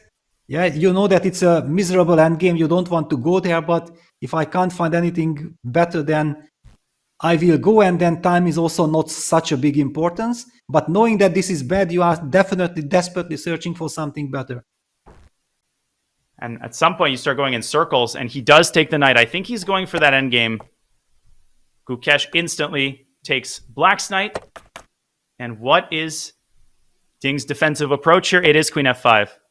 Yeah. And I think this is perhaps the lesser evil, given that he didn't see g5. How does Gukesh maximize his advantage? Because, Peter, your idea of knight g6, knight e5 is actually nothing to sneeze at, and white needs to be careful. Yes, I was thinking like, is there an argument to try to collect that c4 pawn with the bishop, not with the rook? Okay, there are many things, but clearly it's a big relief if Ding in time trouble can trade queens. Yeah, this is how you can survive the time control, and the endgame gives some hope for holding. Yeah, and let me just quickly show. I think queen takes f5 is virtually forced. I'm not seeing any shenanigans here. Bishop g4 doesn't work because the knight guards the rook. So Gukesh actually might be thinking about this position. Maybe there's a case to be made for taking the bishop pair, but let me just show for people in the audience why this is not as good as it looks. It's because of this huge resource, knight g6. And this is far from convincing. Far from convincing. This is very good chance for a draw. With the knight, you can always fool around. Also, some knight c6 ideas are possible. Ooh. Maybe. Wow. What is Gukesh going to do to avoid that? Can you play bishop g5 just... But he takes. Maybe he should have taken a little bit more time there. I think bishop g5, Peter, and rook c5 might have just been domination. Maybe he rushed that a little bit. Maybe, or maybe he already has a very clear view of, okay, it's probably tough, but I already know how I'm gonna keep my pawn, and this is very good winning chance.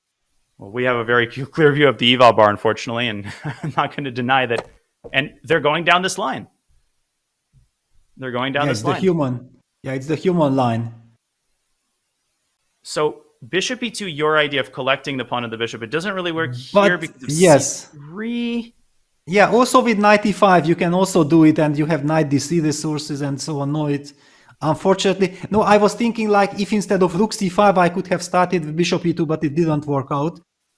So yeah, this is all logical. Rook c5, knight g6 on the board, and will Ding survive?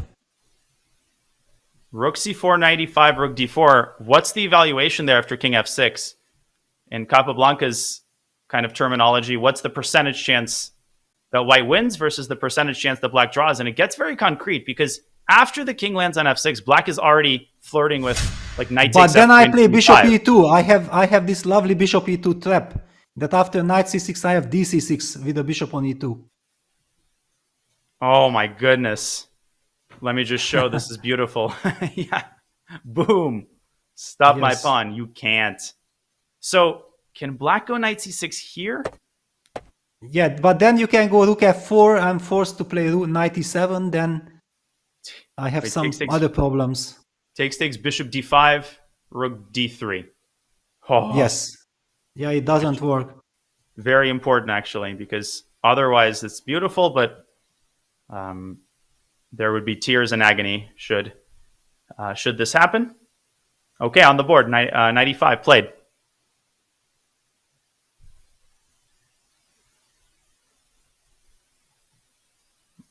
Super tough, but this is what I really like. Yeah. What? I can lose. Rook c5, knight d3, and knight e1 is an easy one. Knight e1. Yes, exactly. Yeah, you think like you are setting up a beautiful exchange sacrifice. Okay, rook d4 on the board. Thank God. Knight c6 might be the move, but it's so easy to play king f6 instantly because it's your hand like makes that move before your tactical brain kicks in. Yeah, but then after king f6, bishop e2, I'm very worried that my kingside pawns will become vulnerable. Yeah, the knight doesn't have a good way of relocating itself to d6. Could you go knight c6, rook f4, knight e7? Like, is the idea of knight c6 to go back to e7? And he's played it because he is the world champion after all. Yeah, knight c6, rook f4, knight e7. Yeah, this was the kind of more or less logical continuation, and black is fighting. If you, for example, come back with the rook to d4 protecting the pawn, I might even already switch to knight c8, knight d6 defense. So impressive. Ding says, put some respect to my name. And it's so easy. You get into the end game, you breathe a sigh of relief. You're like, okay, now we're going to have to defend for 50 moves. Ding does not turn his tactical detector off. I'm so impressed, not just with this move, but with the composure that Ding demonstrates to even get this far. And maybe Gukesh will start regretting And looking at his score sheet at move 40, where did I miss a clean win? And maybe it was bishop takes g7. Yeah, and it was the move that he almost automatically played. To be fair, when I was calculating this endgame, I also assumed that bishop take g7 will be automatic move. Yeah, it's like a force move. But then, thanks to Devil Bar, we understood that actually there is a candidate move. Yeah, this is what the players don't get. They don't have access to Devil Bar, and then they assume that, of course, this is a force sequence of moves. I have to trade. I'm gonna collect the pawn, and then I'm gonna see how I will continue. But thanks to the Evil Bar, we have this luxury of finding candidate moves. Now this is still a slog for Ding to defend. I assume rook f4, knight e7. But how does white actually keep this extra? It's a weird question because it's easy to laugh at that. Okay, well, obviously white does some move. b5 there is an option, but black goes king f6. How do you keep the extra pawn? Yeah, it's not so obvious. Not obvious at all, because now this bishop on f3 is quite a passive piece. Yeah, it protects, it guards the d5 pawn, but that's why we believe that black has good surviving chances with this Agile knight. 1, 2, 3, 4 more moves for Gukesh and Ding to play. Now let me just quickly put this on the board. Rook f4. Wow, Evil Bar drops as a result of that move. Now knight takes d5 is a threat, which is why b5 I think has to be played. On the board. Rook f4, rook knight f4. e7 on the board. Yes. b5, is that the only move, or will he repeat once? Well, but I'm scared. Yeah, if you try to repeat with rook d4, I might switch to knight c8. Ding plays for a win with knight c8, declines repetition. I'm b5 kidding. on the board, yeah. Correct. Also freeing up the fourth rank for the rook. But now, huge decision for Ding, because knight takes d5 is not out of the question, but king f6 is very tempting for me personally. Yes. Rook d6 also a move, but it's bad. Rook a4. Well, I like king g6 comes to mind just in order to step out of this spin along the g file, so that I'm setting up again this. But hang on. Always against this king f6 or king g6, knight c8 runs into rook takes f5 tactics, with then bishop g4 check hitting the rook on d7. One has to watch out for. Can black go knight c8 here and try to win the b5 pawn in response to rook f5? Just like, wow, get that knight there at all costs? Well, it's interesting. Very nice point. Easy for me to sacrifice Ding's pawns in an endgame. Yeah, but in a time travel situation, practically speaking, you feel like if you can create counterplay, it's maybe more beneficial than just standing passively, defending the weaknesses. Yeah, I think it's really between king f6, knight c8. Computer is giving king f8 as well. Yeah, that's obviously going to happen. Totally natural to bring the king back, as they taught you in Dvoretsky class. Yeah, king f8 is the direct ban. Yeah, that's it. Finish. No good player can ever play king f8 here. That's out of question. Exactly. Yeah, that's when the pocket, and check the pocket. Something is not back right. Pockets. Yeah. King g6, there's a case to be made for king g6 because it keeps the h-pawn protected. And this is why, as ugly as this pawn structure looks, oftentimes it can actually be a really, really nice, kind of like a bumper on a car. It can take hits really well because all pawns are protected by the king on g6. Wow. Honestly, I feel like the draw is more likely here than a Gukesh win. That's my feeling. Do you agree? I totally agree. And I think what Ding has 3 more moves to make and 5 minutes to make them in. But if he chooses the right move here, the last 2 moves should be pretty findable, like whether it's knight c8 or rook d6. I think he's choosing the right square for his king. Yes, I also feel like he's investing the time at the right moment. Because this is such an important, and also your idea knight c8 is so tempting. Yeah, if he spots this knight c8 move, then in time travel it might be very tempting to go for it. But it's bad. I think it's bad because of rook f5, knight d6, rook g5 check, and white can hit the h-pawn. I feel like I'm giving away too many pawns. Yeah. Yeah, if you can, then yes. Yeah, rook g5 check, super important. 4 minutes, no increment, and Ding is aware. King f6 on the board. Okay. Rook h4. The king will just slide away, right? King g6. And then rook a4. You can already take on d5. Yes, rook a4, we always take on d5.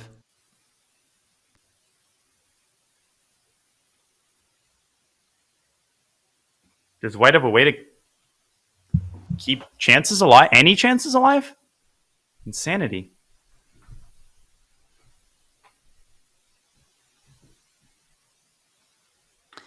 Well, he needs to keep the position intact to reach the time control. So in this regard, somehow trying to repeat. This is move number 39?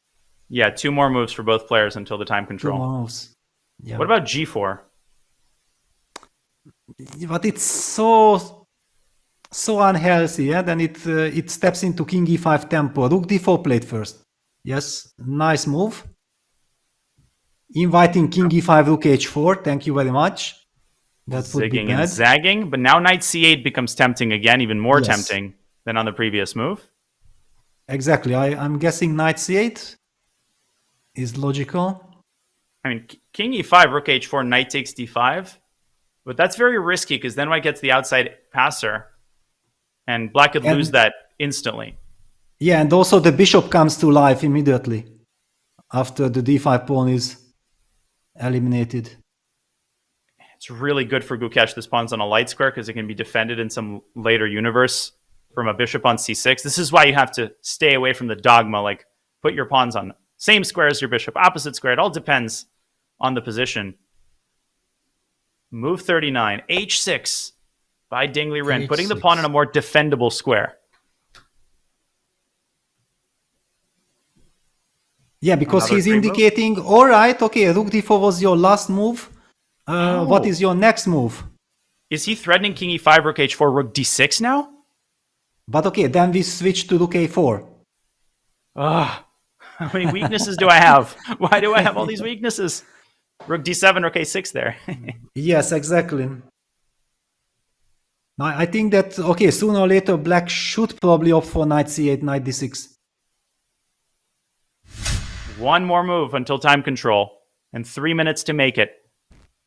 Gukesh was 7 minutes now on move 40.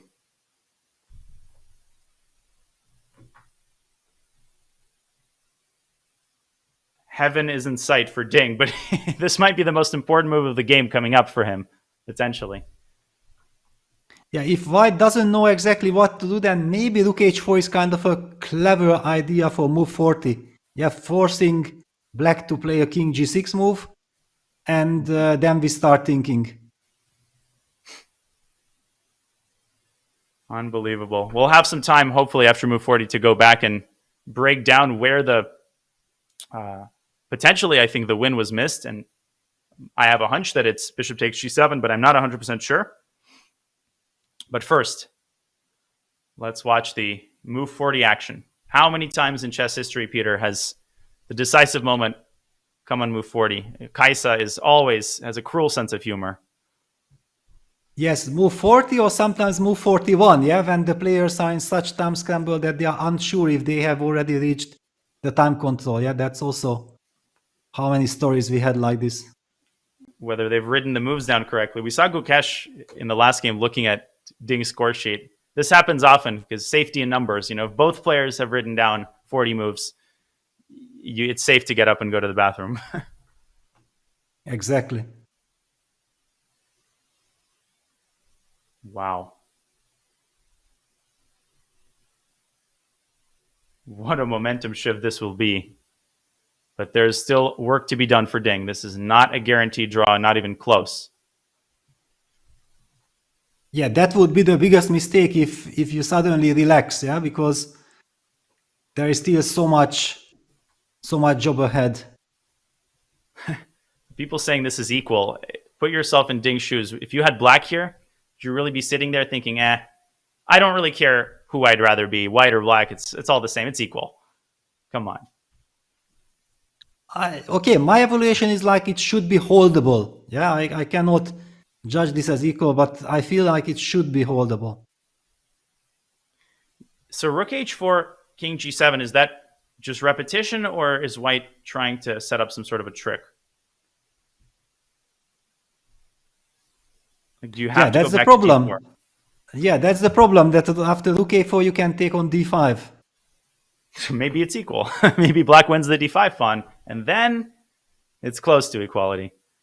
Well, but maybe I can make a move like king f1. Yeah, the only move I don't want to play is h4 clearly, because then we would not have access to the h4 square for the rook.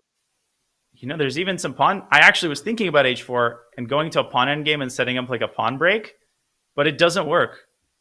Black is too fast. Maybe from that perspective, g4 has to be calculated, but unfortunately, pawn endgames are losing for white because black's king is too active. Yeah, but that's my feeling. Yeah, that rook h4, king g7, rook d4, king f6, and then after time control, you can start to think that maybe then you can decide on your move. It's certainly more practical than deciding with all this nervous tension with 5 minutes on the clock. Also, rook h4, king g7, rook h5, king g6, g4. So maybe rook h4, king g6 is more accurate to take away that option. King f1 played. Never mind. Well, okay. Shows confidence. Yeah, then Gukesh basically believes that, all right, okay, you are close to draw. You are close to defend, but I actually have a plan. I'm pawn up. You don't have a direct way of winning back the pawn because king e5 runs into rook h4. And then rook d6, rook a4. There's also king e5, rook f4, but that's a cheap... Well, rook f4, knight d5, rook f5 is the idea. But it reeks of casual bullet chess rather than world championship chess. And now the big move for Ding. This is move 40. 30 minutes are added after this move is made. And the increment begins. Yeah, very tough, because he can, of course, switch to knight c8, knight d6 idea, but then also this king f1 move is very beneficial. White is trying to go king e2, king d3, king d4, king c5. Activate, penetrate with the king. Wow, knight c8 is the move, apparently. King e5 is a big mistake. I wasn't exaggerating when I said move 40. Always seems to be the money move. It's not easy to switch plans, though. You have to abandon your hopes of winning the pawn immediately, and it can be very tempting to try to just force the game to be over as quickly as you can. Yeah, now we also see why it was so important for Gukesh to play king f1 instead of my suggestion with rook h4, because he keeps the pressure on the opponent. Now two paths lie before Ding. Get the knight to d6. That's the positional option. King u5, the concrete option. And the former one is the only clean path to keeping the balance. 1 minute left to make this huge, potentially match-defining decision for Ding. I think he has to go for knight c8. I was advocating for knight c8 already right from the beginning, because this knight c8, knight d6, targeting the b5 pawn, getting access to rook c7 ideas. So clearly white will try to activate his rook and the king. But do you have time for all this? He's got 50 seconds to decide, and he should use, well, not every single second. I don't think, the collective hearts of the fans would be able to take it if he dropped down below 10 seconds. But these seconds, every one of them golden. He's deciding between king e5 and knight c8. This is very clear. These are the two options. Here we go. This is the moment of truth. 20. Well, yeah, 20. Okay, knight c8, make sure that you are not blundering anything. Yeah, you cannot miscalculate with knight c8. That's the benefit of the strategical move. 10 seconds now for Ding. He's got to decide. And here we go. And he's playing king e5. Wow, the nerves. He didn't believe in just holding strategically the position. He goes for the move pair, move line. And Gukesh knows it.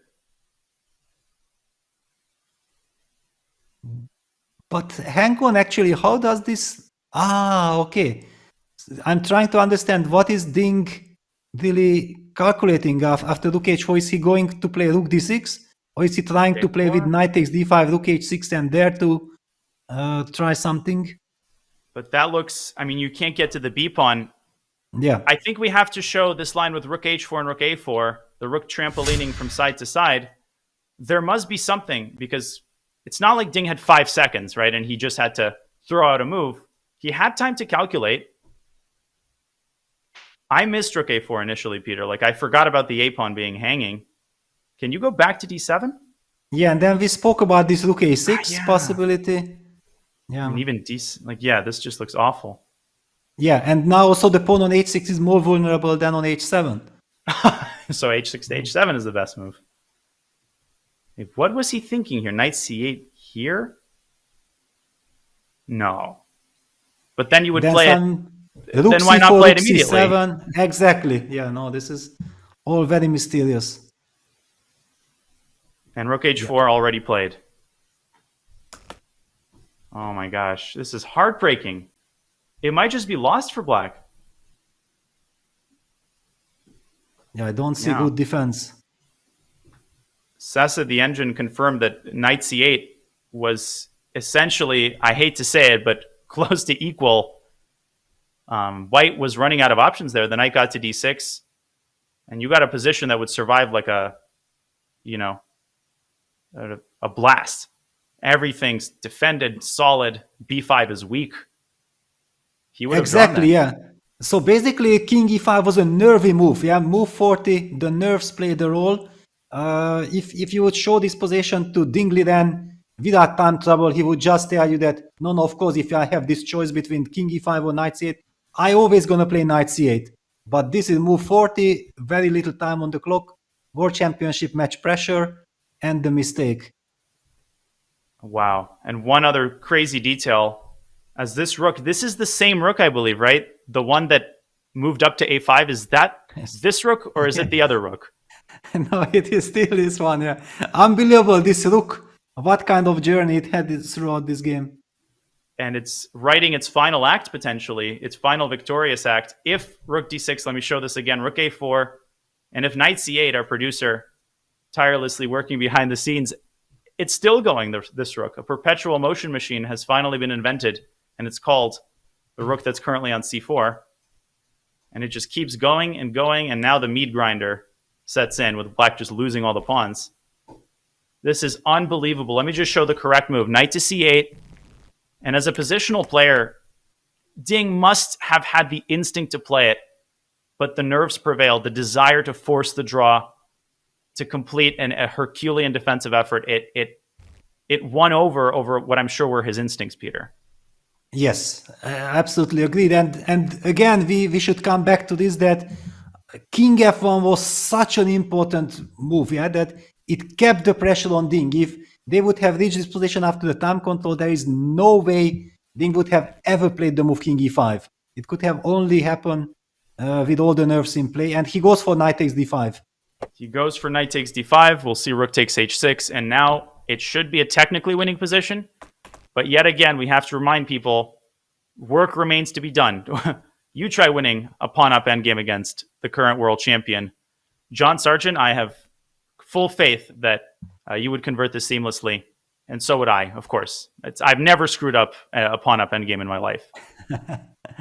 I would absolutely convert this seamlessly. The speed at which this would be converted into a loss on my score sheet cannot be understated, Danya. It still is incredibly tense. I mean, move 40 and the nerves really played a huge part. I want to circle back, Danya, to earlier on in the game, though. Surprising Ding Liren out of the opening and getting that additional 20 minutes, half an hour, 40 minutes at one point on the clock. You could argue quite successfully, I think, that the pressure that was built off of that resulted in Ding maybe making the wrong decision at the time control move. So it swings and roundabouts, but at the end of the day, we come full circle. Well, it's so true, John. I like this concept of decision fatigue. It's like if you had a really long day, and then at the end of it, you can't decide which restaurant you want to get takeout from. And it's like the hardest decision in the world. And that's not a coincidence. It's because you've been forced to make difficult decisions throughout the day, and in this case, throughout the game. Now, we can single out Gukesh playing bishop takes g7. We'll have time to debrief the audience on why that was a mistake. But let's be clear, Gukesh has played an absolutely brilliant game, and he has manufactured his own luck. Yes, devastating for Ding. Yes, he should see knight c8. All of that is true. But Capablanca said good players are always lucky. And I think we see that borne out time and time again, because it's not really luck, is it?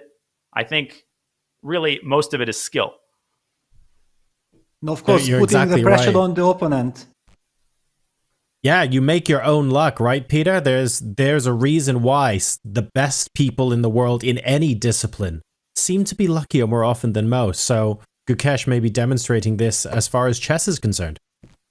Yes, exactly. He was putting the pressure on Ding. Now the question, he goes knight c3 or knight f6 and knight c3. And the line that I was calculating, because I believe that there is a very clear way, some tempting options for black, that he's dreaming of getting the rook to d2 and playing the move knight e4, attacking the pawn on f2, thus forcing white to give up his bishop from f3, capture on e4, when he would capture it back. And rook endgames, we know that rook endgames are always having a very huge drawish potential. So I think this is the defense Ding is relying on. But computer highlights that there is this rook c6 move. Yeah, this rook c6 move is maybe a super important move, because knight takes b5 is met by rook c5 check. Clearly, black will play the move knight e4, blocking that bishop.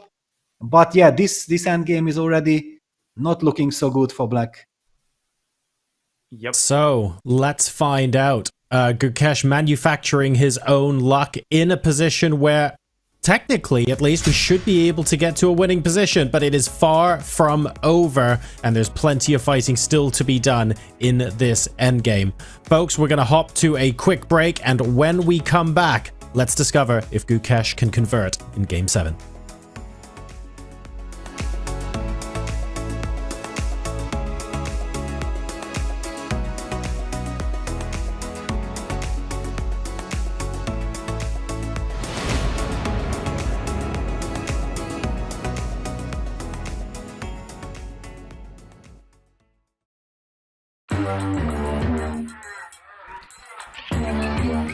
Gemini, can you help me plan my 3-day vacation? Generate a photo of a muscly capybara.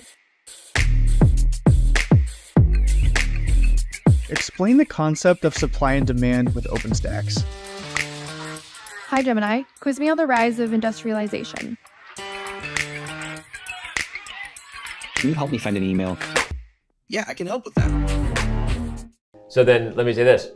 Do you think the match will be close? And if so, what do you think the score will be? You go first.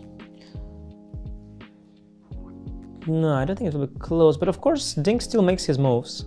And Gukesh will be nervous. But I think Gukesh will win like +3 or something. So with a couple games to go, it will be over. Okay. So you don't think it's going the distance?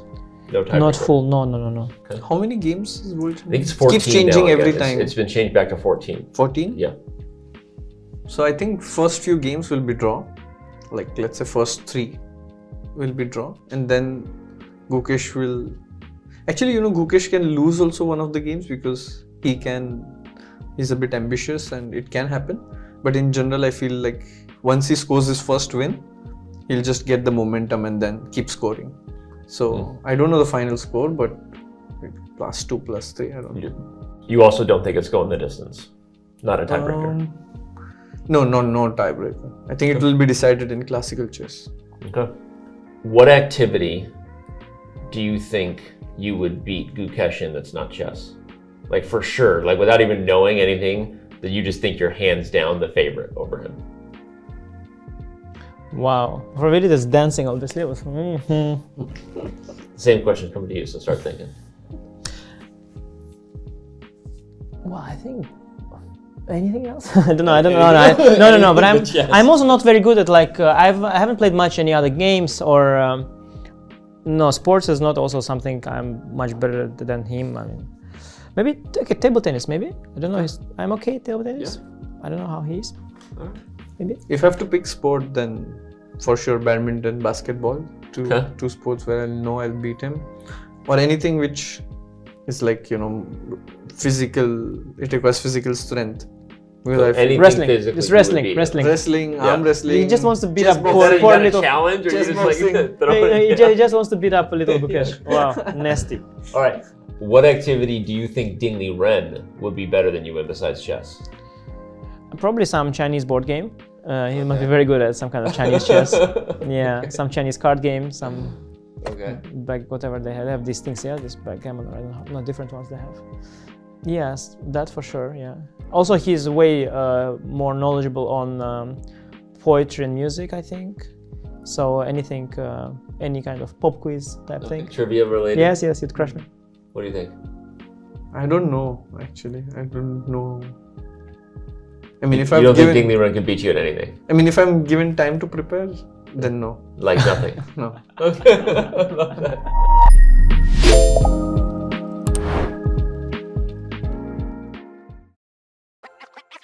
This December, the world's top chess minds clash in the heart of New York City at the FIDE World Rapid and Blitz Championship.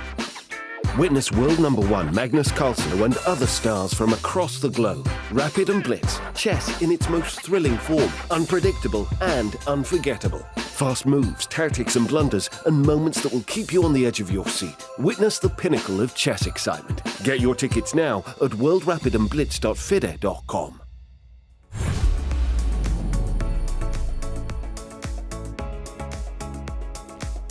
We are back and we successfully made it to the time control at move 40, but how much further is the game going to go? That's the question on everybody's lips right now. Danya, I'm gonna throw one more question back to the moment of move 40 because we're gonna be analyzing that to hell and back. It was such a pivotal moment in this game to be able to see, as Ding Liren, that Gukesh's rook could go h4, back to a4, via c4 into c7 before deciding whether or not to play king e5. It doesn't matter if you're a super GM at that point. It must be so horrendous to calculate all of that with under a minute to go on the clock. How do you refrain from jumping out of your skin when you're in such a difficult situation like that? Just so perverse, so cruel. It's just so perverse, John, so cruel that what you wouldn't give to just shift the moves up by one to have that extra time to make the decision, and then the moment you make it, it's the wrong decision, and then you have 30 minutes to ponder, you know, to wallow in your misery. You have all the time in the world, and you don't need a single second of it anymore. That is the story of move 40, and it's a story that has been written and rewritten, and every time it's rewritten, it's just as fascinating and just as heartbreaking for the player on the losing side. And today, that player appears to be Ding Liren. Well, lots of moves have been played on the chessboard since then, and while he's on the losing side, he is not yet on the lost side, so the question will be whether Gukesh can convert. And with that in mind, I'll throw it back to you guys to take us through what's happened since we reached time control. All right. Thank you, John, and a great job once again. Peter, I think, you know, the analysts and gurus will slice and dice what happened on move 40. I think it's pretty clear that the decision not to play knight c8, it's a function of nerves, right? And in any regular tournament, I think it's safe to say Ding plays knight c8, maybe with time still remaining on his clock. Exactly. I also feel like it's just the pressure. Like you said that he had this desire to force a draw. He calculated something. Maybe he has missed this devilish rook c6.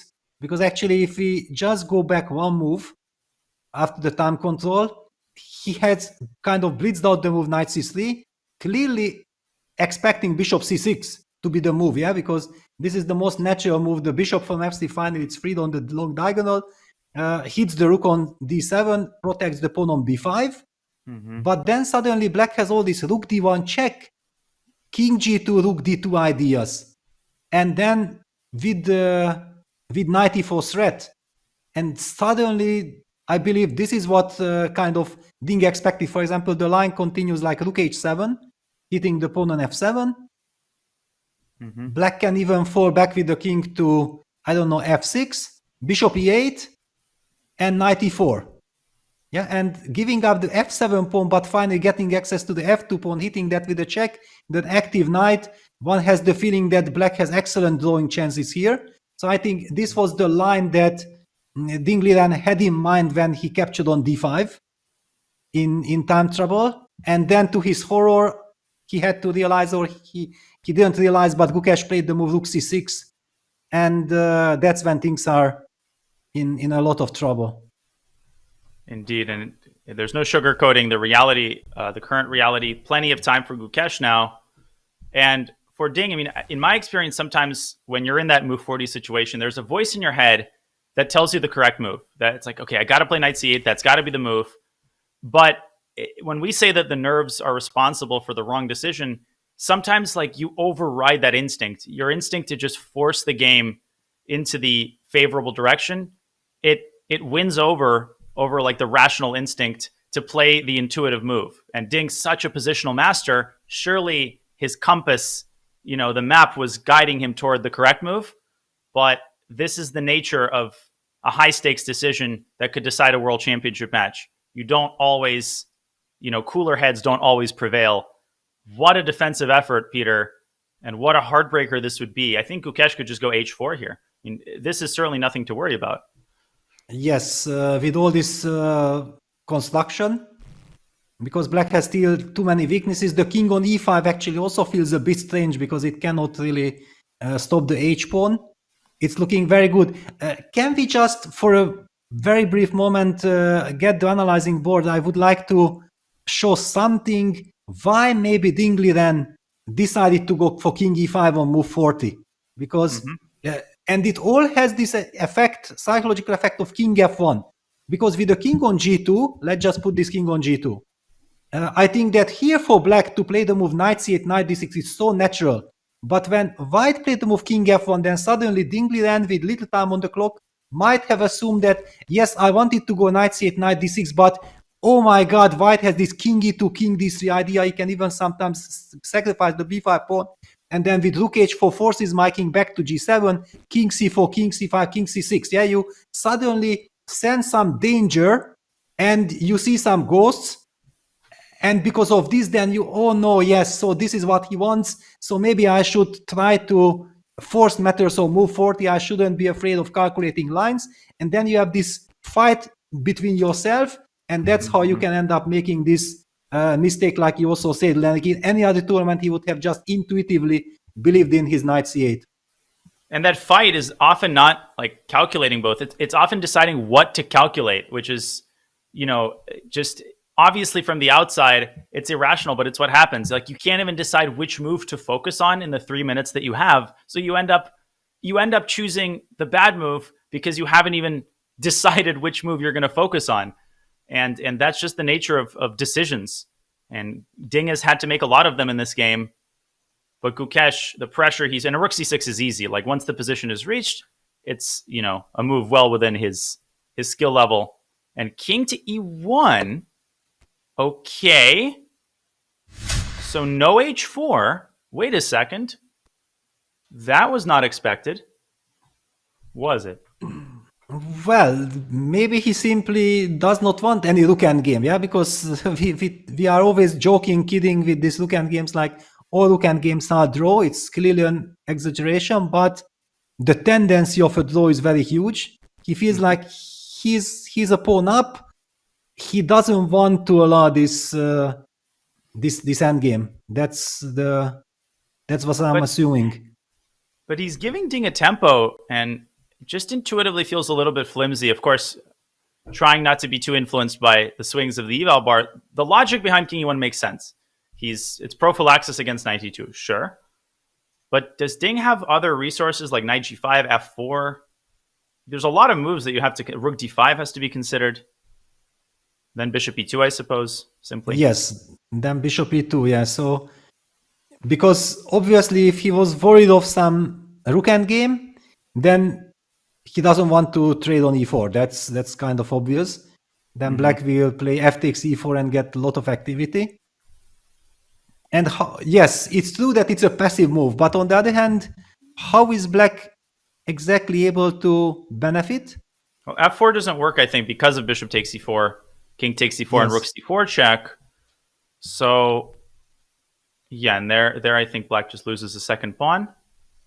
So if that doesn't work, wait a second. No, that the pawn endgame is obviously lost, so it just pushes h4. Huh. Please make a move, yeah? Find the defense. Exactly. Gukesh even looked up at Ding like, all right, your turn.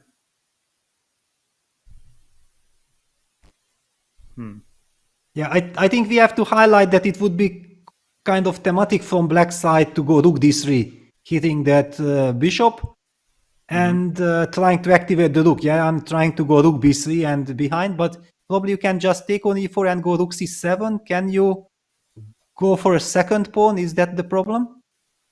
I think that is the problem. Black just not enough counterplay here. And rook d5, I thought that was the same problem. People are writing rook d5, but still rook c7, I thought. And white gets essentially a 3-on-1 on the king side.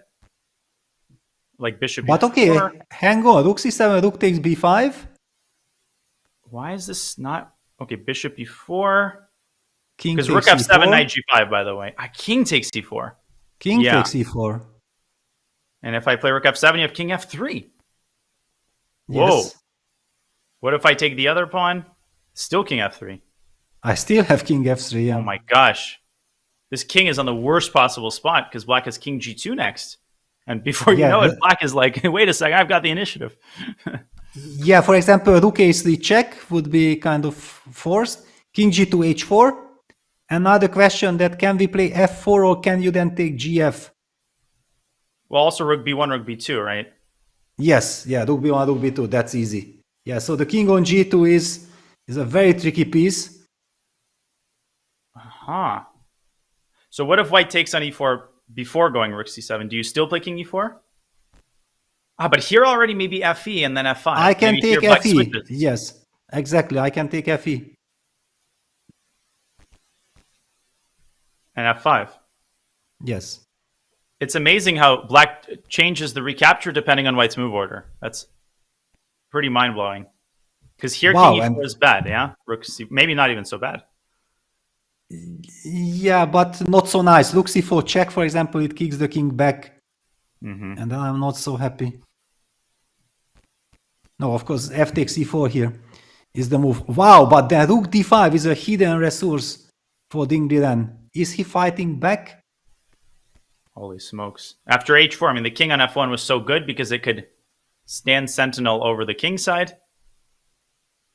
Yeah, now seatbelt's back on. But hang on. Can you just pull that position up for a second if you would have played h4 just to compare? Yeah. For a second, because h4. Yeah, h4, knight d2 check, for example, just to highlight king g2 takes on f3, king takes rook d3 check. Throw it in. King goes back to... Can I go king e2? Because rook d5, I have f4 and rook c4. Oh, no. You have the d4 square.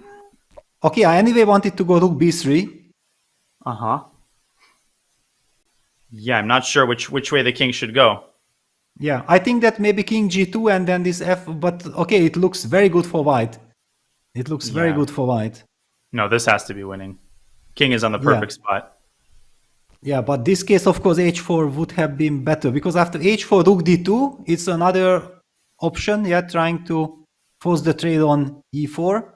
But then bishop e4, fe4, rook c7. Forking. Was winning. And let me just show for the fans here who like endgame checkmates. Again, the king, if it was on e1, this is a much worse version. Let me ask you this. What about h4, rook d5? Maybe this is what he was worried about. Well, but also here, h4 is much more useful than, yeah. Even if he was worried about it, especially a reason to play h4, you could play bishop e2. And why can't you play bishop e2 there? Yes, maybe you will have to. So rook d5, bishop e2. There's f4 already.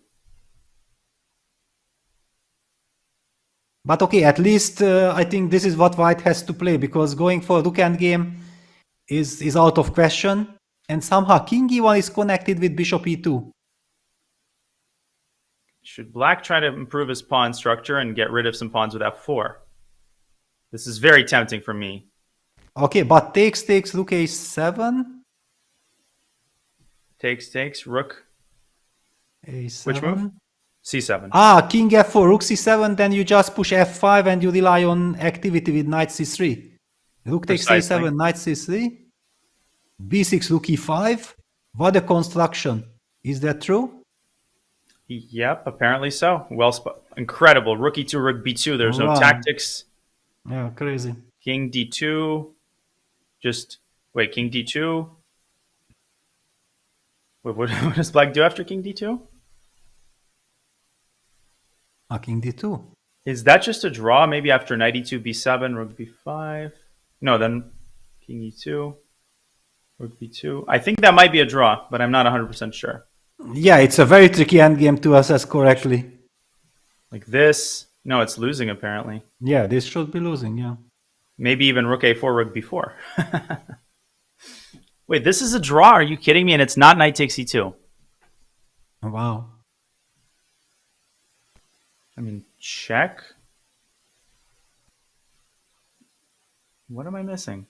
Yeah, check, then it seems like, okay, we're gonna go king c2 and okay, we are moving away from all these tricks. All right, Unbelievable. It is knight e4. It is knight e4. Oh my god. Okay, but this is like rook c5 check.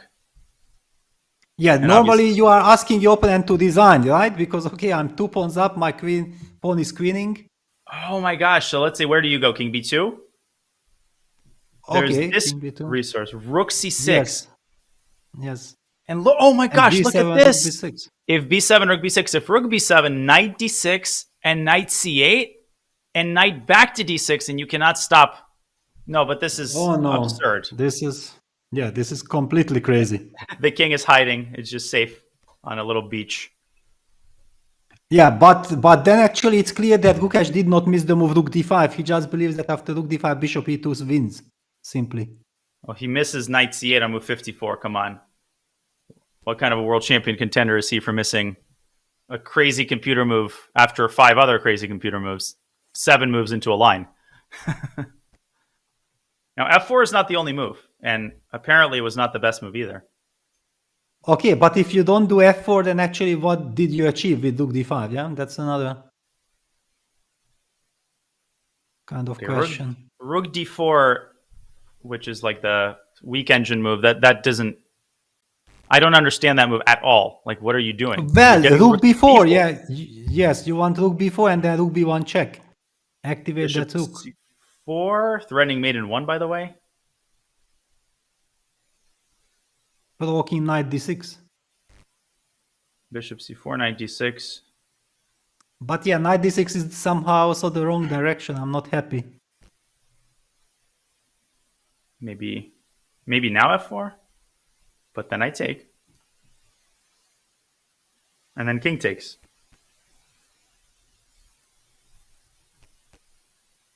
Bishop f7, knight d6, perhaps. Yeah, f4 is the move. Okay, but all this is super tough. I don't think that even this time control, because that's why I hate this FIDE time control with only 30 minutes for the remaining of the game. If after move 40, the game is really complex, then you just spend one time 20 minutes and you are already in eternal time trouble. Yeah, this is... in this game, we might see the clock play a very huge role. Yeah, I mean, when the computer is struggling, this is why the endgame is in many ways the most complex phase of the game. And by the way, the best move here is g4, and this just adds to the ridiculousness of finding the tightrope sequence for black. Rook d4, bishop c4, the difference is you are now able to play f4 because g4 is met with f3, and suddenly black gets this massive counterplay against white's king. There's mate threats, etc.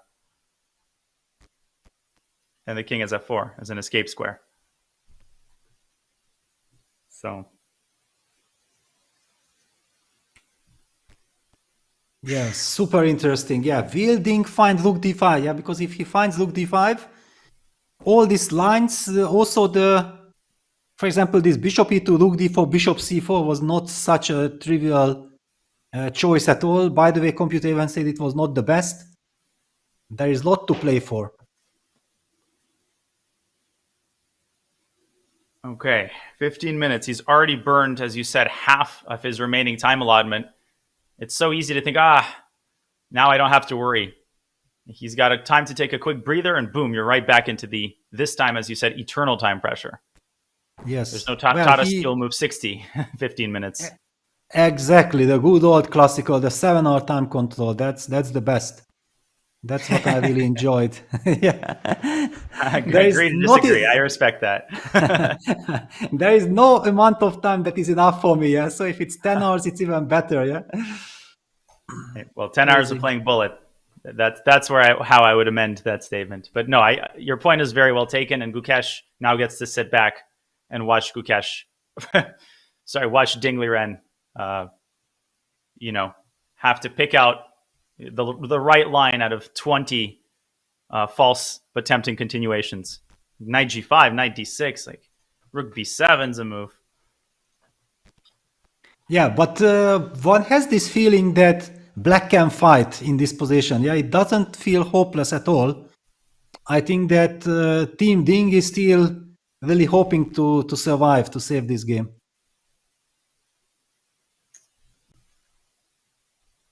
Okay. Well, he's spent now 13 minutes on this move. Well, actually, like 1.5 minutes ago when we had him on the camera, it almost felt like he's about to make a move.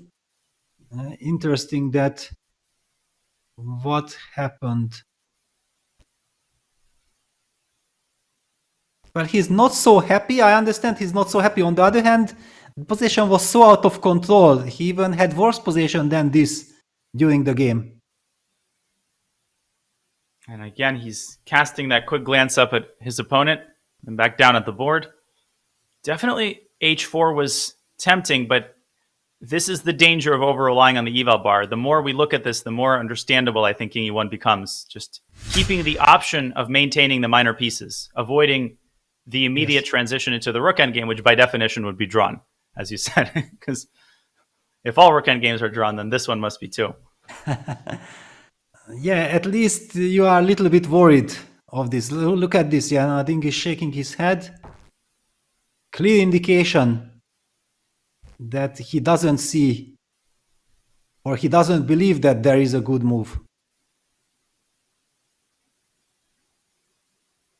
Yeah, without computers in the 70s, the annotators might have been giving King e1 an exclamation mark. How thoughtful of Gukesh to even avoid the possibility of a rook endgame.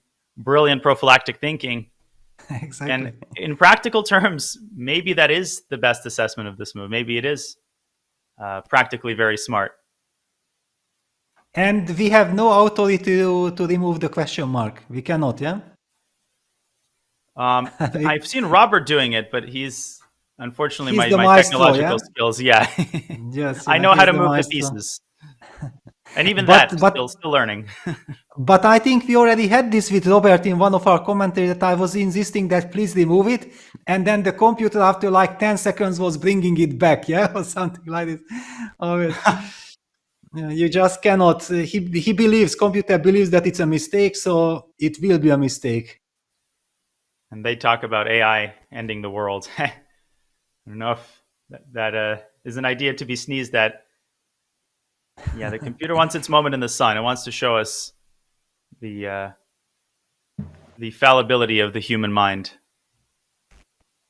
Yeah, for example, look at Ding. Yeah, the expression, the whole body language signals that King e1 was a good move. Yeah, it makes him sweat. Or is he not thinking so much because he feels like, all right, maybe I have a chance. Yeah, we don't know. But with this time, with just 10 minutes on the clock, normally if he would feel that there is a direction that he believes that maybe this gives me a chance, then he has to go for it.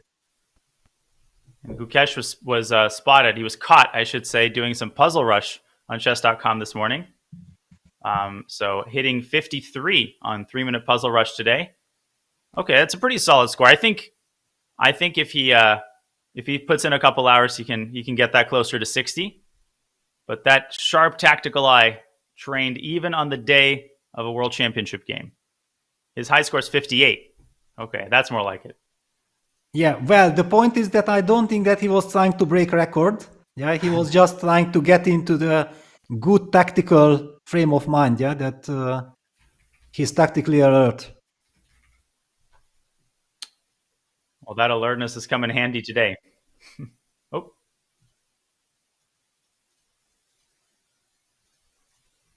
Not sure if...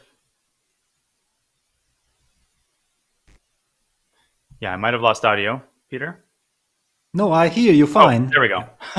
I heard a sound in my headphones and I was like, oh. Now it's all quiet from here. But it's just the sound of Ding thinking for 20 minutes and not knowing what to do.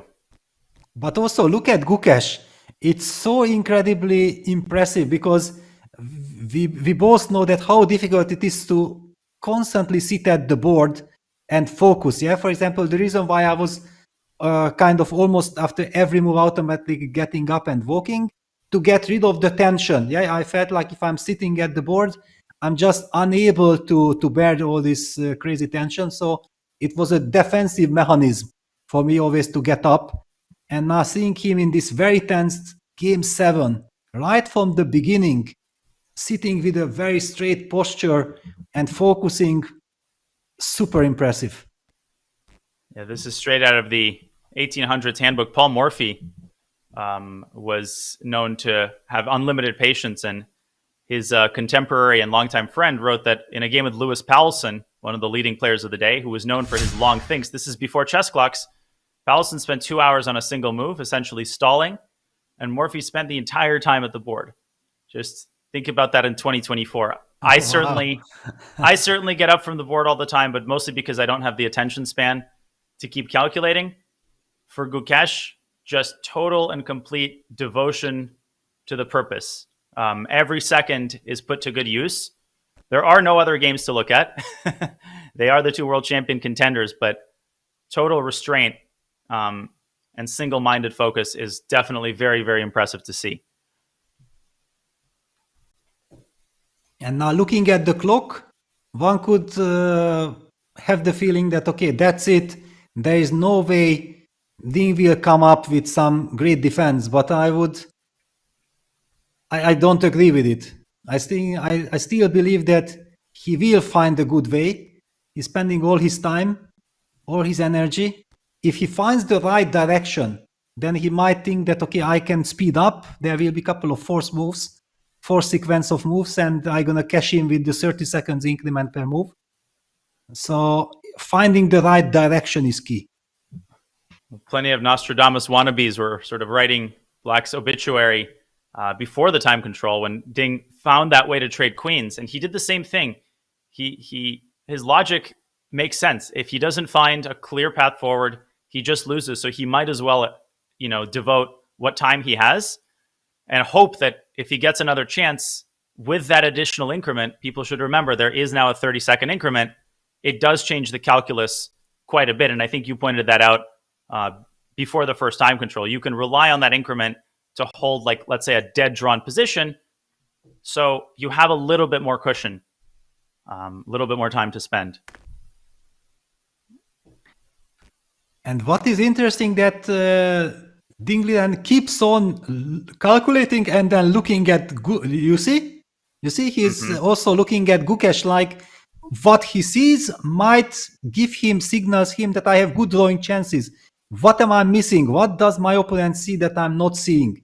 And there are all kinds of super impressive and super interesting moments. I love the cameras. No, you don't need any more games than this one. This is all we need. And with 6 minutes on the clock, do you think it's objectively, like computer versus computer?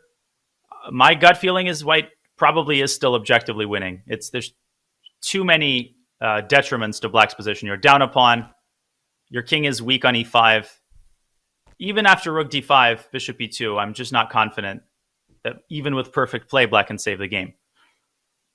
Yeah, probably. But I think first remark from the computer would be, but come on, guys. I keep on telling you that king e1 was a mistake. So why do you want me to continue from that position? Give me a chance to go back one move. Yes, but yeah, I get your point. Yeah, this is super complex. Yeah, this endgame is still super complex. If white is kind of forced to make up his mind, do I take on e4, do I play bishop e2, and one is good, one is bad, then it will be also super tough for white to navigate.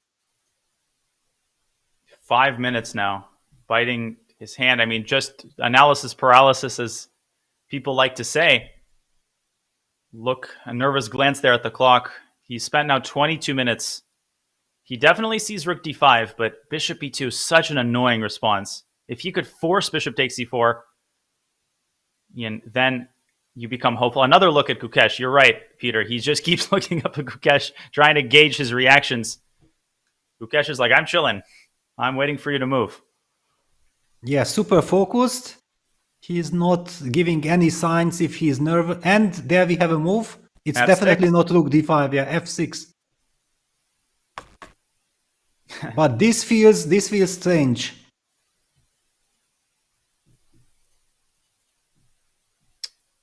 What is his idea? He's trying to get the pawn off the 7th rank and clearly setting up something like rook d5, trying to take the sting out of a potential rook invasion along the 7th rank, I think. Exactly, yeah. Or also rook d3 forcing bishop e4 and then f takes e4. Yeah, he's trying to remove that hanging f7 pawn. But it gives white the time, yeah, to play bishop e2 f4. How do we assess that? That's a problem. Yeah, I think it is an issue, bishop e2 f4. I think f4 in general is something that white needs to take very seriously. Although it's not hang on! Wait a second! Even because you highlighted in some lines, I believe that after f4, computer wanted to play g4.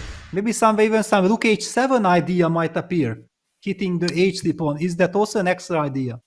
Let's put this on the board. Bishop e2 f4, g4.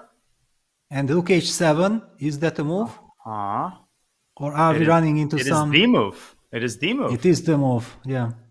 Excellent board vision. Bishop f1, knight g5. Knight g5, yeah, and then f3, and this gets very murky. Even f3 right away actually looks anything F3, but appetizing. Yeah. Ugh. Exactly. Who's better? Who is better? Not sure. Yes. Yeah, exactly. Yeah. Who is better and why? Yeah, the famous quote. Wait a wow, moment. f6. Don't underestimate the f6 move. Yeah, immediately we understand already this f4 and rook h7 ideas. How does white improve the position? Rook a6? No, that looks bad. Rook h4? I mean, you could start pushing. What if you push? h4, rook d3? Can I get behind? And rook b3. Yes. Bishop d1, there's knights. No, there's not knight f2. Yeah, but bishop d1 is slightly passive, no? Isn't it? And again, f4 is in play now. No, this doesn't look appealing at all. This cannot be what Gukesh is relying on. Well, he doesn't rely on anything after f6. I think f6 is a complete shock. He relied on him not playing it.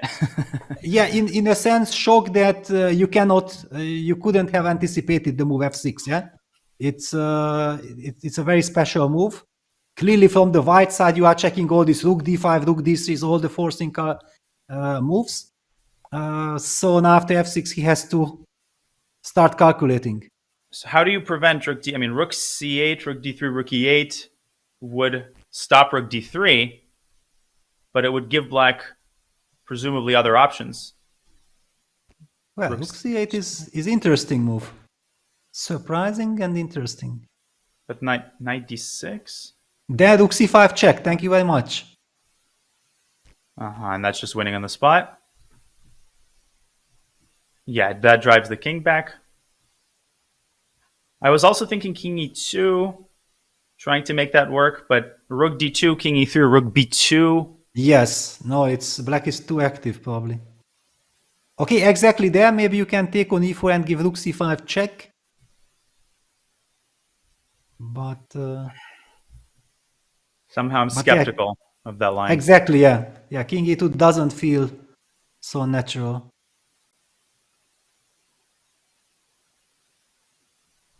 So rook c8, what is black's response?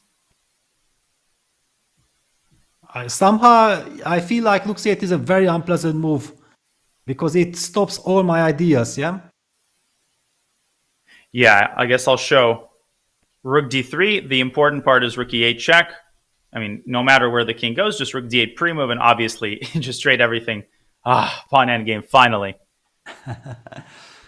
All the active pieces are traded. Yeah, rook c8 is a very good call. Knight g5 maybe is a try, but these seem to be cheap tries. Still rook c5 try. Knight g5, rook c5. Yeah, and also I feel that with little time on the clock, a move like rook c8, which poses new problems and avoids all the ideas that Ding was setting up with f6, is very unpleasant to face. Knight g5, rook c5, king e6, rook takes f5. Totally unnecessary, but maybe pretty. Yeah, check here. Maybe it is an important resource. I don't know. Well, wins on the spot. Evalbar didn't move. This is the greatest sign of praise from the strictest coach in the world. So, but Gukesh finds stuff like that. I mean, in his conversion against Ali Reza from the candidates, I'm getting these types of vibes where he knows when to slow down, and these precise quiet moves, especially when they're prophylactic. King E1 was a prophylactic move. He's thinking in that, he's occupying that prophylactic mindset, it seems to me. And that might help him get into the right vibe to find rook c8. I feel that he's a super effective player. Yeah, whenever he gets a better position, he converts. Whenever he gets a worse position, he holds without problems. Yeah, it's the ideal scenario. What's he looking at? Impossible to pinpoint one side of the board.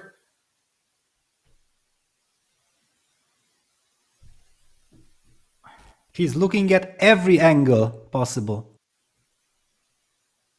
I mean, bishop h1 is probably on his radar. You never know where the correct move is going to come from. Actually, wait a second. Maybe that's not as stupid as it looks, but I'm half joking, of course. Yeah, but your rook c8 is already so strong. I don't think that you need to find anything else. It's more like I have to try to find the antidote to rook c8, yeah? Because how do I keep the game going? It's very unpleasant. Yeah, knight d6, rook c5 is a no-go. Yeah, I feel like whenever the knight moves from e4, it's game over, yeah? Because then the bishop opens up and black loses this grip that he has in the center. Uh-huh. What about rook c, rook b7? Rook c, rook b7. Rook e8, king d4.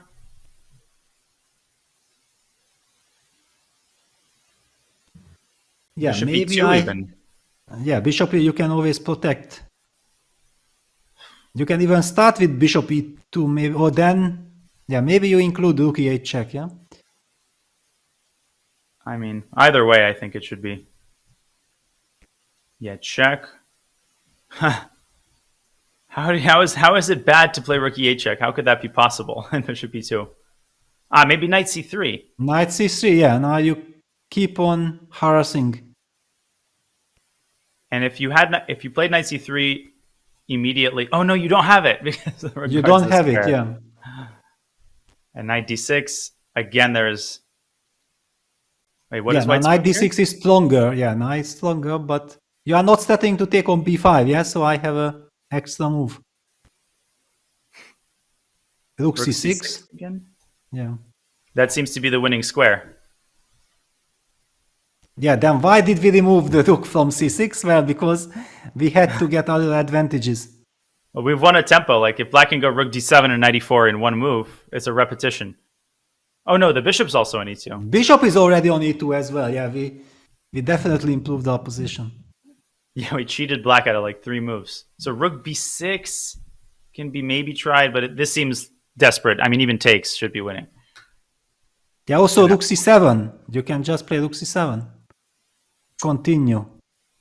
Again, this rook. It's the same rook, right? It's always the same rook. Yes. First on the 4th rank and now on the c file. You remember how John liked your line when this rook h4, rook a4, rook a6, rook all this rook maneuver finally ending with rook c4, rook c7 was winning. Wow. Yeah, if you want to see mastery of the second most powerful piece, rook no further than this game. Gukesh. And he's taking now a big lion's share of his time. But hang on. Can we check that until which move the rook from a1 haven't moved in the game? You remember we even talked that this rook from a1 has not been activated yet, and then this rook goes on to showcase all this power. Unbelievable. Yeah, I'll read out the squares it's gone to. On ChessBase, there's a feature where you can map a piece path. It's gone rook a1, rook a3, rook a5, rook a3, rook a5. Rook takes b5, rook c5, rook c4, rook d4, rook f4, rook d4, rook h4, rook takes h6. And he didn't play rook c8. I was going to say the triumphant move. But he went h4, rook d3. h4, rook d3, yeah. Now at least Ding blitzed out his move, so it's clear that he has anticipated h4 and is hoping for counterplay with rook d3. And he's like, which rook is going to be the hero of the game, says Ding.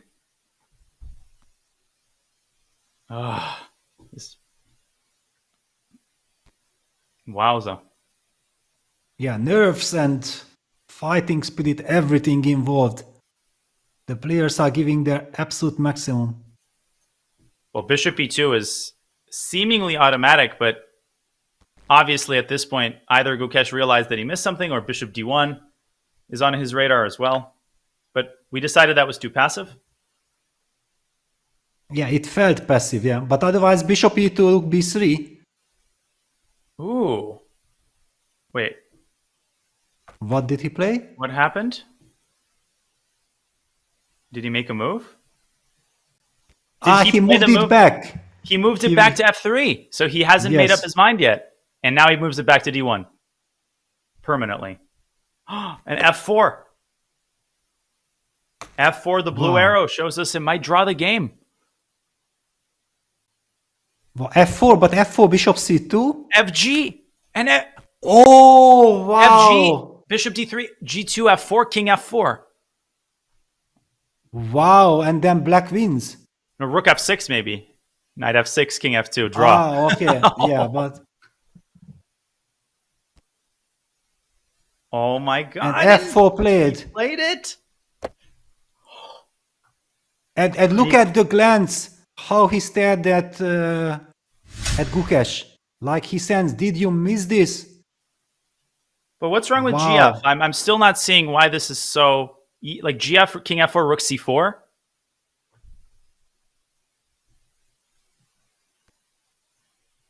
But what a line. Bishop c2, fg. I got to show that at some point. I mean, it's a beautiful geometry. Yeah, well, let's show it then now. Fg. Obviously, bishop d3, g2. But even this doesn't help. It's crazy. This does not help white stop the pawn.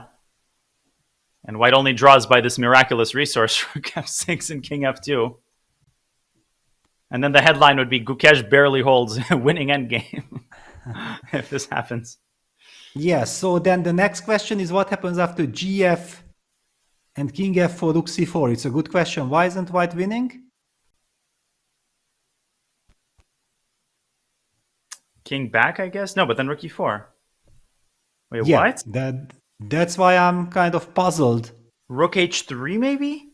But then bishop c2. Ugh. Then f5. Maybe it is rook h3. And then it just, yeah, unbelievable. Yeah, rook h3. f3, rook h1. And white gets mated if he goes to d3. Yes. That's unbelievable. That's this rook on c4 is the losing piece here. Yeah, g takes f4 check played. Yeah, so Gukesh relies on this line. Did he miss rook h3? It's easy to miss rook h3. Insanity. Yeah, rook c4 is a move. h5, I guess, also is nothing to sneeze at. Does he still go rook h3 there? Yeah, somehow h5, I don't believe. Yeah, white is so passive. Yeah, rook h3, then you will start to threaten with rook h1 check. Black is just too active. I think he clearly relied on rook c4 and it's game over. Yeah, because threatening rook takes c4, threatening bishop c2, black is pinned, and all of a sudden this incredible rook h3 resource. Yeah, it's so important for people to understand that otherwise, without rook h3, it's over, as you said, because the combined threats of rook e4, bishop c2, and f3, black simply can resign otherwise. And it's the worst feeling in chess. When you think it's over, and suddenly, out of the corner of your eye, you're like, wait a second, why is my opponent so confident? And then boom. Wow, and look at how Ding is looking at Gukesh. He somehow sense he set up this devilish trap with f6. Wow, but then f6 deserved double exclamation mark, yeah, if this was the point. Wow. Sensational stuff. And again, it's the people writing, how could Ding spend all his time on such a move? And as soon as he demonstrates the brilliance of his concept, the same people, incredible decision by Ding to spend all his time on hatching this incredible turn of the tables. Yeah, this is chess. Yeah, it's crazy game. Yeah, you can never be sure what to do, how to do, when to spend your time. But this seems like it was very good investment. And look at this, Gukesh realizing on his body language, we can see that he has missed rook h3. What a momentum swing this would be. Can he find any way to keep the game going, Gukesh? Rook c4, rook h3, bishop c2, f5 also looks like a dead draw. Black is just way too active. What every twist and turn has been so unpredictable. h5 Incredible. still rook h3.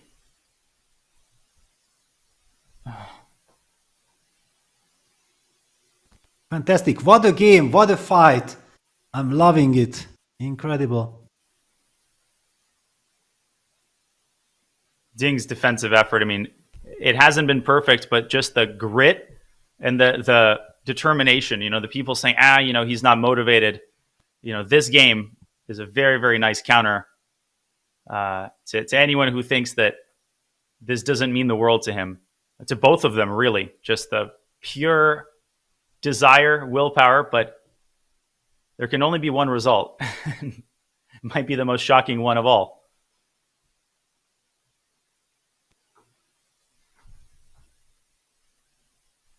Yeah, it's not over yet. Gukesh still looking.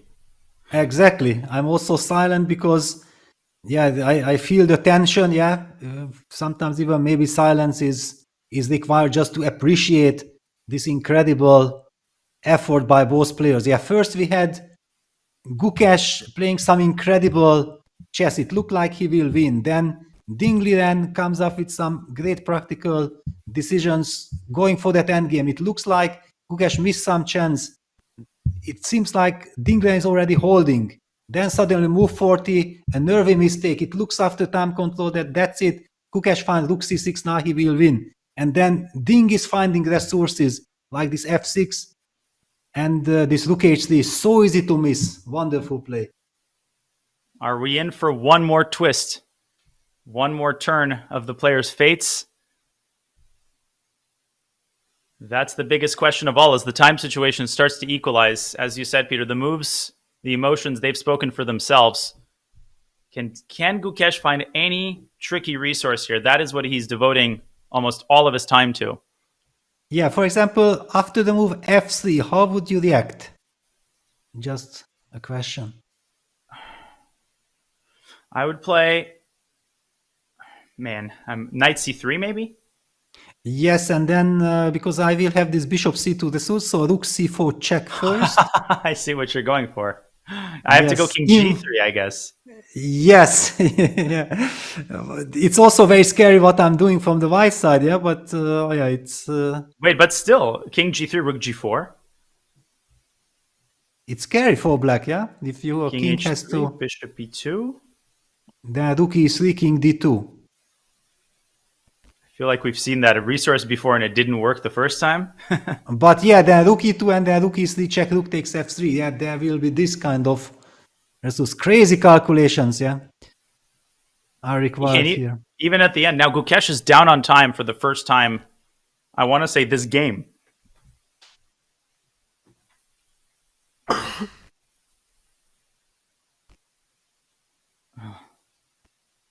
F3. Black will suddenly start playing for a win. F3, rook e3, king f1, no? People are saying yes. F3. Yeah, rook e3, king f1. Knight somewhere, and king f2, the king zigzags its way out of the checks.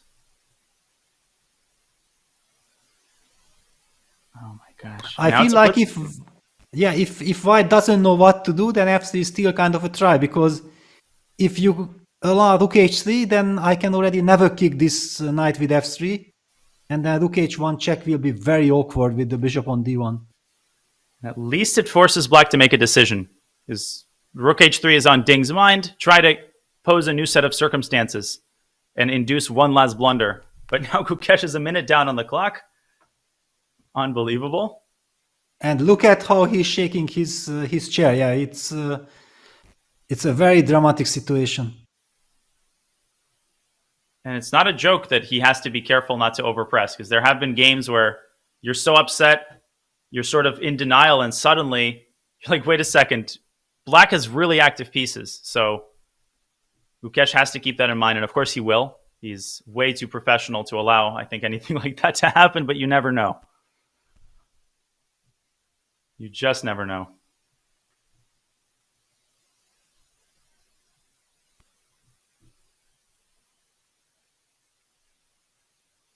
Bishop c2, rook h. Can you play bishop c2, rook h3, and bishop takes c4? Is that any winning chances in that rook endgame?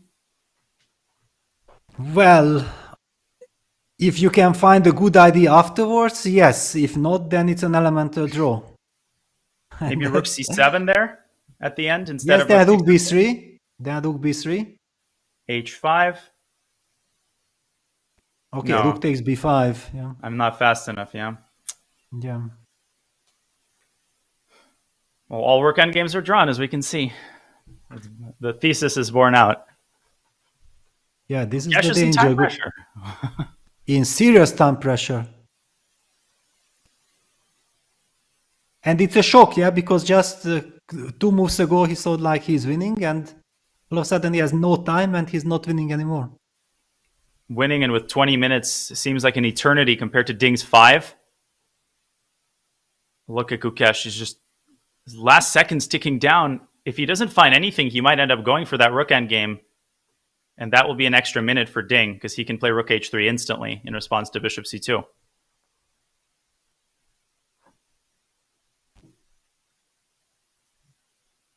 Yeah, bishop c2, rook h3. The key line. Yeah, chess is such a brutal game. Yeah, you are fighting, and that's why I hate when people don't appreciate and respect draws. Yeah, because how many draws in chess are incredible fights. Yeah, so of course the game is not yet drawn. I just want to highlight that incredible fight by both players. Yeah, draw can be the most fighting result when you actually take the time to appreciate all the twists and turns. But like you said, under 2 minutes now is Gukesh.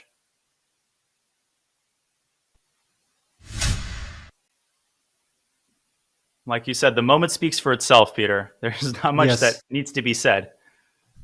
Yeah, 1:30 on the clock. That tells it all. 30-second increment is in place since move 40, folks. So this is not going to be a wild time scramble. Well, it is. But he's not going to flag. And another look, this time a more confident one by Ding. Like, what you got? Exactly. Because the good news for Ding is that if Gukesh would have already seen a good way forward, he would have played it already. Yeah, so it just gives him confidence that yes, my brilliant defensive idea worked.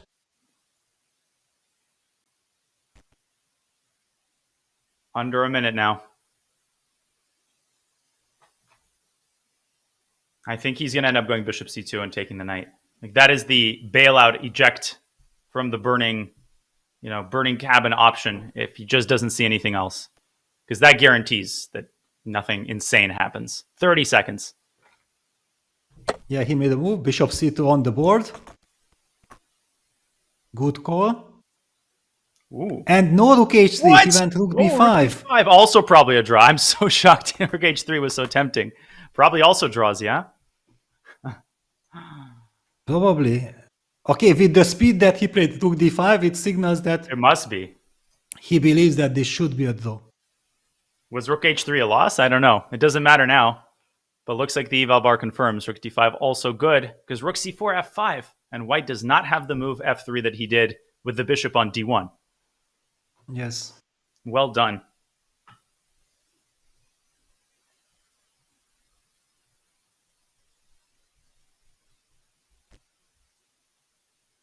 "20 seconds again." And he goes back to c4 and f5 will happen.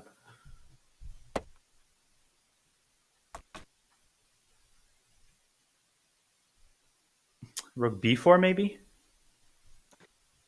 Yeah, clearly rook b4. If he already played like this, yeah, rook b4 will be played on the board.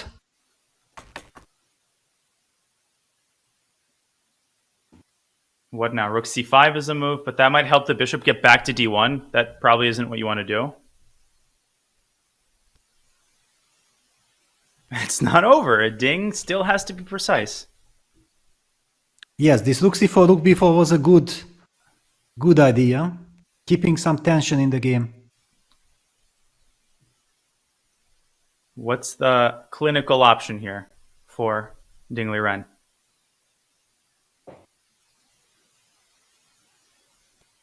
Tough to say. Yeah, it's. Is there a force way, or does Black needs to force things, or should he just keep because he's so active and White doesn't have way forward? Well, king f3 is what I'm trying to puzzle out. King f3, bishop d1, king g2. And at that point, it might become a 3-result game.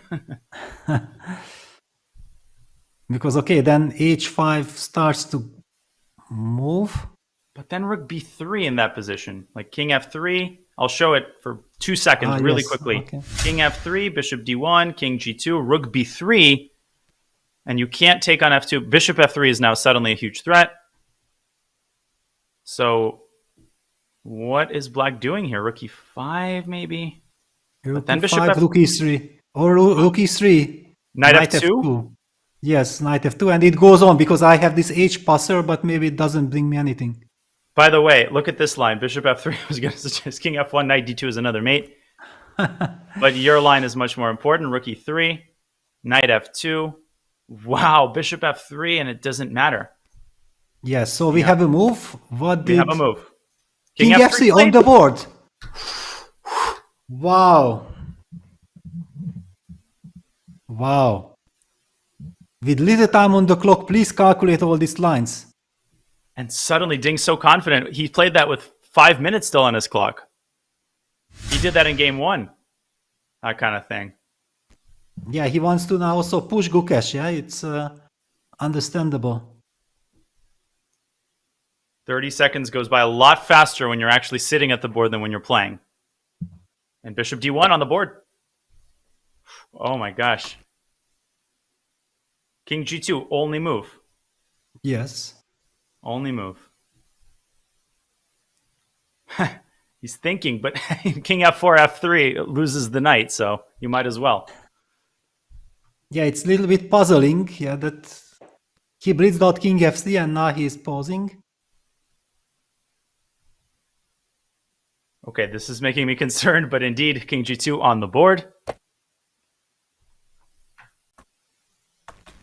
Rook b3, I think maybe what Gukesh is aiming for.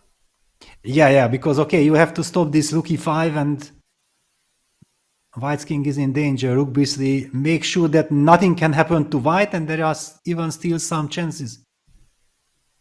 Bishops, I mean, I'm sure you've seen the most insane stuff happen. So have I, and I have far less experience playing and commentating these types of insane situations on the board. Rook b3. Rook e5. Blitzed out. Instantly.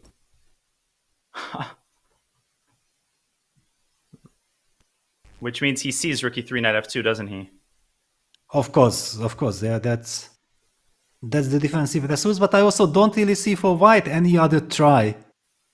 Okay, bishop f3 check, king h2. Well, rook e3, rook b5, by the way, also looks like it should be good enough to draw. Yes. Just don't go f4 and blunder rook at bishop f3. Because basically, if you give bishop f3 check, king h2, rook e3, then You play f4. f4. Wow. Okay. Quite a move. Wow, f4. Okay, so rook e7. And then rook e3?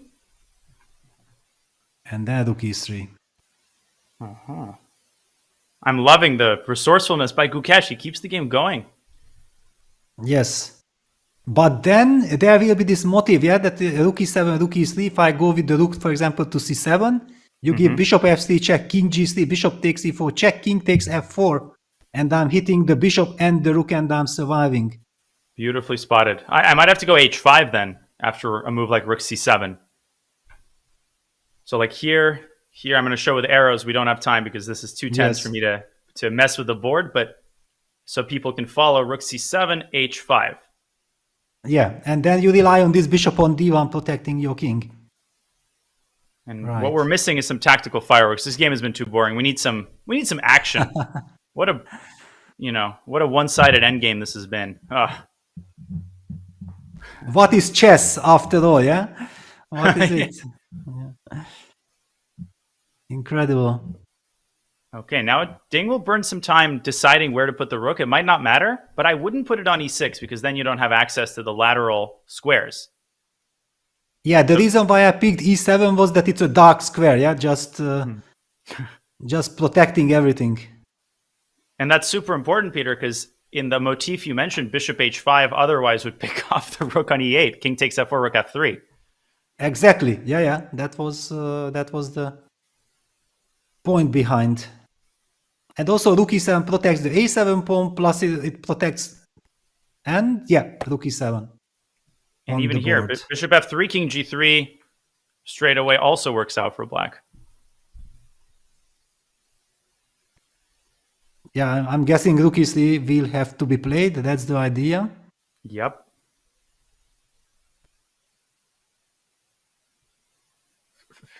And then do we go for rook c7, or is there even some argument for rook g7, h5, king h2 with fancy idea of rook g1 check? But I don't believe in this rook g1 check. I just wanted to mention that even there is such idea. I think it might draw because you have rook g1 and rook g2, and I feel like yes, but something tells me that I would prefer to put the rook on c7 rather than this. But and so would my heart. I prefer for Ding to put the rook on c7. But yes, this motif is actually critical because otherwise it would be losing if you didn't have this king g3, bishop e4, king f4. What a try by Gukesh to make Ding find this. Yeah, Gukesh is also fighting like hell. Yeah, he wants to win this game at all costs. Yeah, he knows that he had fantastic chance. Rook h7. I was going to point this out. h5 and just try to go after the pawn. With knight g3 or knight f6 or knight g3 maybe, yeah? Too scared to say a move. Yeah, knight g3, bishop f3, and king g1 maybe. King g1, then some rook e5. Okay, it goes on. Something tells me we might get rook and bishop versus rook for another hour of action at the end. Very low on the clock, but of course, yeah, he knows, he's very experienced, that no need to rush. It's much more important to keep the control of the position. After every move, he gets the 30 seconds bonus. Yeah, knight f6, rook e5. Does that lead to the same position? Played. Yes, it's very similar. Does black have a better move after rook e5 here? Can black just force the draw?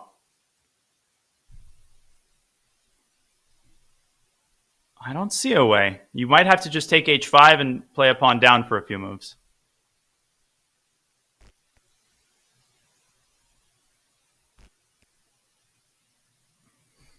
15 seconds. Gukesh, I'm expecting rook e5. Yeah, rook e5 is logical. 5 seconds. Got to make a move. 3 seconds. And he's played it.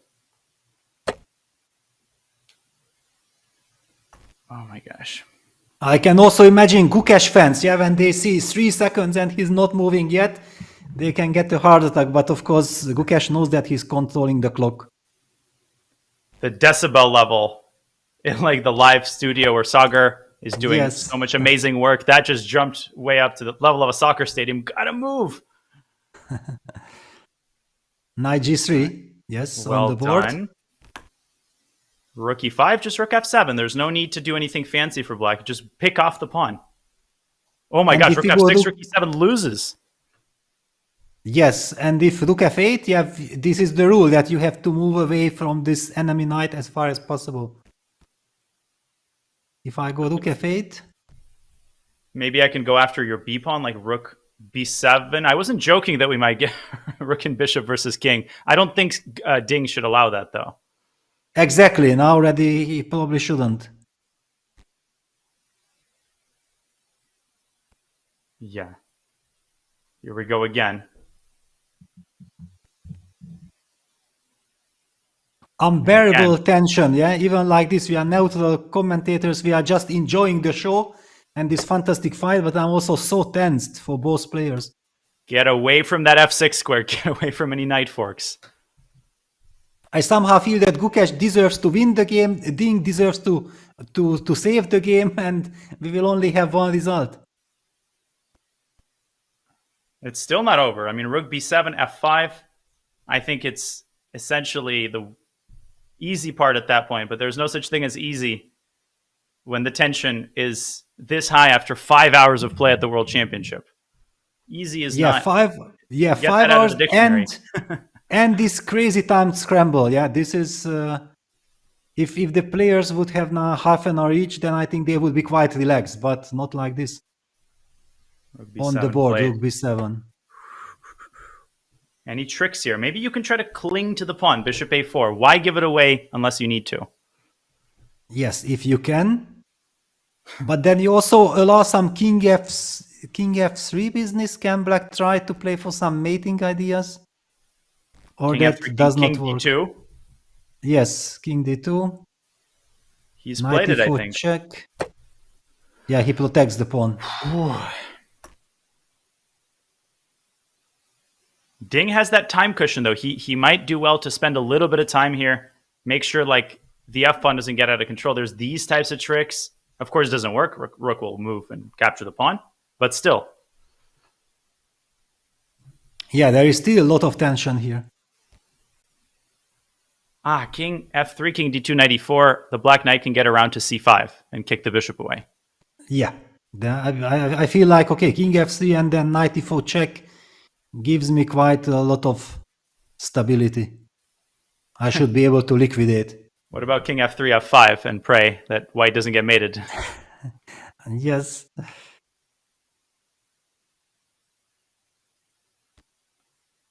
Ay. Insane. Yeah, after so many good defensive resources, still a lot of questions to be answered. 3 minutes now for Ding, but this is where his time management is paying dividends. He can calm himself down, just double check for any shenanigans and choose a move with a lot of confidence. King f3, correct. f5. White pushes the pawn and keeps the tension. Oh my gosh, but wait a second.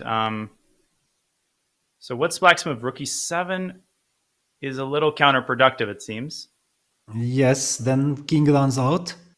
What about like... Knight e4? Yeah, I was thinking about it. a6? No, it doesn't work.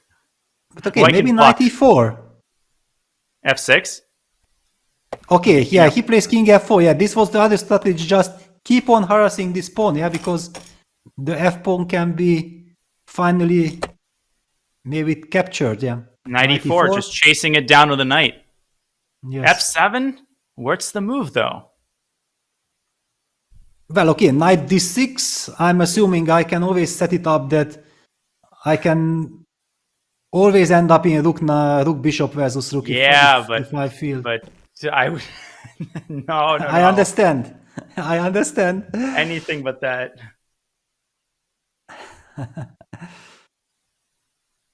But f7, yeah, like f7 can black avoid it.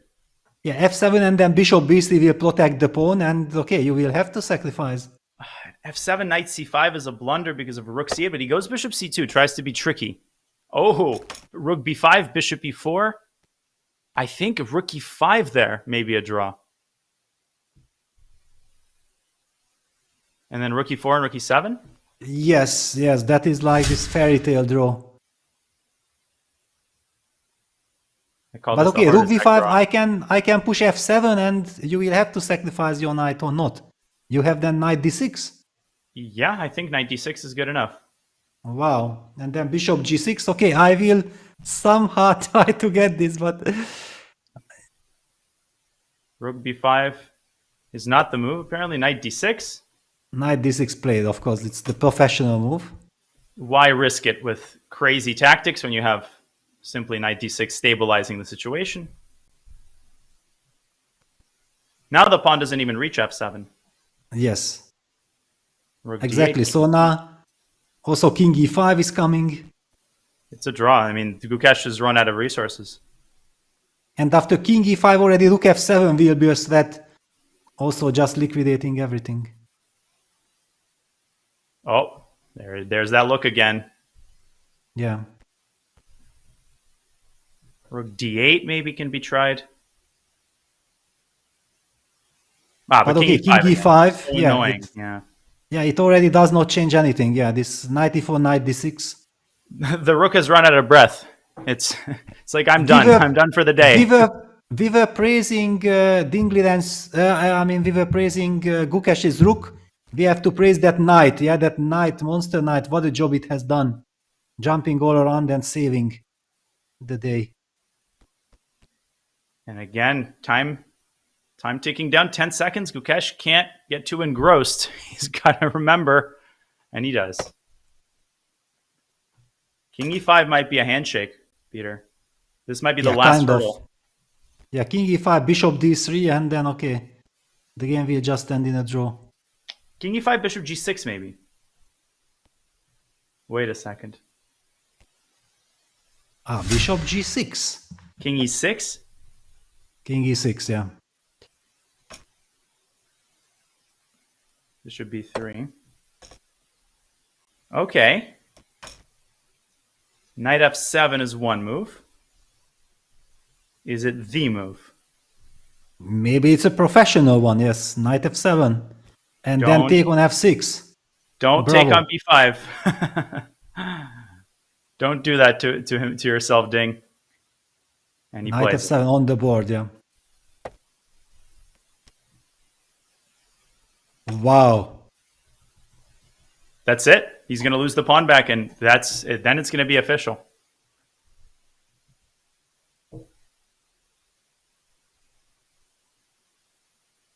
Yeah, and this is the moment when also Gukesh knows that, okay, that's it. The game is kind of finished, yeah, because before he was still hoping that maybe, there was the maybe. But now there is no hope. Yeah, he was riding the wave of adrenaline. You know, you're in the time scramble. Now the realization sets in, as you said. He might take the knight, but you can't even keep the extra pawn. Like, there's just no way. You're losing the pawn on the next move by force. Yeah, just he should not lose on time out of desperation that I cannot win. That's the only danger. 10 seconds. Well, he glances at the clock. He knows. 5 seconds. And he Make moves. a move. Thank God. Yes. Okay, but I don't know why he would leave the knight on the board. He's still trying. A6? No. Well, or king e7, knight d6. Yeah, looks like a very natural way of... King e7, knight d6, and... Black's not rook worse. b6. Okay, rook b6. Yeah, setting up a6 and knight d6. Gukesh needs to just go rook d6. Get rid of that pawn, because if you go down this pawn, at that point, when you're upset and tired, just make sure nothing insane happens. Okay, good enough. Bishop c4, rook d6. Yeah, that's it. Unbelievable. Knight d6 takes b5. With big happiness. And the knight is the game-saving piece. How symbolic. The rook does not outlast black's knight.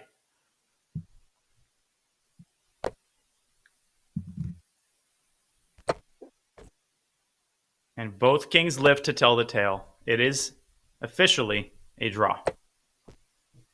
Wow. Insane action. We have witnessed a fantastic game. The applause is absolutely correct. It is warranted and on both sides. A great game like this takes two authors. And although Gukesh will be the heartbroken one, his fighting spirit deserves just as much praise. But it is Ding's unbelievable resilience at so many stages of the game that saves him an absolutely pivotal half point in this never predictable World Championship match.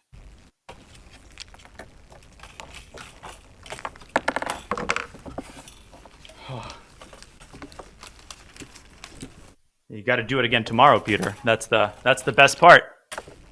Yes, incredible. Okay, these last two games have been fantastic. John, what is your take? Wow, unbelievable. John Sargent, help us process these emotions as the players finally leave the game table, but not for very long. They'll be right back at it in under 24 hours. Danya, help you process these emotions. If we had heart rate monitors on the players right now, I guarantee they'd be a lot lower than us sat here. It's us we need to worry about. That was insane. Whenever you compare what the game looked like at the end to what was going on into the middle game, you would not have believed it. Peter, if I told you in the middle game where Ding was 40 minutes down on the clock, having been out-prepared in a position where he was constantly being pressed, if I told you that later on that Ging was going to be pressing Gukesh to provoke a mistake in time trouble, I think at that point you would have laughed at me, but that's exactly what happened. We got so many different games crammed into one result. It was amazing. Yeah, absolutely. Yeah, at some point, Gukesh played a fantastic game, yes, throughout. He played this rook a5 move. It looked like, okay, that's it. No way back for Ding, but he kept finding this queen b3, queen d5, then also this queen f5. This was the end game. And finally, after some very big battle, the game ended in a draw. What a fight. There is a lot to unpack in this game. Danya, you have the enviable task of helping break that down for us. All these twists and turns, definitely the most entertaining game yet, including the decisive results of this World Championship match. Take us through what happened. Indeed, an enviable task of condensing a lifetime of emotions and twists and turns in this seventh game of the 2024 World Championship match, but I will try to hit on the pivotal moments in this 70-plus move game. By far the longest of this match. It clocks in at just under, I'm struggling to even count, 5.5 hours of nonstop action. Here we go. Gukesh is the white pieces, and the first mini surprise comes on move one. He plays knight f3. He plays a ready opening. Ding responds with one of the most reputable systems. Against it, we reach what would seem to be a symmetrical Grunfeld, but the bigger surprise comes on move 7. We have rook e1, an exceedingly rare move. So rare, in fact, that most games in the database have this position with white to play. But it turns out to be an incredibly ingenious resource cooked up by Gukesh and his team. After 30 minutes of deliberation, Ding opted for the principal d takes c4. This led to a fascinating early struggle in the center. And now a surprise from black's side. We were expecting b5, to which Gukesh would have very likely responded h3.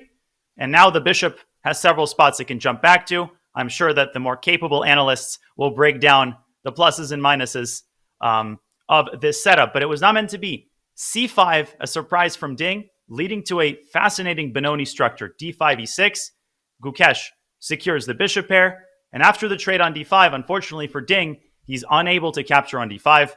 For obvious reasons, b7 will be lost, and the rook will be trapped.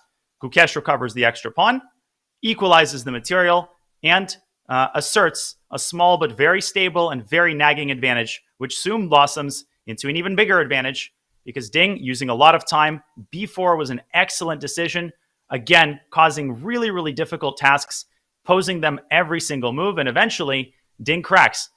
Or so it seems. In this position, he opts for queen takes a2, decides that in time pressure, his last chance is to go for the insane complications. He misses the crazy computer resource c3, which he cannot be blamed for. Queen takes c3, knight takes d5 apparently would have kept White's advantage at a minimum. But after queen b3, an incredible sequence by Gukesh, realizing that the queen is essentially in prison, and then finding the clutch money move rook a5, targeting the b5 pawn when there were so many other tempting resources present. Ding, after repeating moves, Gukesh goes for rook takes b5. Ding finds the best practical resource, queen d3. Apparently, bishop e3, keeping the tension, would have been the cleanest path to a likely victory. But instead, queen f4 should have been good enough. Now, Ding finds a way with his last seconds ticking down to trade off the queens. And here, Gukesh, he rushes it.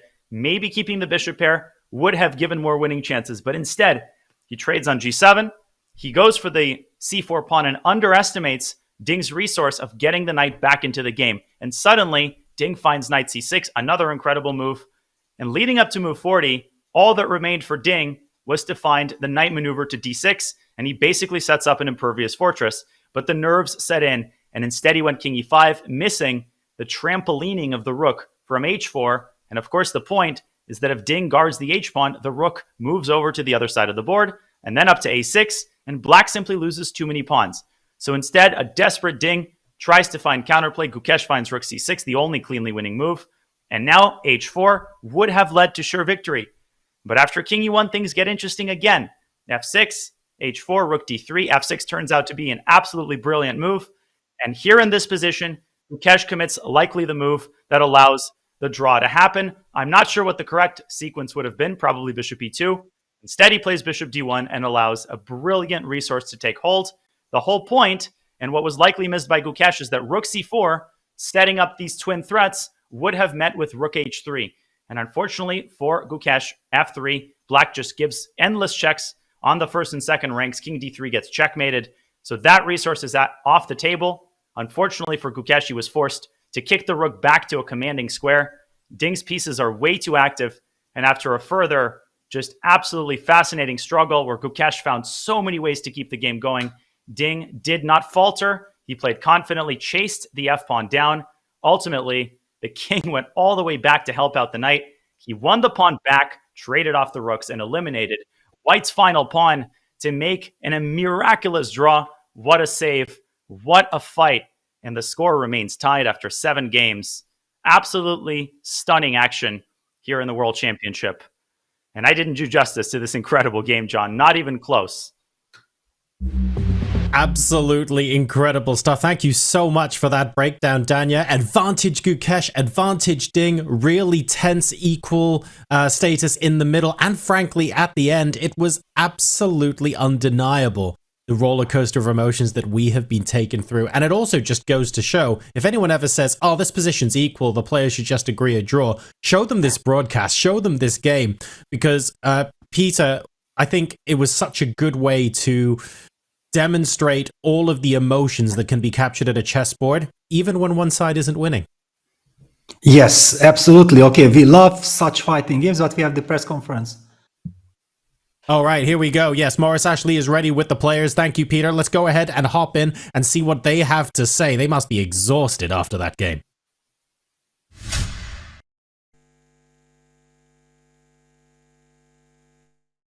Their fighting spirit throughout this match, and especially this game, as long as it was. I will ask a couple of questions of the players, and the press, you can line up to the left at the microphones. Please restrict your questions to just one, and let others have the opportunity, but you may return to the microphone later to have follow-up questions. My first question goes to the challenger. Gukesh, you had a position that seemed rich, capable of playing for quite some time, maybe with some advantage. What's your immediate impression after the game? Yeah, I thought I should be winning at some point in this maybe before the queen exchange and also after the queen exchange it should be winning, but after he played f6 it was kind of tricky. I mean, when I played bishop d1 I just missed that he has f4 take rook c4 rook h3 and f3 he has rook h1, so yeah, I don't know where exactly the win was, but I should be winning, I think. There was one moment, I think, when you traded queens, you could have played maybe bishop g5, or when you played queen f4, you could have played bishop e3 instead. Just pointing out.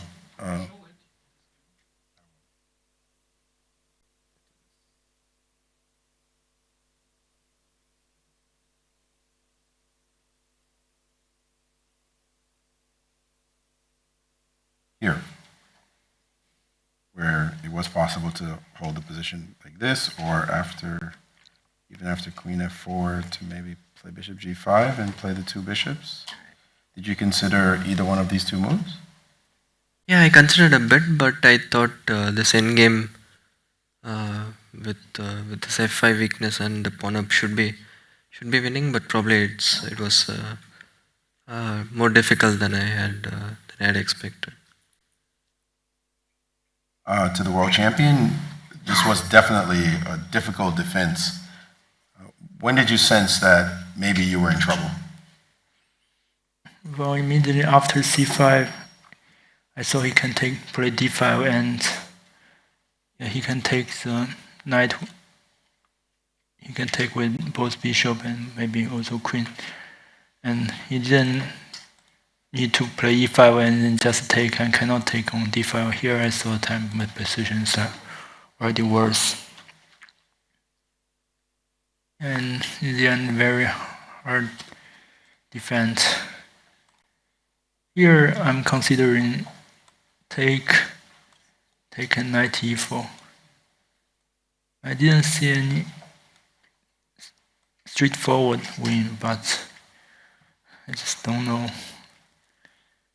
if I can play this like this or not here. And then I decided to go for c4, but this move came as a surprise.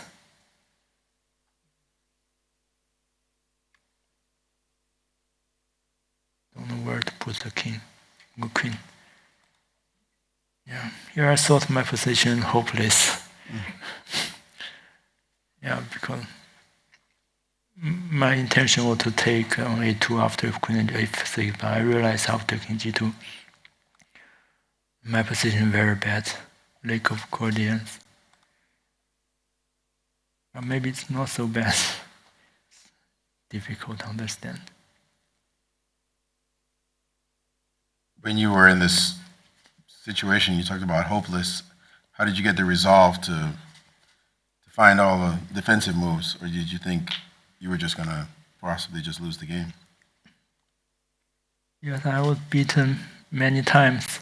First in the opening, the middle game, and in the here queen f4 I thought it very strong.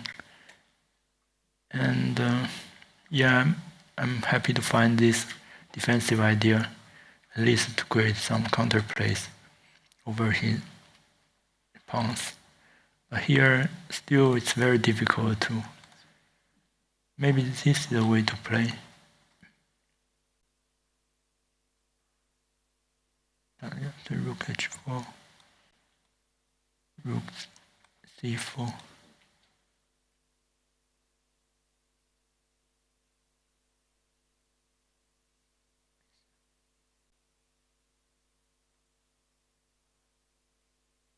Some kind of blockade. Mm-hmm.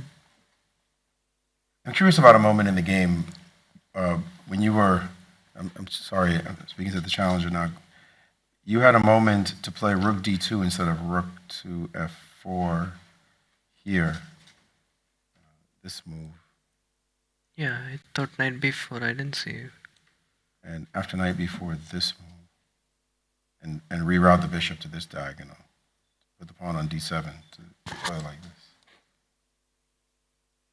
Yeah, I did not really consider this one actually.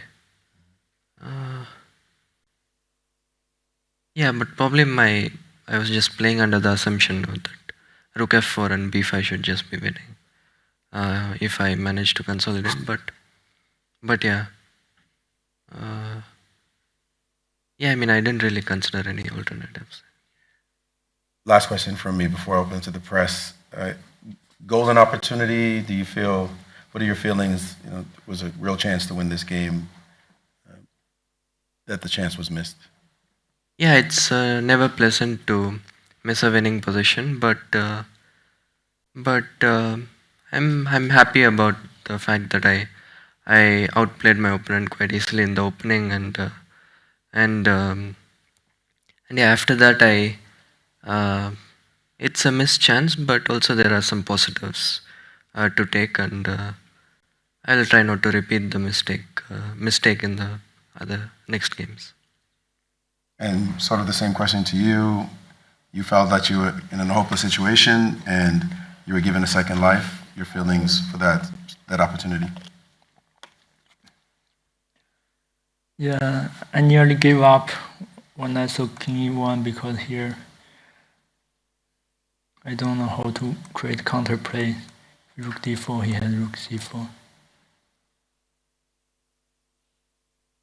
This is not win, not lose. Hard to believe. So I thought I just try to take my luck and try to stay in the game. And here I'm very lucky, as he said before. I have Rook H3 if we go Rook C4. Not losing immediately. Suddenly my position is quite playable, even maybe not losing anymore. Difficult to believe. Yeah, you sound like you think it's a miracle that you saved this game. Yeah. Yeah. Here, King E4, I thought a very strong move, but the computer just laughing at it. Very strange. I thought he played extremely well by Bishop E3, Rook D4. Maybe it's not the case. So I made many mistakes, but fortunately I saved the game. All right, first question from the press. This one will be the native language of Grandmaster Gukesh. I am Vasudevan from Taransia, Trinity Mirror and chess.ninja. Thiru Gukesh, இப்போ சரிபாதியா 14 கேம்ல வந்து 7 game முடிஞ்சு போச்சு. ஈவனா இருக்கு position. இப்போ அத பத்தி உங்க கருத்து என்ன? May we ask you to translate that for us? I'm asking that we are in the midway and the point position is 3.5 each, and what does he feel about that? Yeah, the score is fine. Obviously today was a missed chance, so that is a bit of a disappointment. But he missed some chances earlier in the match, so that is I think that is fair that we are here. But yeah, the second half will be, of course, the crucial one. நீங்க தமிழ்ல பதில் சொன்னா உங்க தமிழ் ரசிகர்கள் கொஞ்சம் சந்தோஷப்படுவாங்க. அடுத்த கேள்வி வந்து ஒரு கட்டத்துல வந்து நீங்க நல்லா இருந்தது பொசிஷன், அப்புறம் கடைசியில ஒரு 2 செகண்ட் வரைக்கும் போயிடுச்சு உங்க கிளாக்ல. 2 செகண்ட் மட்டும் தான் இருந்தது. அப்போ பார்க்குறவங்களுக்குலாம் ஒரு ஹார்ட் பீட் மிஸ் மாதிரி ஒரு சிச்சுவேஷன் இருந்தது. அப்போ உங்களுடைய நிலைமை அந்த மாதிரி எப்படி இருந்தது?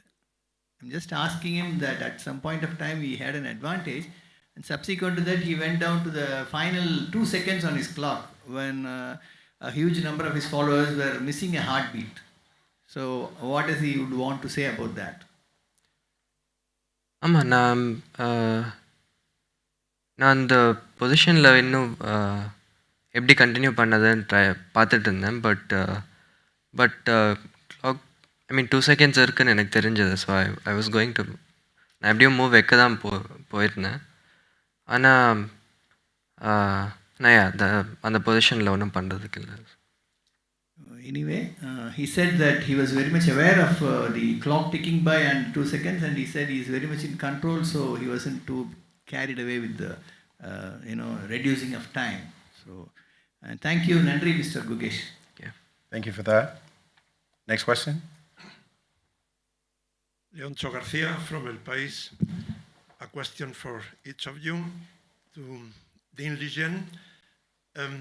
Why did you reject Queen B8, which apparently looks quite solid, instead of going for such a very risk maneuver, Queen E6 and taking on A2?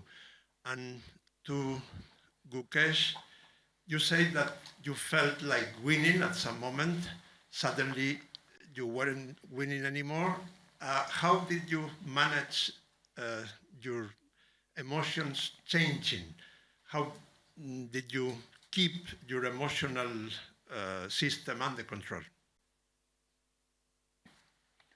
Because here, if Queen B8 or Queen C7, he will also go Bishop D4. I thought the position very bad because I didn't have any direct play. Maybe knight at D7 has some square on E5. Not so easy.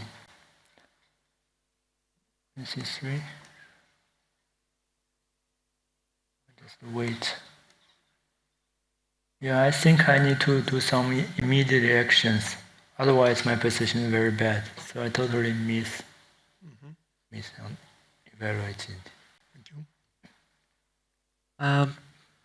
Yeah, I mean, when I missed this f4 rook h3 defense, it was unpleasant, of course. But yeah, I still thought I could maybe continue the game somehow, but it was very hard to find anything. Obviously, it was not pleasant emotionally, but yeah, I mean, anyways, that position I guess was already the result was decided. So I didn't have to like really control my emotions or anything. Thank you.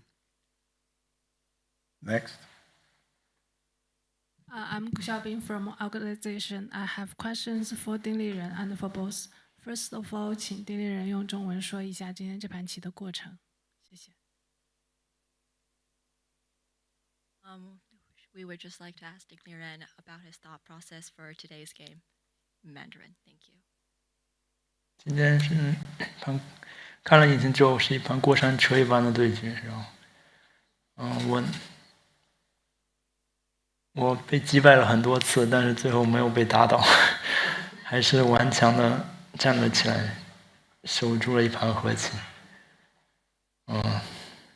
对，过程就跌宕起伏吧，难以用语言来形容。我在很多时候都做出了错误的那个决定。然后很多就是在很多情况下都已经非常危险了，但是最后还是侥幸的捡回了一条命。谢谢。Ding says that today's game was an absolute roller coaster of a game, but at the very end, he managed to not be knocked down, and he is very satisfied with that result, and he is going to be fighting for another day. 接下来有一个问题问两位棋手，就是每天比完赛之后到睡觉前会做一些什么？谢谢。This question is for both players, and we would like to know what the players are doing before bed after every single game. 首先肯定是复盘，复完盘之后，然后吃晚饭，除了吃饭之外，也就是上网吧，对，没有特别的。Ding says that after every game, he is reviewing the games and having dinner. And apart from having dinner, he is also occasionally browsing the web. Nothing special. Yeah, after the games, I'm having a dinner and yeah, relaxing a bit and going to sleep. Thank you very much.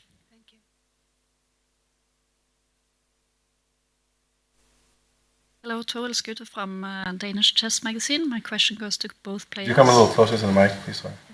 Our young readers would like to know what your favorite chess book was when you were about 10 to 12 years old. Favorite chess book, you said? We have answered this question last round. Maybe you are not there. At 10 to 12? Sorry. At 10 to 12. I'm forgetting your answer, actually. 10 to 12 years old. Didn't you guys say? Yeah, we both said the same book. It's a Game Changer. Yeah. A Game Changer didn't come out when you were 10 to 12 years old. Maybe when he was 10 to 12 years old.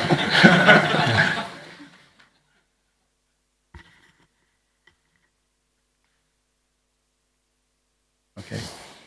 Can I answer that or next question? Go ahead. Yeah, asking on behalf of your FIDE social media followers, this time from Sumit Tengale.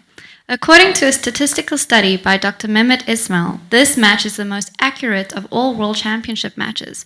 Does it feel like that when you're playing over the board?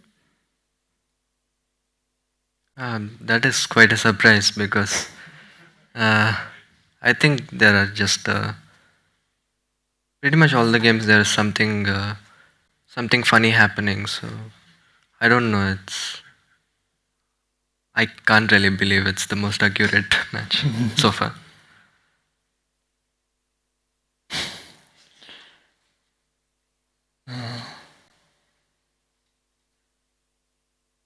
Maybe before this game.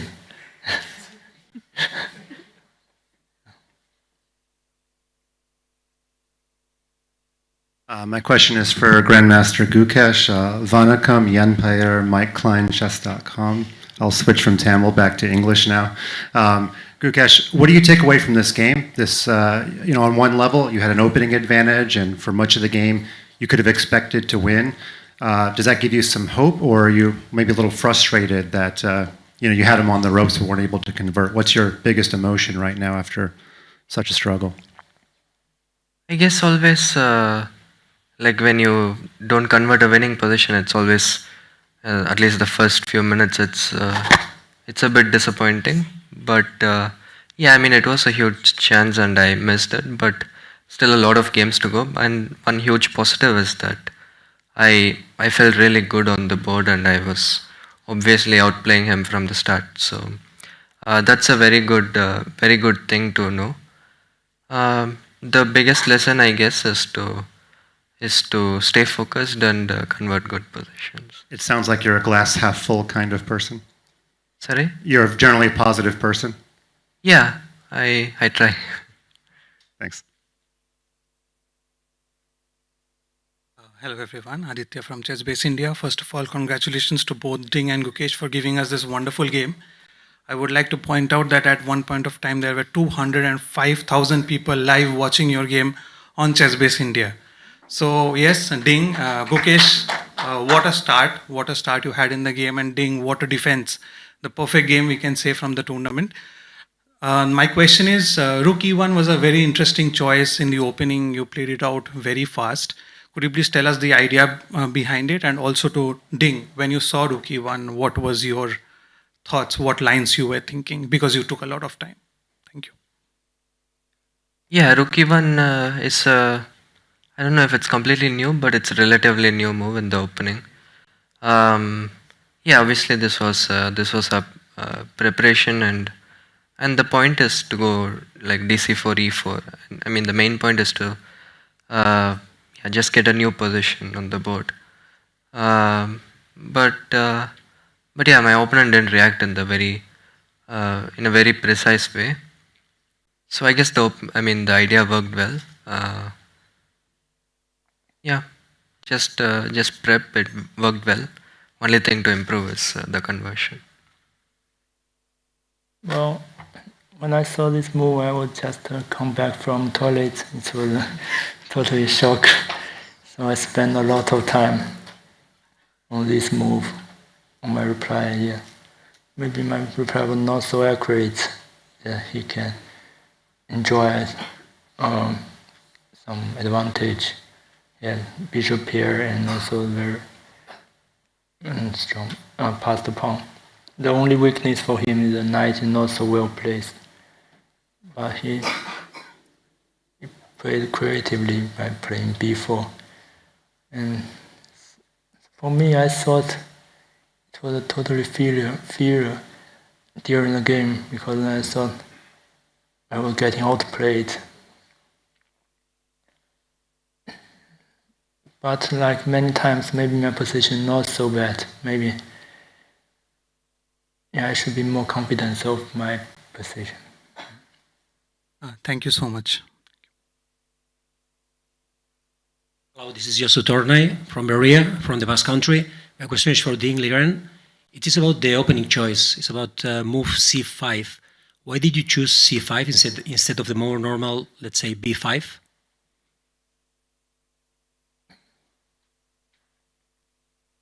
So move 9.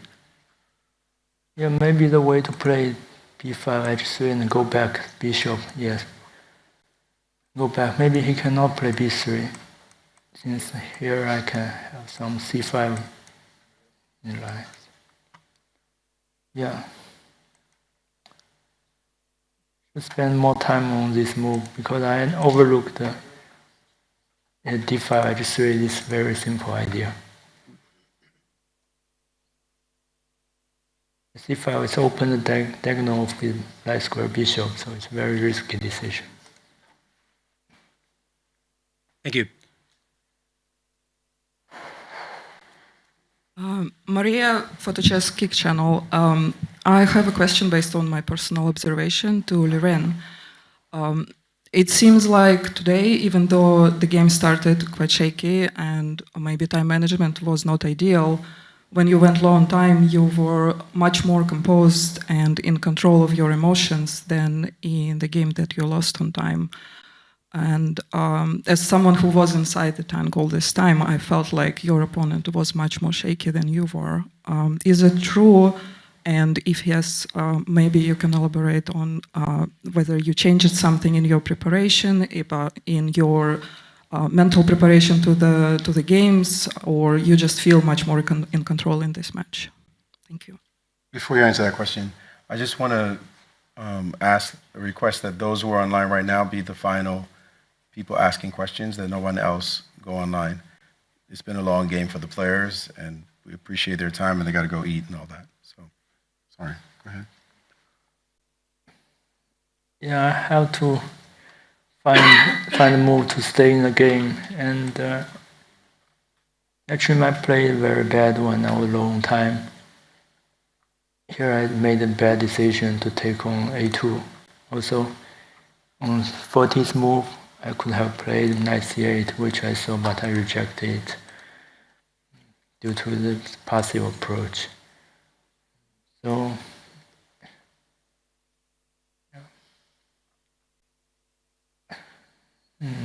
not a perfect.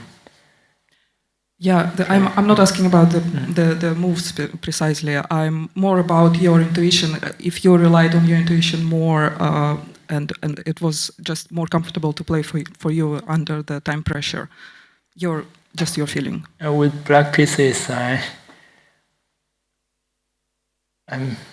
sink into time trouble many times, so I get used to it.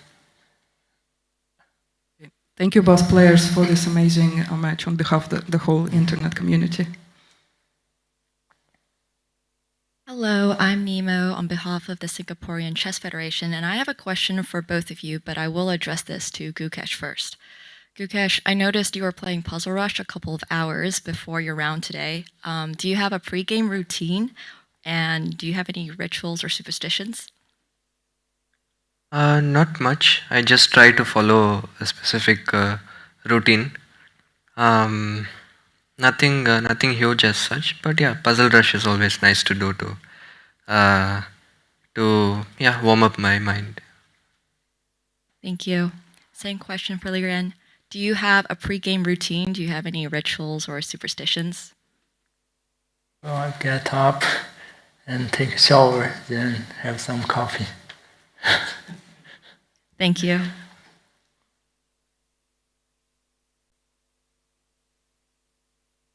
Hello, I'm Katarina from the German Chess Federation, and yesterday was the second rest day, and I was wondering if you spent it any different than the first rest day, and what did you actually do?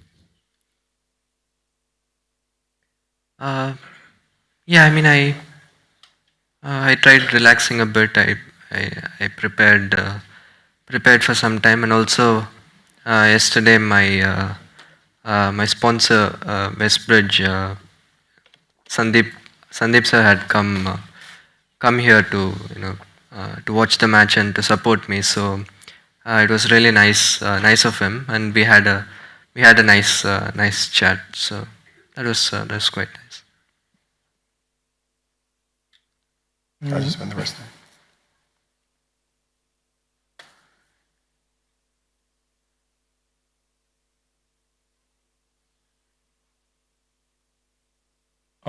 Unlike the last rest day, I go out, have dinner. Thank you. Hi, I'm Kyla, representing the local organizing committee, and my question goes to both players. As a chess fan, which has been your favorite World Championship match that you did not play in? And if you could just elaborate on why.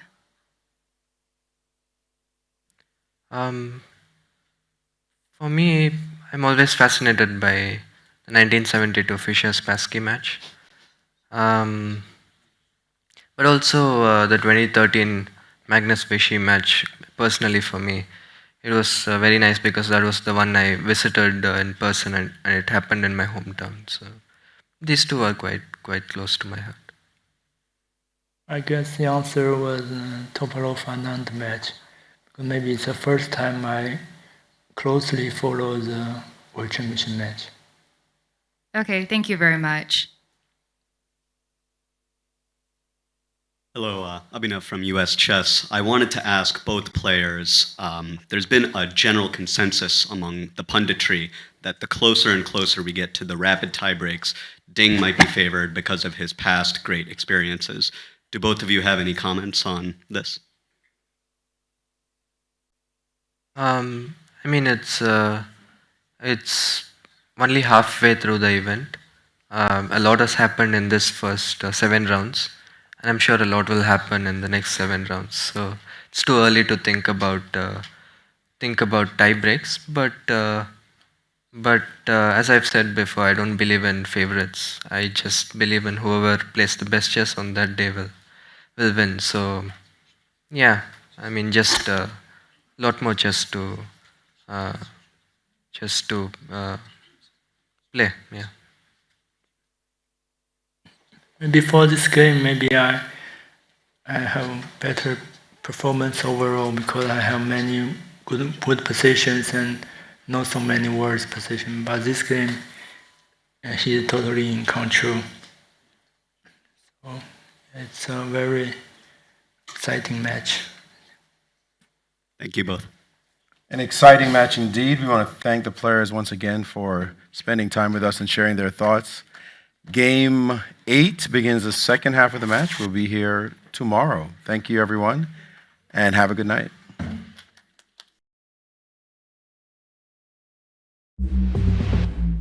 Thank you very much, Maurice. The players and, of course, the pundits asking all the questions as well. That was a long game and a long press conference too, but some very interesting things coming out of that now that the score is officially tied 3.5, 3.5.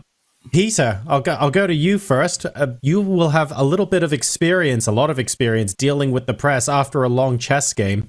Obviously, you don't always just want to give, a non-committal answer, even though you're exhausted and you want to go home.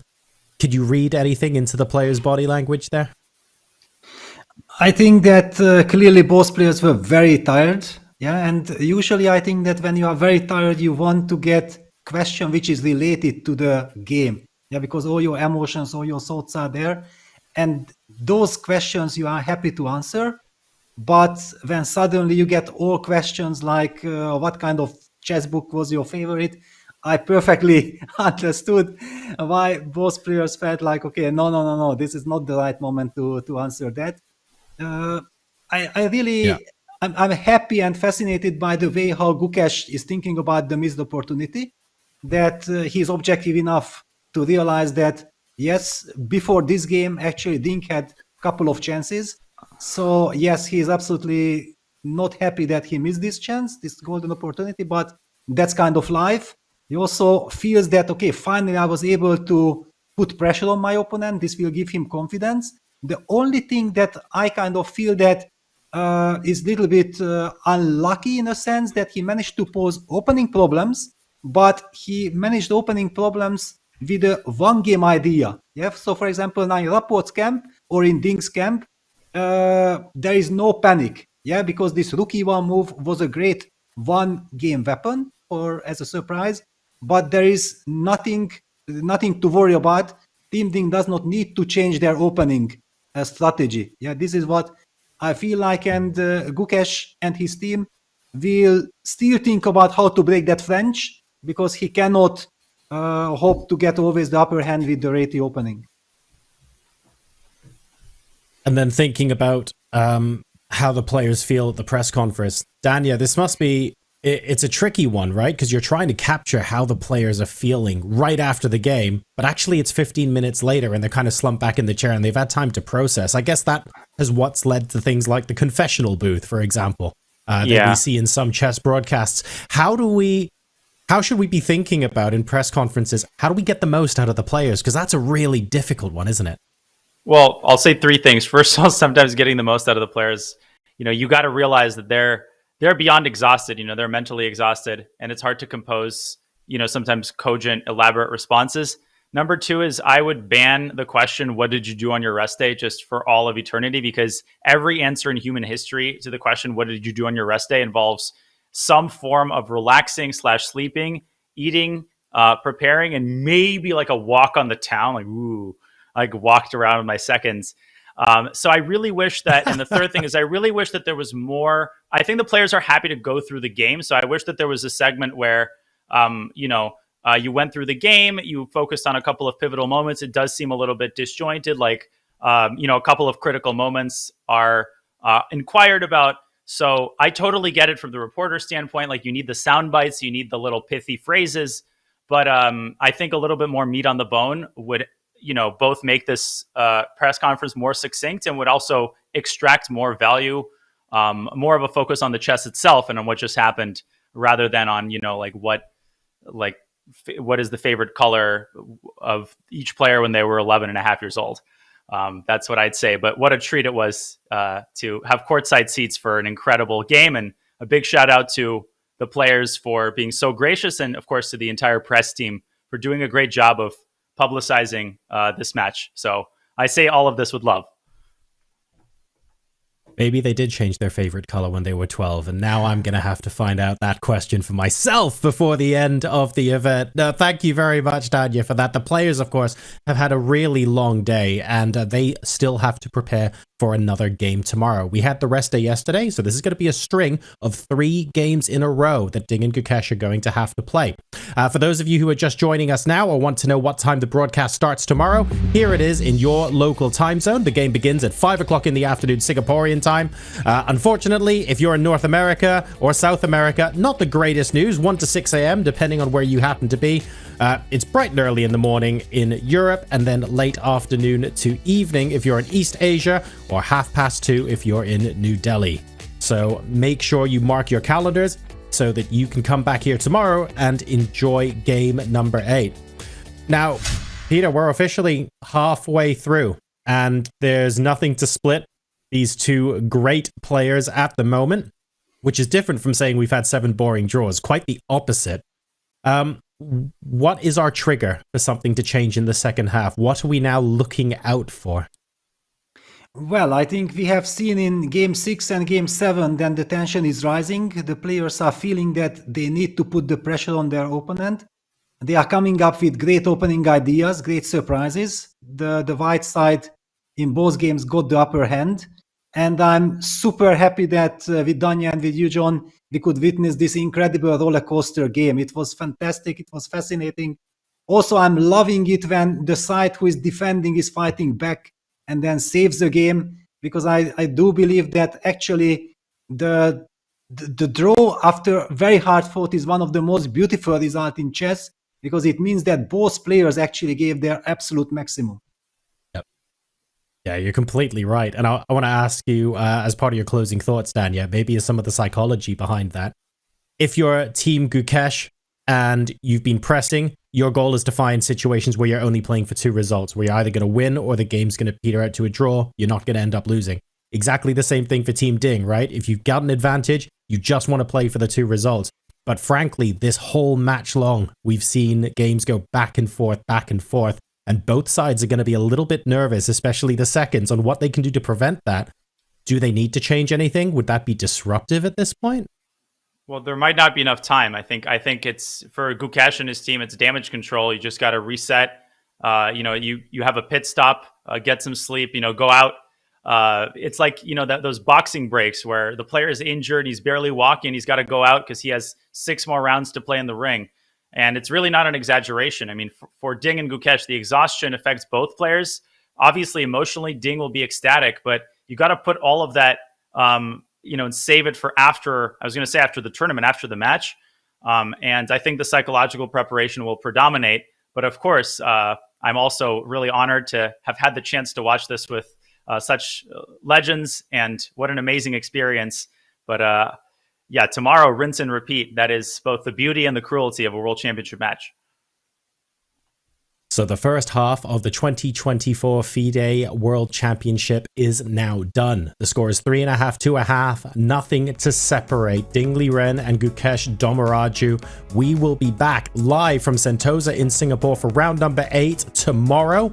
Make sure you set your alarms, do not miss it, and we look forward to seeing how the story continues to develop the battle of the FIDE World Championship. Stay safe, everyone. Have a wonderful evening, and we'll see you then.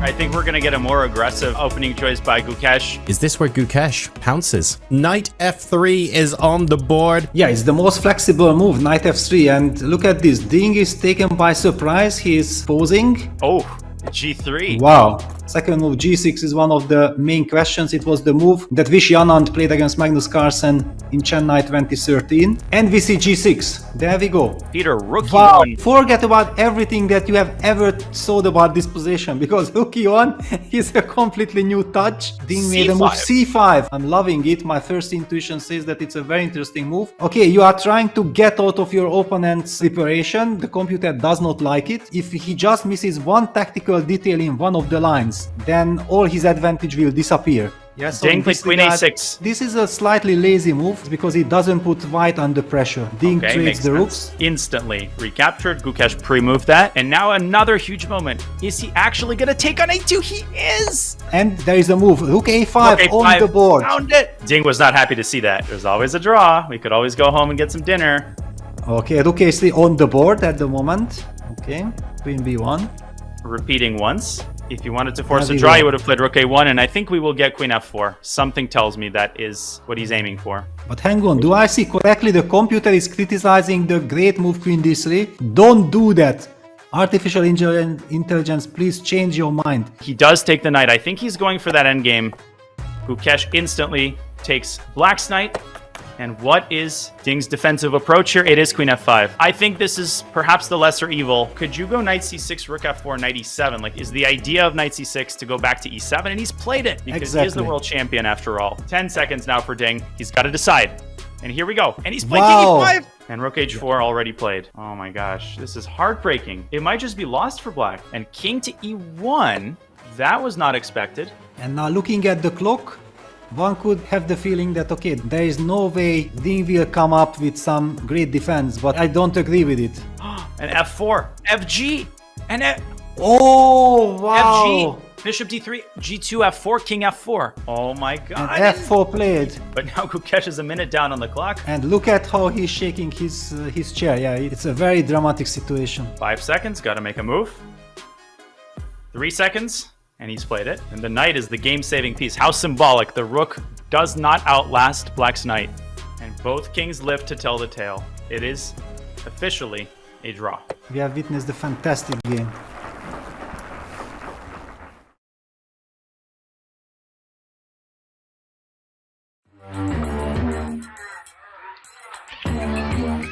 Gemini, can you help me plan my 3-day vacation? Generate a photo of a muscly capybara. Explain the concept of supply and demand with OpenStax. Hi Gemini, quiz me on the rise of industrialization. Can you help me find an email? Yeah, I can help with that. This December, the world's top chess minds clash in the heart of New York City at the FIDE World Rapid and Blitz Championship. Witness world #1 Magnus Carlsen and other stars from across the globe. Rapid and Blitz, chess in its most thrilling form, unpredictable and unforgettable. Fast moves, tactics and blunders, and moments that will keep you on the edge of your seat. Witness the pinnacle of chess excitement. Get your tickets now at worldrapidandblitz.fide.com. This is the Google Pixel 9 with Gemini. And this is a look behind the scenes of a heated Fantasy League group chat, where Gemini's already made an image of a quarterback with noodle arms, a running back that's a snail, a Swiss cheese secondary, that's a new one, and now coming in hot, some wide receiver gloves made out of butter. Oh, let's see how they come back from that one. Still anybody's game, or anybody that has Gemini.